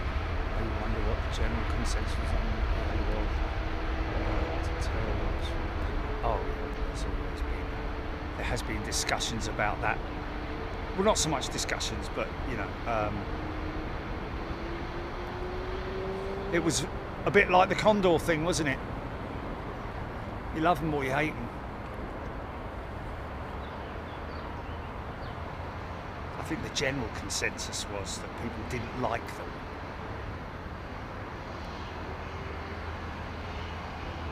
On a plane, defacing a good aeroplane. Yeah, I think that's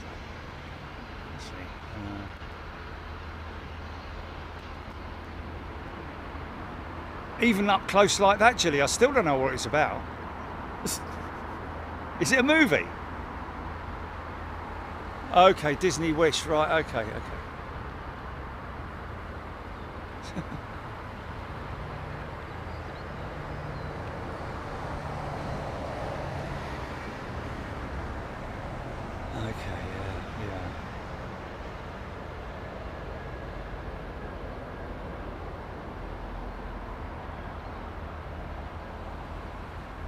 That's crazy, isn't it? Was Screaming Emu on the feed before we went live, before he flew, and then he went and did a flight, and then he's come back on the street. How crazy is that, man? How crazy is that?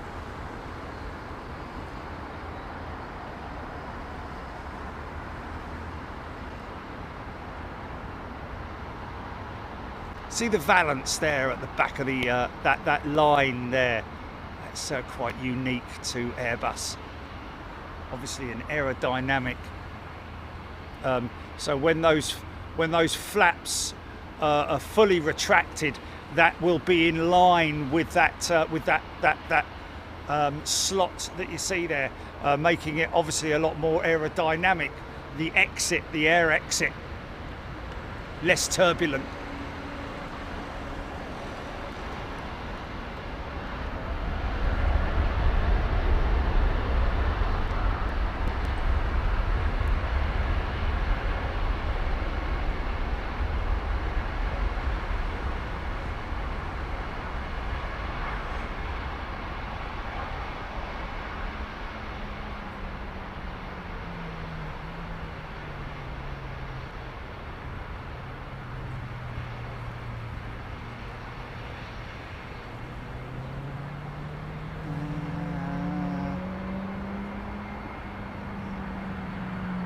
Okay.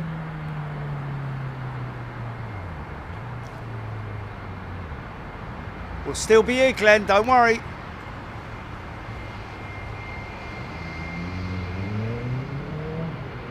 Big red. Well, I'll be honest with you, the new tail design on the Emirates jets is just an improved one, isn't it? They've just modernised it, haven't they, more than anything else. They haven't sort of like, and they've obviously made the wording about 30% bigger on the fuselage, I believe.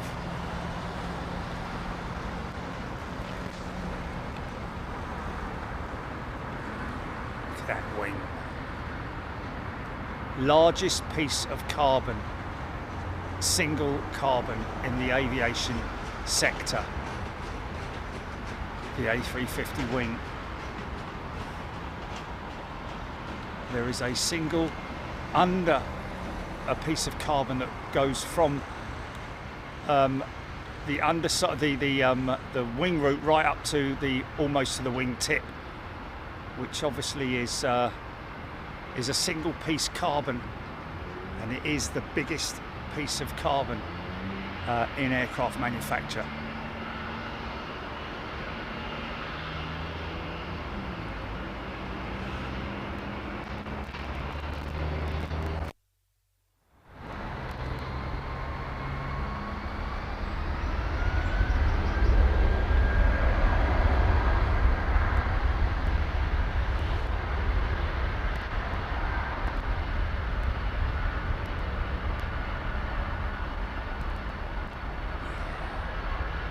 There's quite a ramp these guys have to go up. The grass blowing in the jet blast.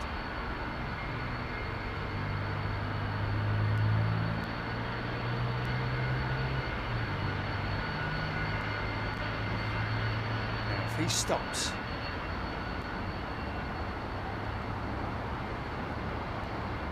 turning back, TTNR. Where's that GB? Where is it?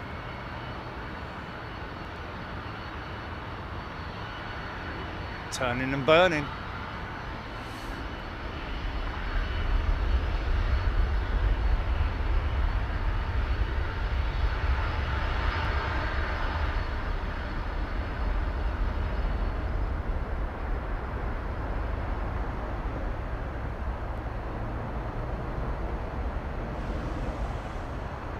Scott Thompson loving the shots today. Thanks everybody. Glad you appreciate it and enjoy it. We do try to mix it up here at Big Jet TV because I'm into my engineering and technology, and seeing these things up close like this is just fantastic. And from the ground as well, I appreciate that we get a great shot at the courtyard when they're turning on 27 right departure operations, but from ground level, if not a little bit lower actually, I think it's a spectacular image.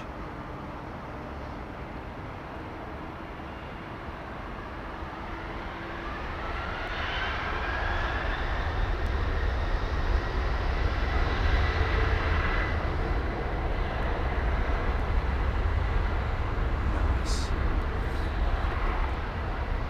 Hello, what's that long range? Is that a China Eastern special livery just coming into shop now? Is that a 767 or A330? 777 or A330? No. It's a 777. Yeah, we've seen it before. Yeah.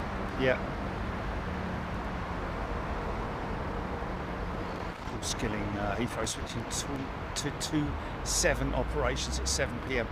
Did we figure out which direction that would be, Jimmy?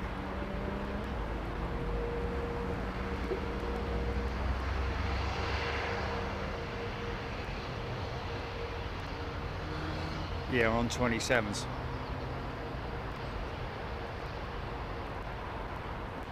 Mrs. Fudge. I'll be landing, would they? Nadine, it's the pan delivery from a few weeks back, yes.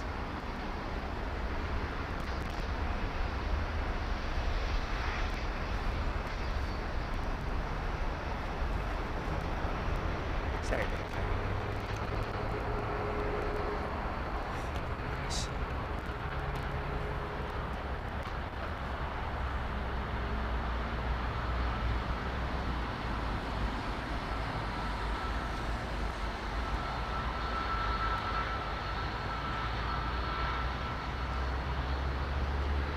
Korean cargo queen diverting to Anchorage, Margines.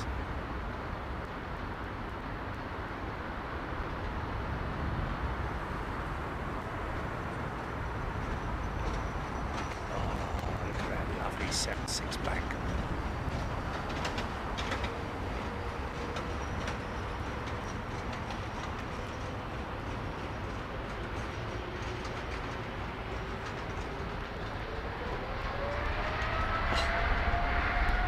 Look at that.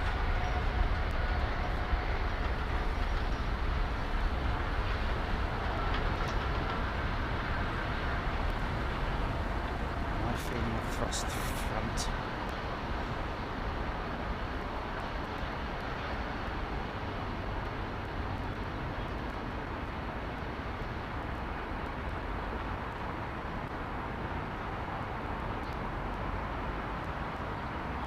Turning back when I was about to. I was sitting on what was in for the wrong seat. Oh, he's on the left. Tony's on the left. Which flight am I looking out for? Here now saying that the lot was waving. Have a look back at that.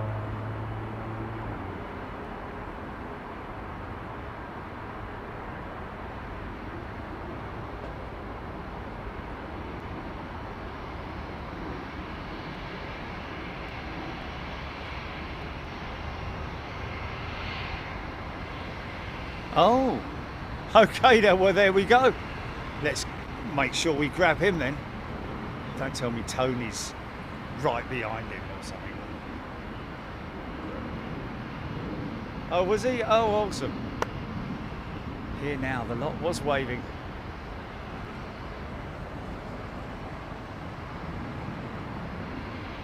Oh, really? Ha ha ha! Excellent. Oh, well, then this one's for you, my friend.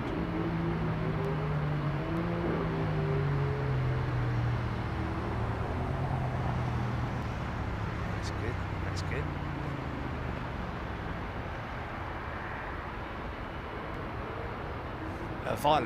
Violet. It is not obligatory to write the aircraft's type or manufacturer's name on the aircraft. Off the you're just waiting for that jet.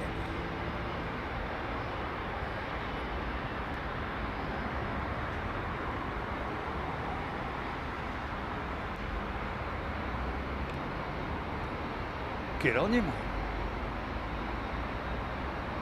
You must be a regular viewer, Julie, because we haven't been down here very many times, have we?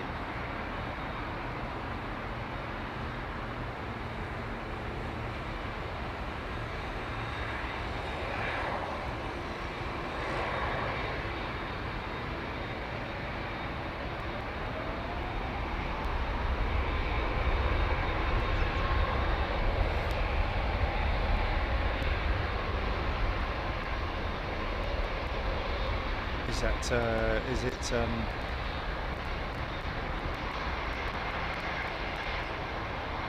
Zim Slack Long Boy, like it.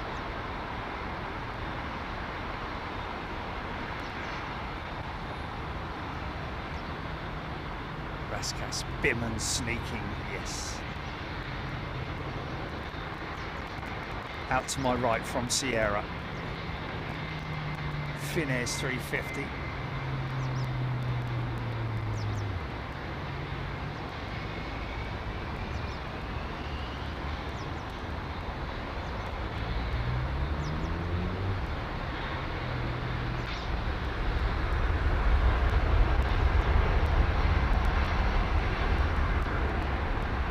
Got a timestamp on that GP.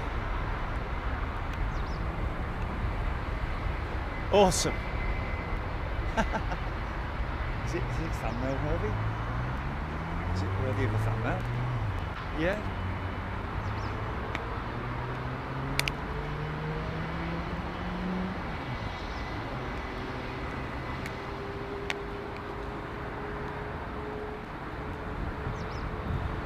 Tony, you got it.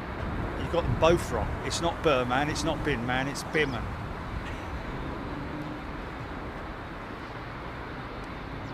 Binmen. Is it recycling or a roast? Noah's Aviation Channel is a brand new member. Welcome, Noah's Aviation Channel.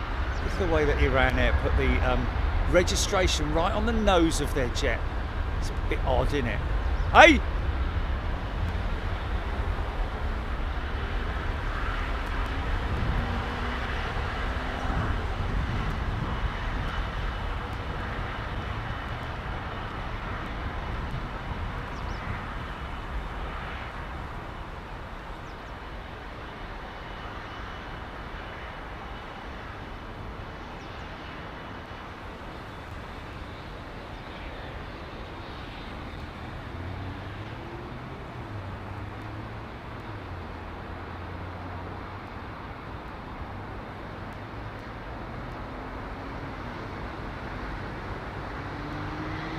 Trent 700s, old school engines.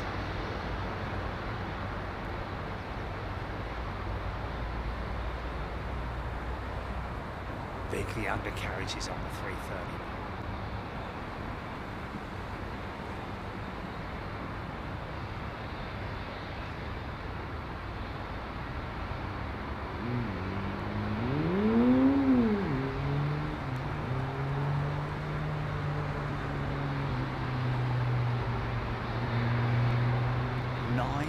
Old, this 330, thank you, Raskas. Great position, especially when the sun's behind.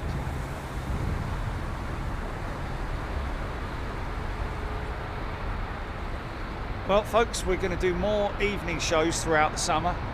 Going to spend, get ready for it, because that's the plan. Get lively. Caroline Teague has gifted 10 memberships. Caroline, thank you. Joanna B, they are Trent 700 engines, Rolls-Royce Trent 700s. These guys not able to refuel here at London, so they have to do the entire trip outbound and back on one tank of fuel. Or, well, probably actually, I bet it's not even fully laden with fuel.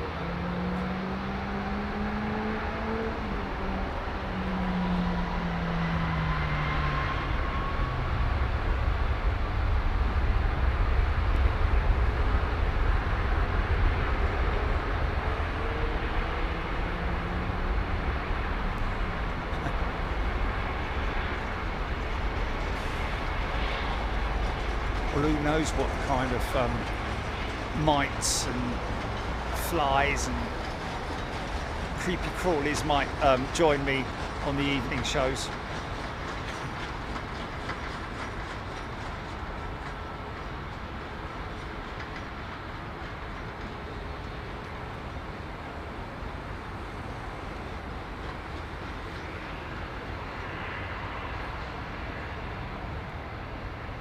Matt, welcome to first class, Matt SS. Look how long the undercarriage. See that puff of dust there from the brakes? Now that long do you know, 1 or 2 seconds of difference that Airbus are planning for the 339 in terms of the retraction, the undercarriage retraction on the A339. I don't know if they're going to try and do the same with the CEOs, but these big engines on this 220, man.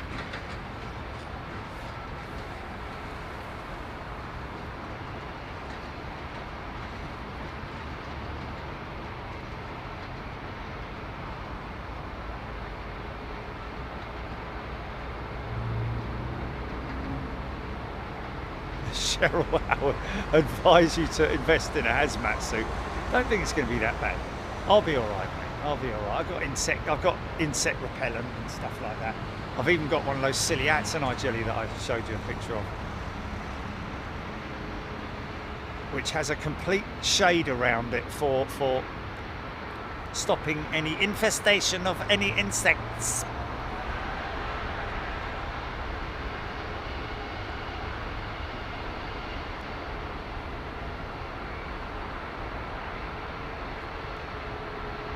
Rascas, 5 years old, wow. About 220.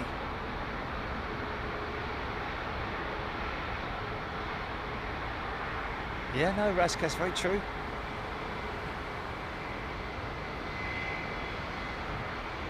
What's that, GP?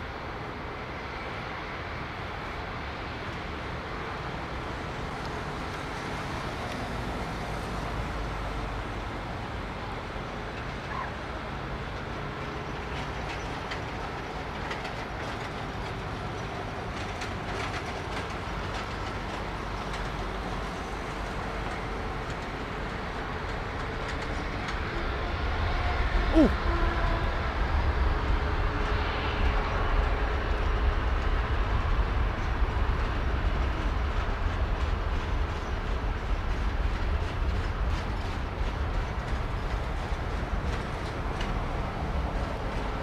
Steve right in the afternoon.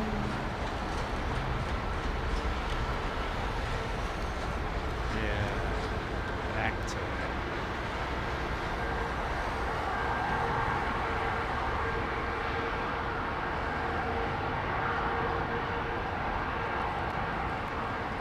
Always remember seeing an aircraft very similar to this being thrown around the skies at Farnborough.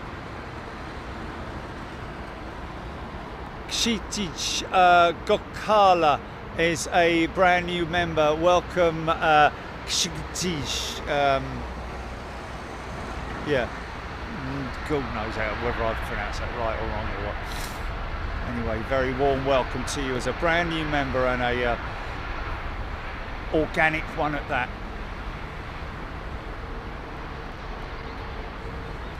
I can't remember before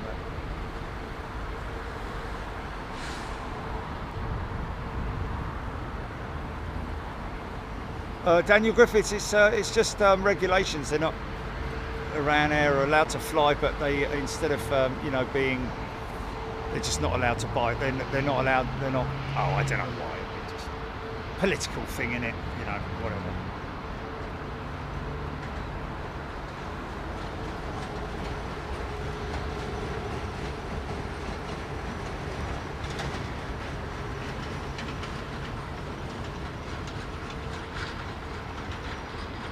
Oh, he's an avgeek and a doctor from India. Tej. I hope I've got your name right. Should we call him Tej? Should you call him Tej? Is that all right, sir? Doctor as well. Like that. So he loves his technology, maybe, I don't know. He's got all these instruments. Mark White, weather is looking good there. Just been hit by weather at EGCC.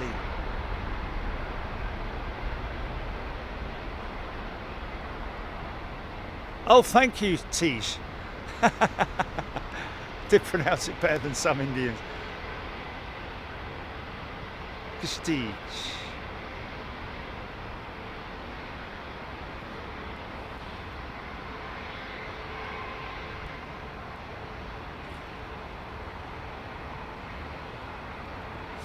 Yeah. Yeah, Tony, I know what you're saying. I mean, there are two different types of camera head tripod with head on it, isn't there? There's one for stills cameras and there's one for video cameras. They're kind of interchangeable, but I have a sliding lock mechanism on the head of my tripod head. Some of them do, some of them don't, but the good ones will have a slide on, click in, tighten up setup with the camera. So you basically bolt the slider to the bottom of the camera and then the slider clips in to the tripod head. That's the best solution you normally want. You'd have to be sort of like very unlucky. If you're just looking for a very, very basic setup that doesn't require any panning, that's just for stills photography, then yeah, you can buy very cheap tripods for stills cameras. And of course, quite a lot of stills cameras these days, the very expensive ones, can be used and are used for videography as well. But I would always recommend a good tripod with a good panning arm on it, you know, and something that weighs quite a lot as well. You don't want something all light and flimsy that sort of like just flaps around in the wind.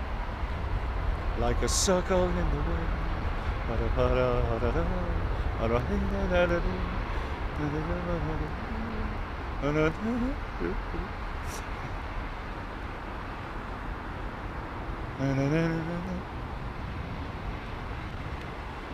do like that max wing, I've got to say, especially when she takes the flight and makes a big turn.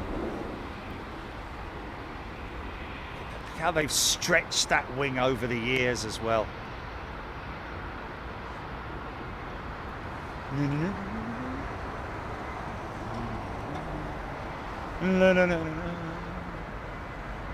Carol Smith has gifted a membership. Thank you, Carol. It's very kind of you.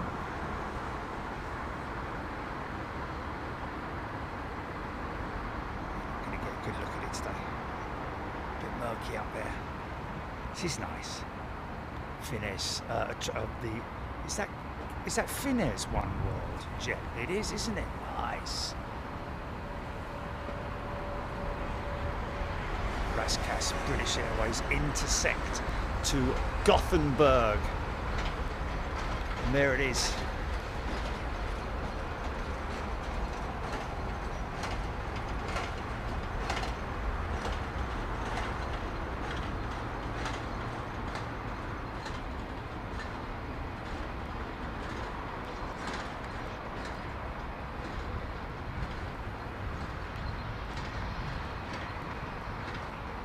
Car's gone wrong.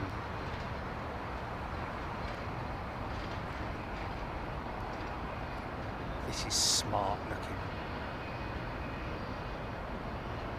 Bruce Banner, I have a Sackler, complete Sackler setup, head and tripod.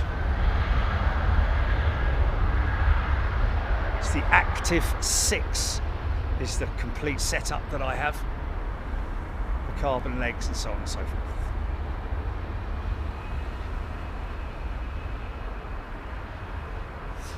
Jules Harris, this is from Google. Iran Air flights are allowed to land at Heathrow, however they're not able to refuel for journey home at any airport that has trade links with the United States. That's interesting. They're not allowed to refuel at Heathrow. Sorry, we can't refuel you because we've got trade links with the United States.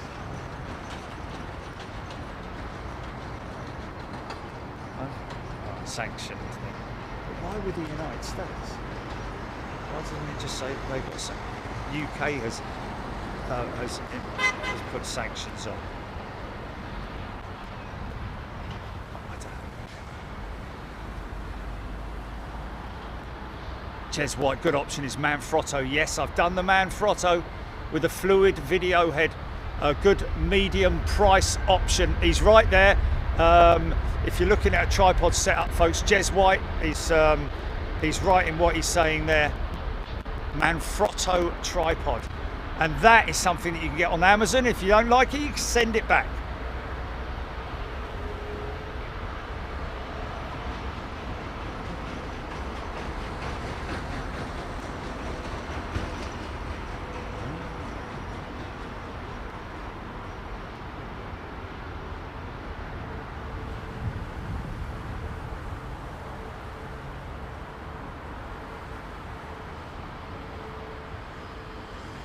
Cal Weather Dude saying planes in the hold now getting ready for an operations change, Jilly. No, I know, but yeah.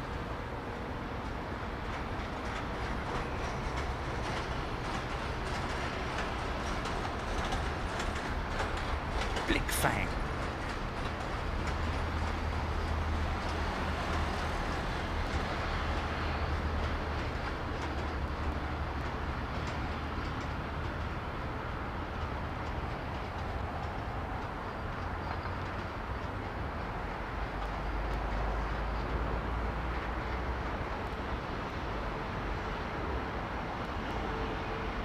Yeah, it's gonna be on and off this week, folks. I think. Obviously, we're going to be down at Toulouse this Wednesday, but who knows what's going to happen next Sunday? Sunday! Wow, look at the smoke! Flipping heck, mate. Jacqueline Hall is a brand new member. Welcome, Jacqueline, first class member on Big Jet TV. Thank you, everybody who welcome everybody who is who are new members, both gifted and organic.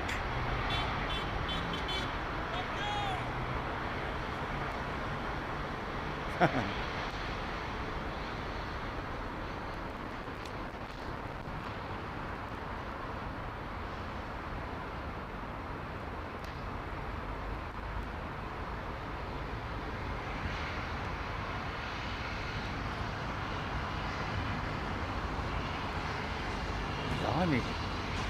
Wow. Black Fang, turn and burn. Wow, this one. See right through her engines though. Big old set of XWBs on her.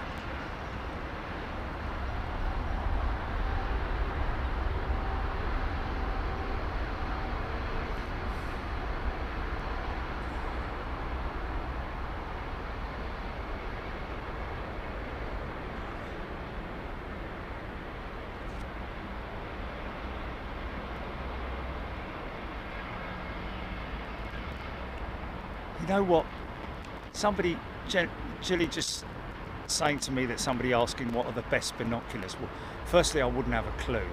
But most of the plane spotters, most of the plane spotter community actually use mono things, don't they? Mono blah blahs.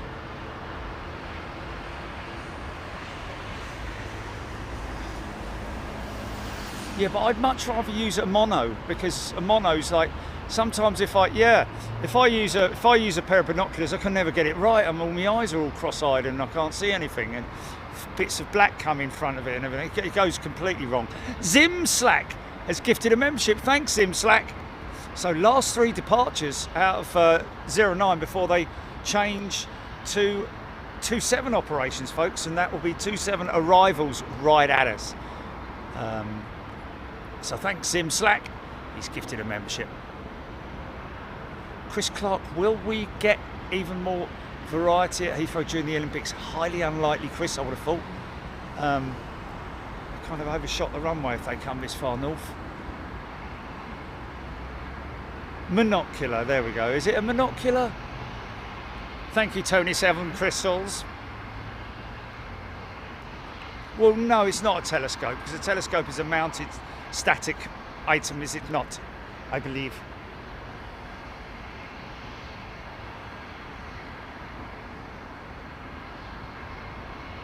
Timmy Tail Strike. Yes. I'm not a big fan of binoculars, mate. I'm just not a big fan. A monocular, yeah. Have some of that. But you don't want to sort of like keep your left eye or right eye closed for too long, because then you can't see through it, and there's all sorts of problems. Or, you know, it's not, you can't see through it, it's just okay, looks like the big old One World Cathay triple is going to be the last to leave.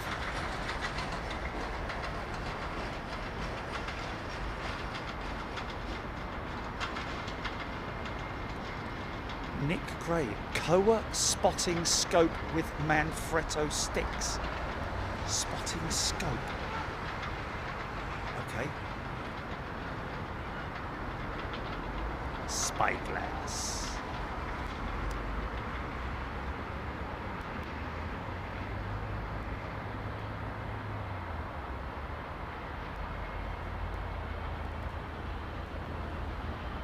Brian Stewart, 40 years ago today, the A310 entered service with Air France. Very few still flying with cargo, military and private operations. Yes. A300s, aren't they? I think the A310 was just a stretched A300, wasn't it?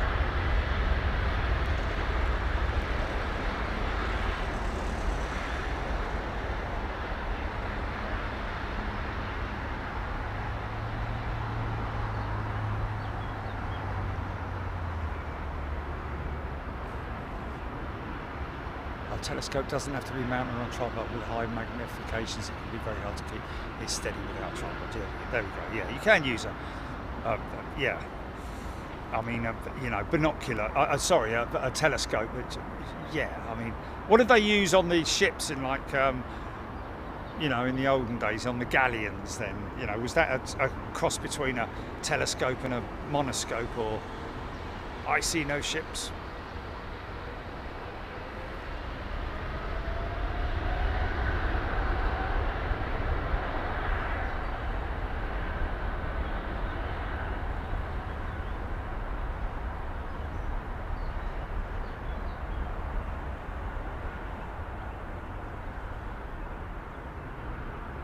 Blickfang, yes, Vietnam does come to London Heathrow. Operates out of Terminal 4 with their Dreamliner. We have seen their 350 here, haven't we? Have we seen Vietnam's 350 here? I think we have.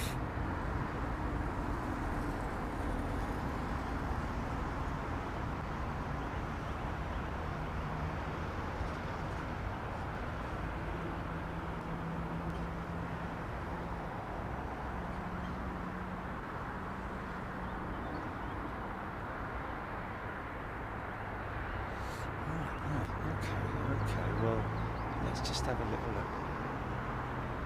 Gordon Freeman keeping the same cross section. The A310 6.95 metres shorter than the original A300 variant. Okay, so it's a shorter aircraft. Interesting, the A310. Wow. 7 feet shorter. Why would they go from A300? Or was the A3, which came first, the A310 or the A300? Let's just look at it that way. Let's just have a look. Which AIRBUS came first? Question mark. Airbus A300, the first aircraft launched by Airbus, introduced in 1974. The A300 was to be the first aircraft to be deployed, manufactured and marketed by Airbus. By the early 67, the A300 label began to be applied to a proposed 320-seat twin-engined airliner in 1967. Wow. So twin aisle. Yeah, it was the first of the wide bodies, wasn't it, basically? Still not a fly-by-wire though. It was all cable operated. I say cables, you know, multiple channels of connections.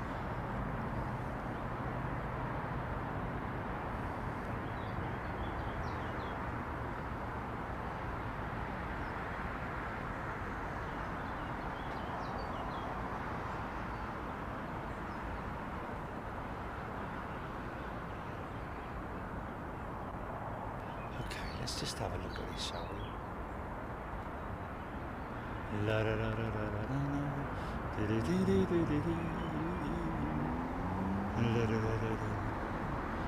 Oh, it's all small stuff.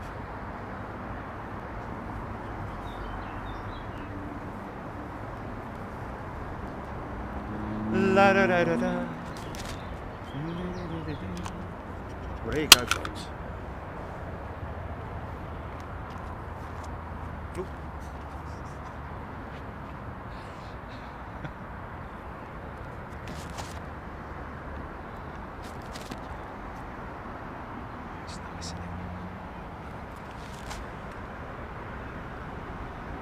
he just...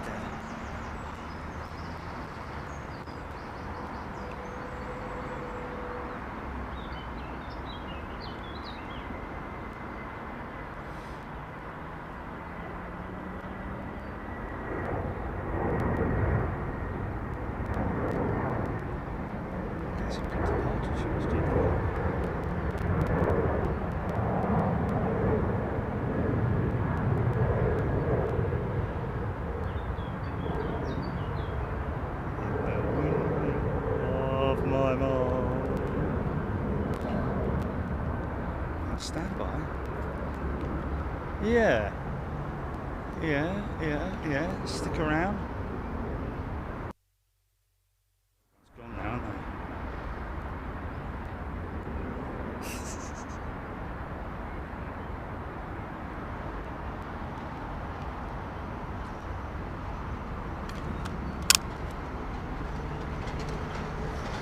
it gets very lonely down here at in these operations on the arrivals, doesn't it?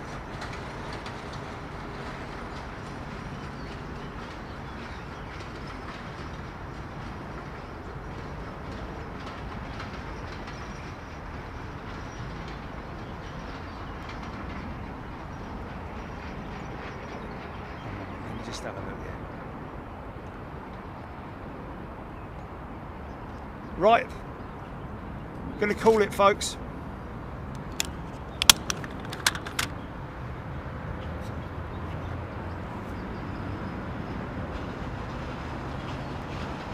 Thanks everyone. Can I just say quickly, okay, just very quickly,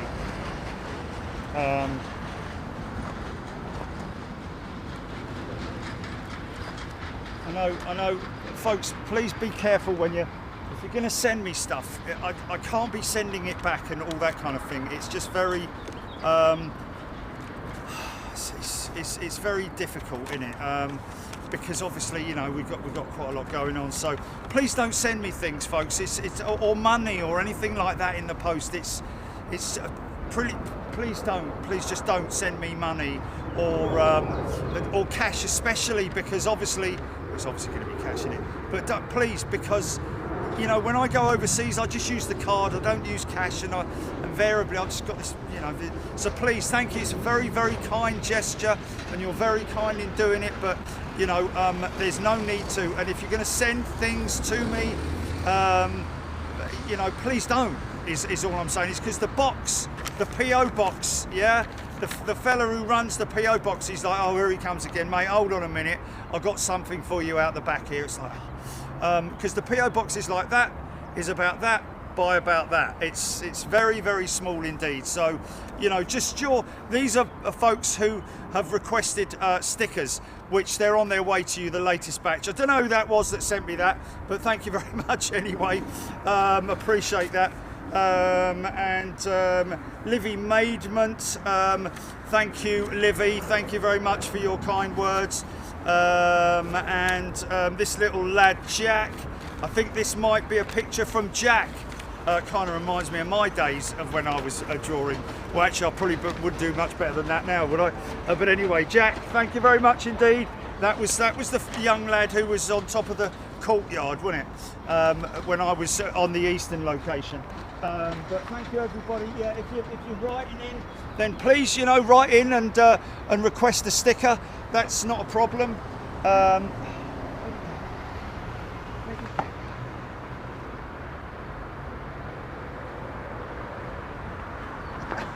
Whatever. Oh, it's in my pocket. But yeah, just be very have a think about that. But you know, when you're sending a stamped addressed envelope, that's what you need to send, folks. Send a stamped addressed envelope. If you're sending an accompanying note, then that's great. It's always lovely to read them. I do read them all, I have to say, folks. I don't just like get rid of them. I do read them all, and but please be aware of, you know. Please try not to send me anything if you can, because it just blocks up the PO box, and we've got a lot of stuff that obviously comes in there.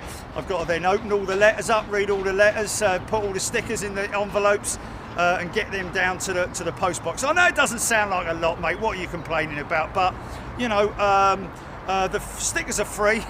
to you. They're not free to us. They're good quality vinyl ones as well, but we'll always maintain that, folks. You will always get those free stickers, and all you need to do is go onto the app, download the app, which is free of charge. There's no extra payments or anything like that on it. And if you want a free sticker, just scroll down to free sticker on the app, and that will give you the details on where to send your self-addressed stamped envelope. Please make sure that you include that in your letter, in the envelope that you send me. 99.9% of people do, folks. Don't get me wrong, but trust me, if I had to run down the post office every time somebody wanted, I'd have to take it physically myself and put a stamp on it, whatever, blah blah blah. It just all gets a little bit nuts, doesn't it? But listen, thank you everybody. Really appreciate your time. Thank you to all our regular members, of course, and all the great people who are involved with Big Jet TV. Thank you, Heathrow, once again. I understand they were in the house today. Hello to Heathrow. Thank you to all the security teams, the police at Heathrow, and all the folks who work at Heathrow as well, folks, I have to say, and airports around the world, security teams and emergency services, etc. But for now, that's it. We will be back on Wednesday. It'll be quite early in the morning, I think, folks. Don't forget we're dealing with the French here, so they have a very strict regime in terms of what time they start and what time they go to lunch and what time they come back from lunch. So there's always that great element of sort of like, what are we going to see? But if you've never seen a beluga before and you're a member on Big Jet TV, make sure you tune in at some point next week. You can watch it on replay, of course, anytime you want, but tune in on Wednesday if you get a spare moment, and you'll no doubt see a beluga. We're hoping that the operations are going to be the southerly operations, so there'll be a taking off from the left, and we've got that new position on the pathway, which hopefully it'll all work out. Let's hope. Okay, we'll see you on Wednesday. Take care. Cheers. Bye. God bless you, Governor. Roll tide, GP.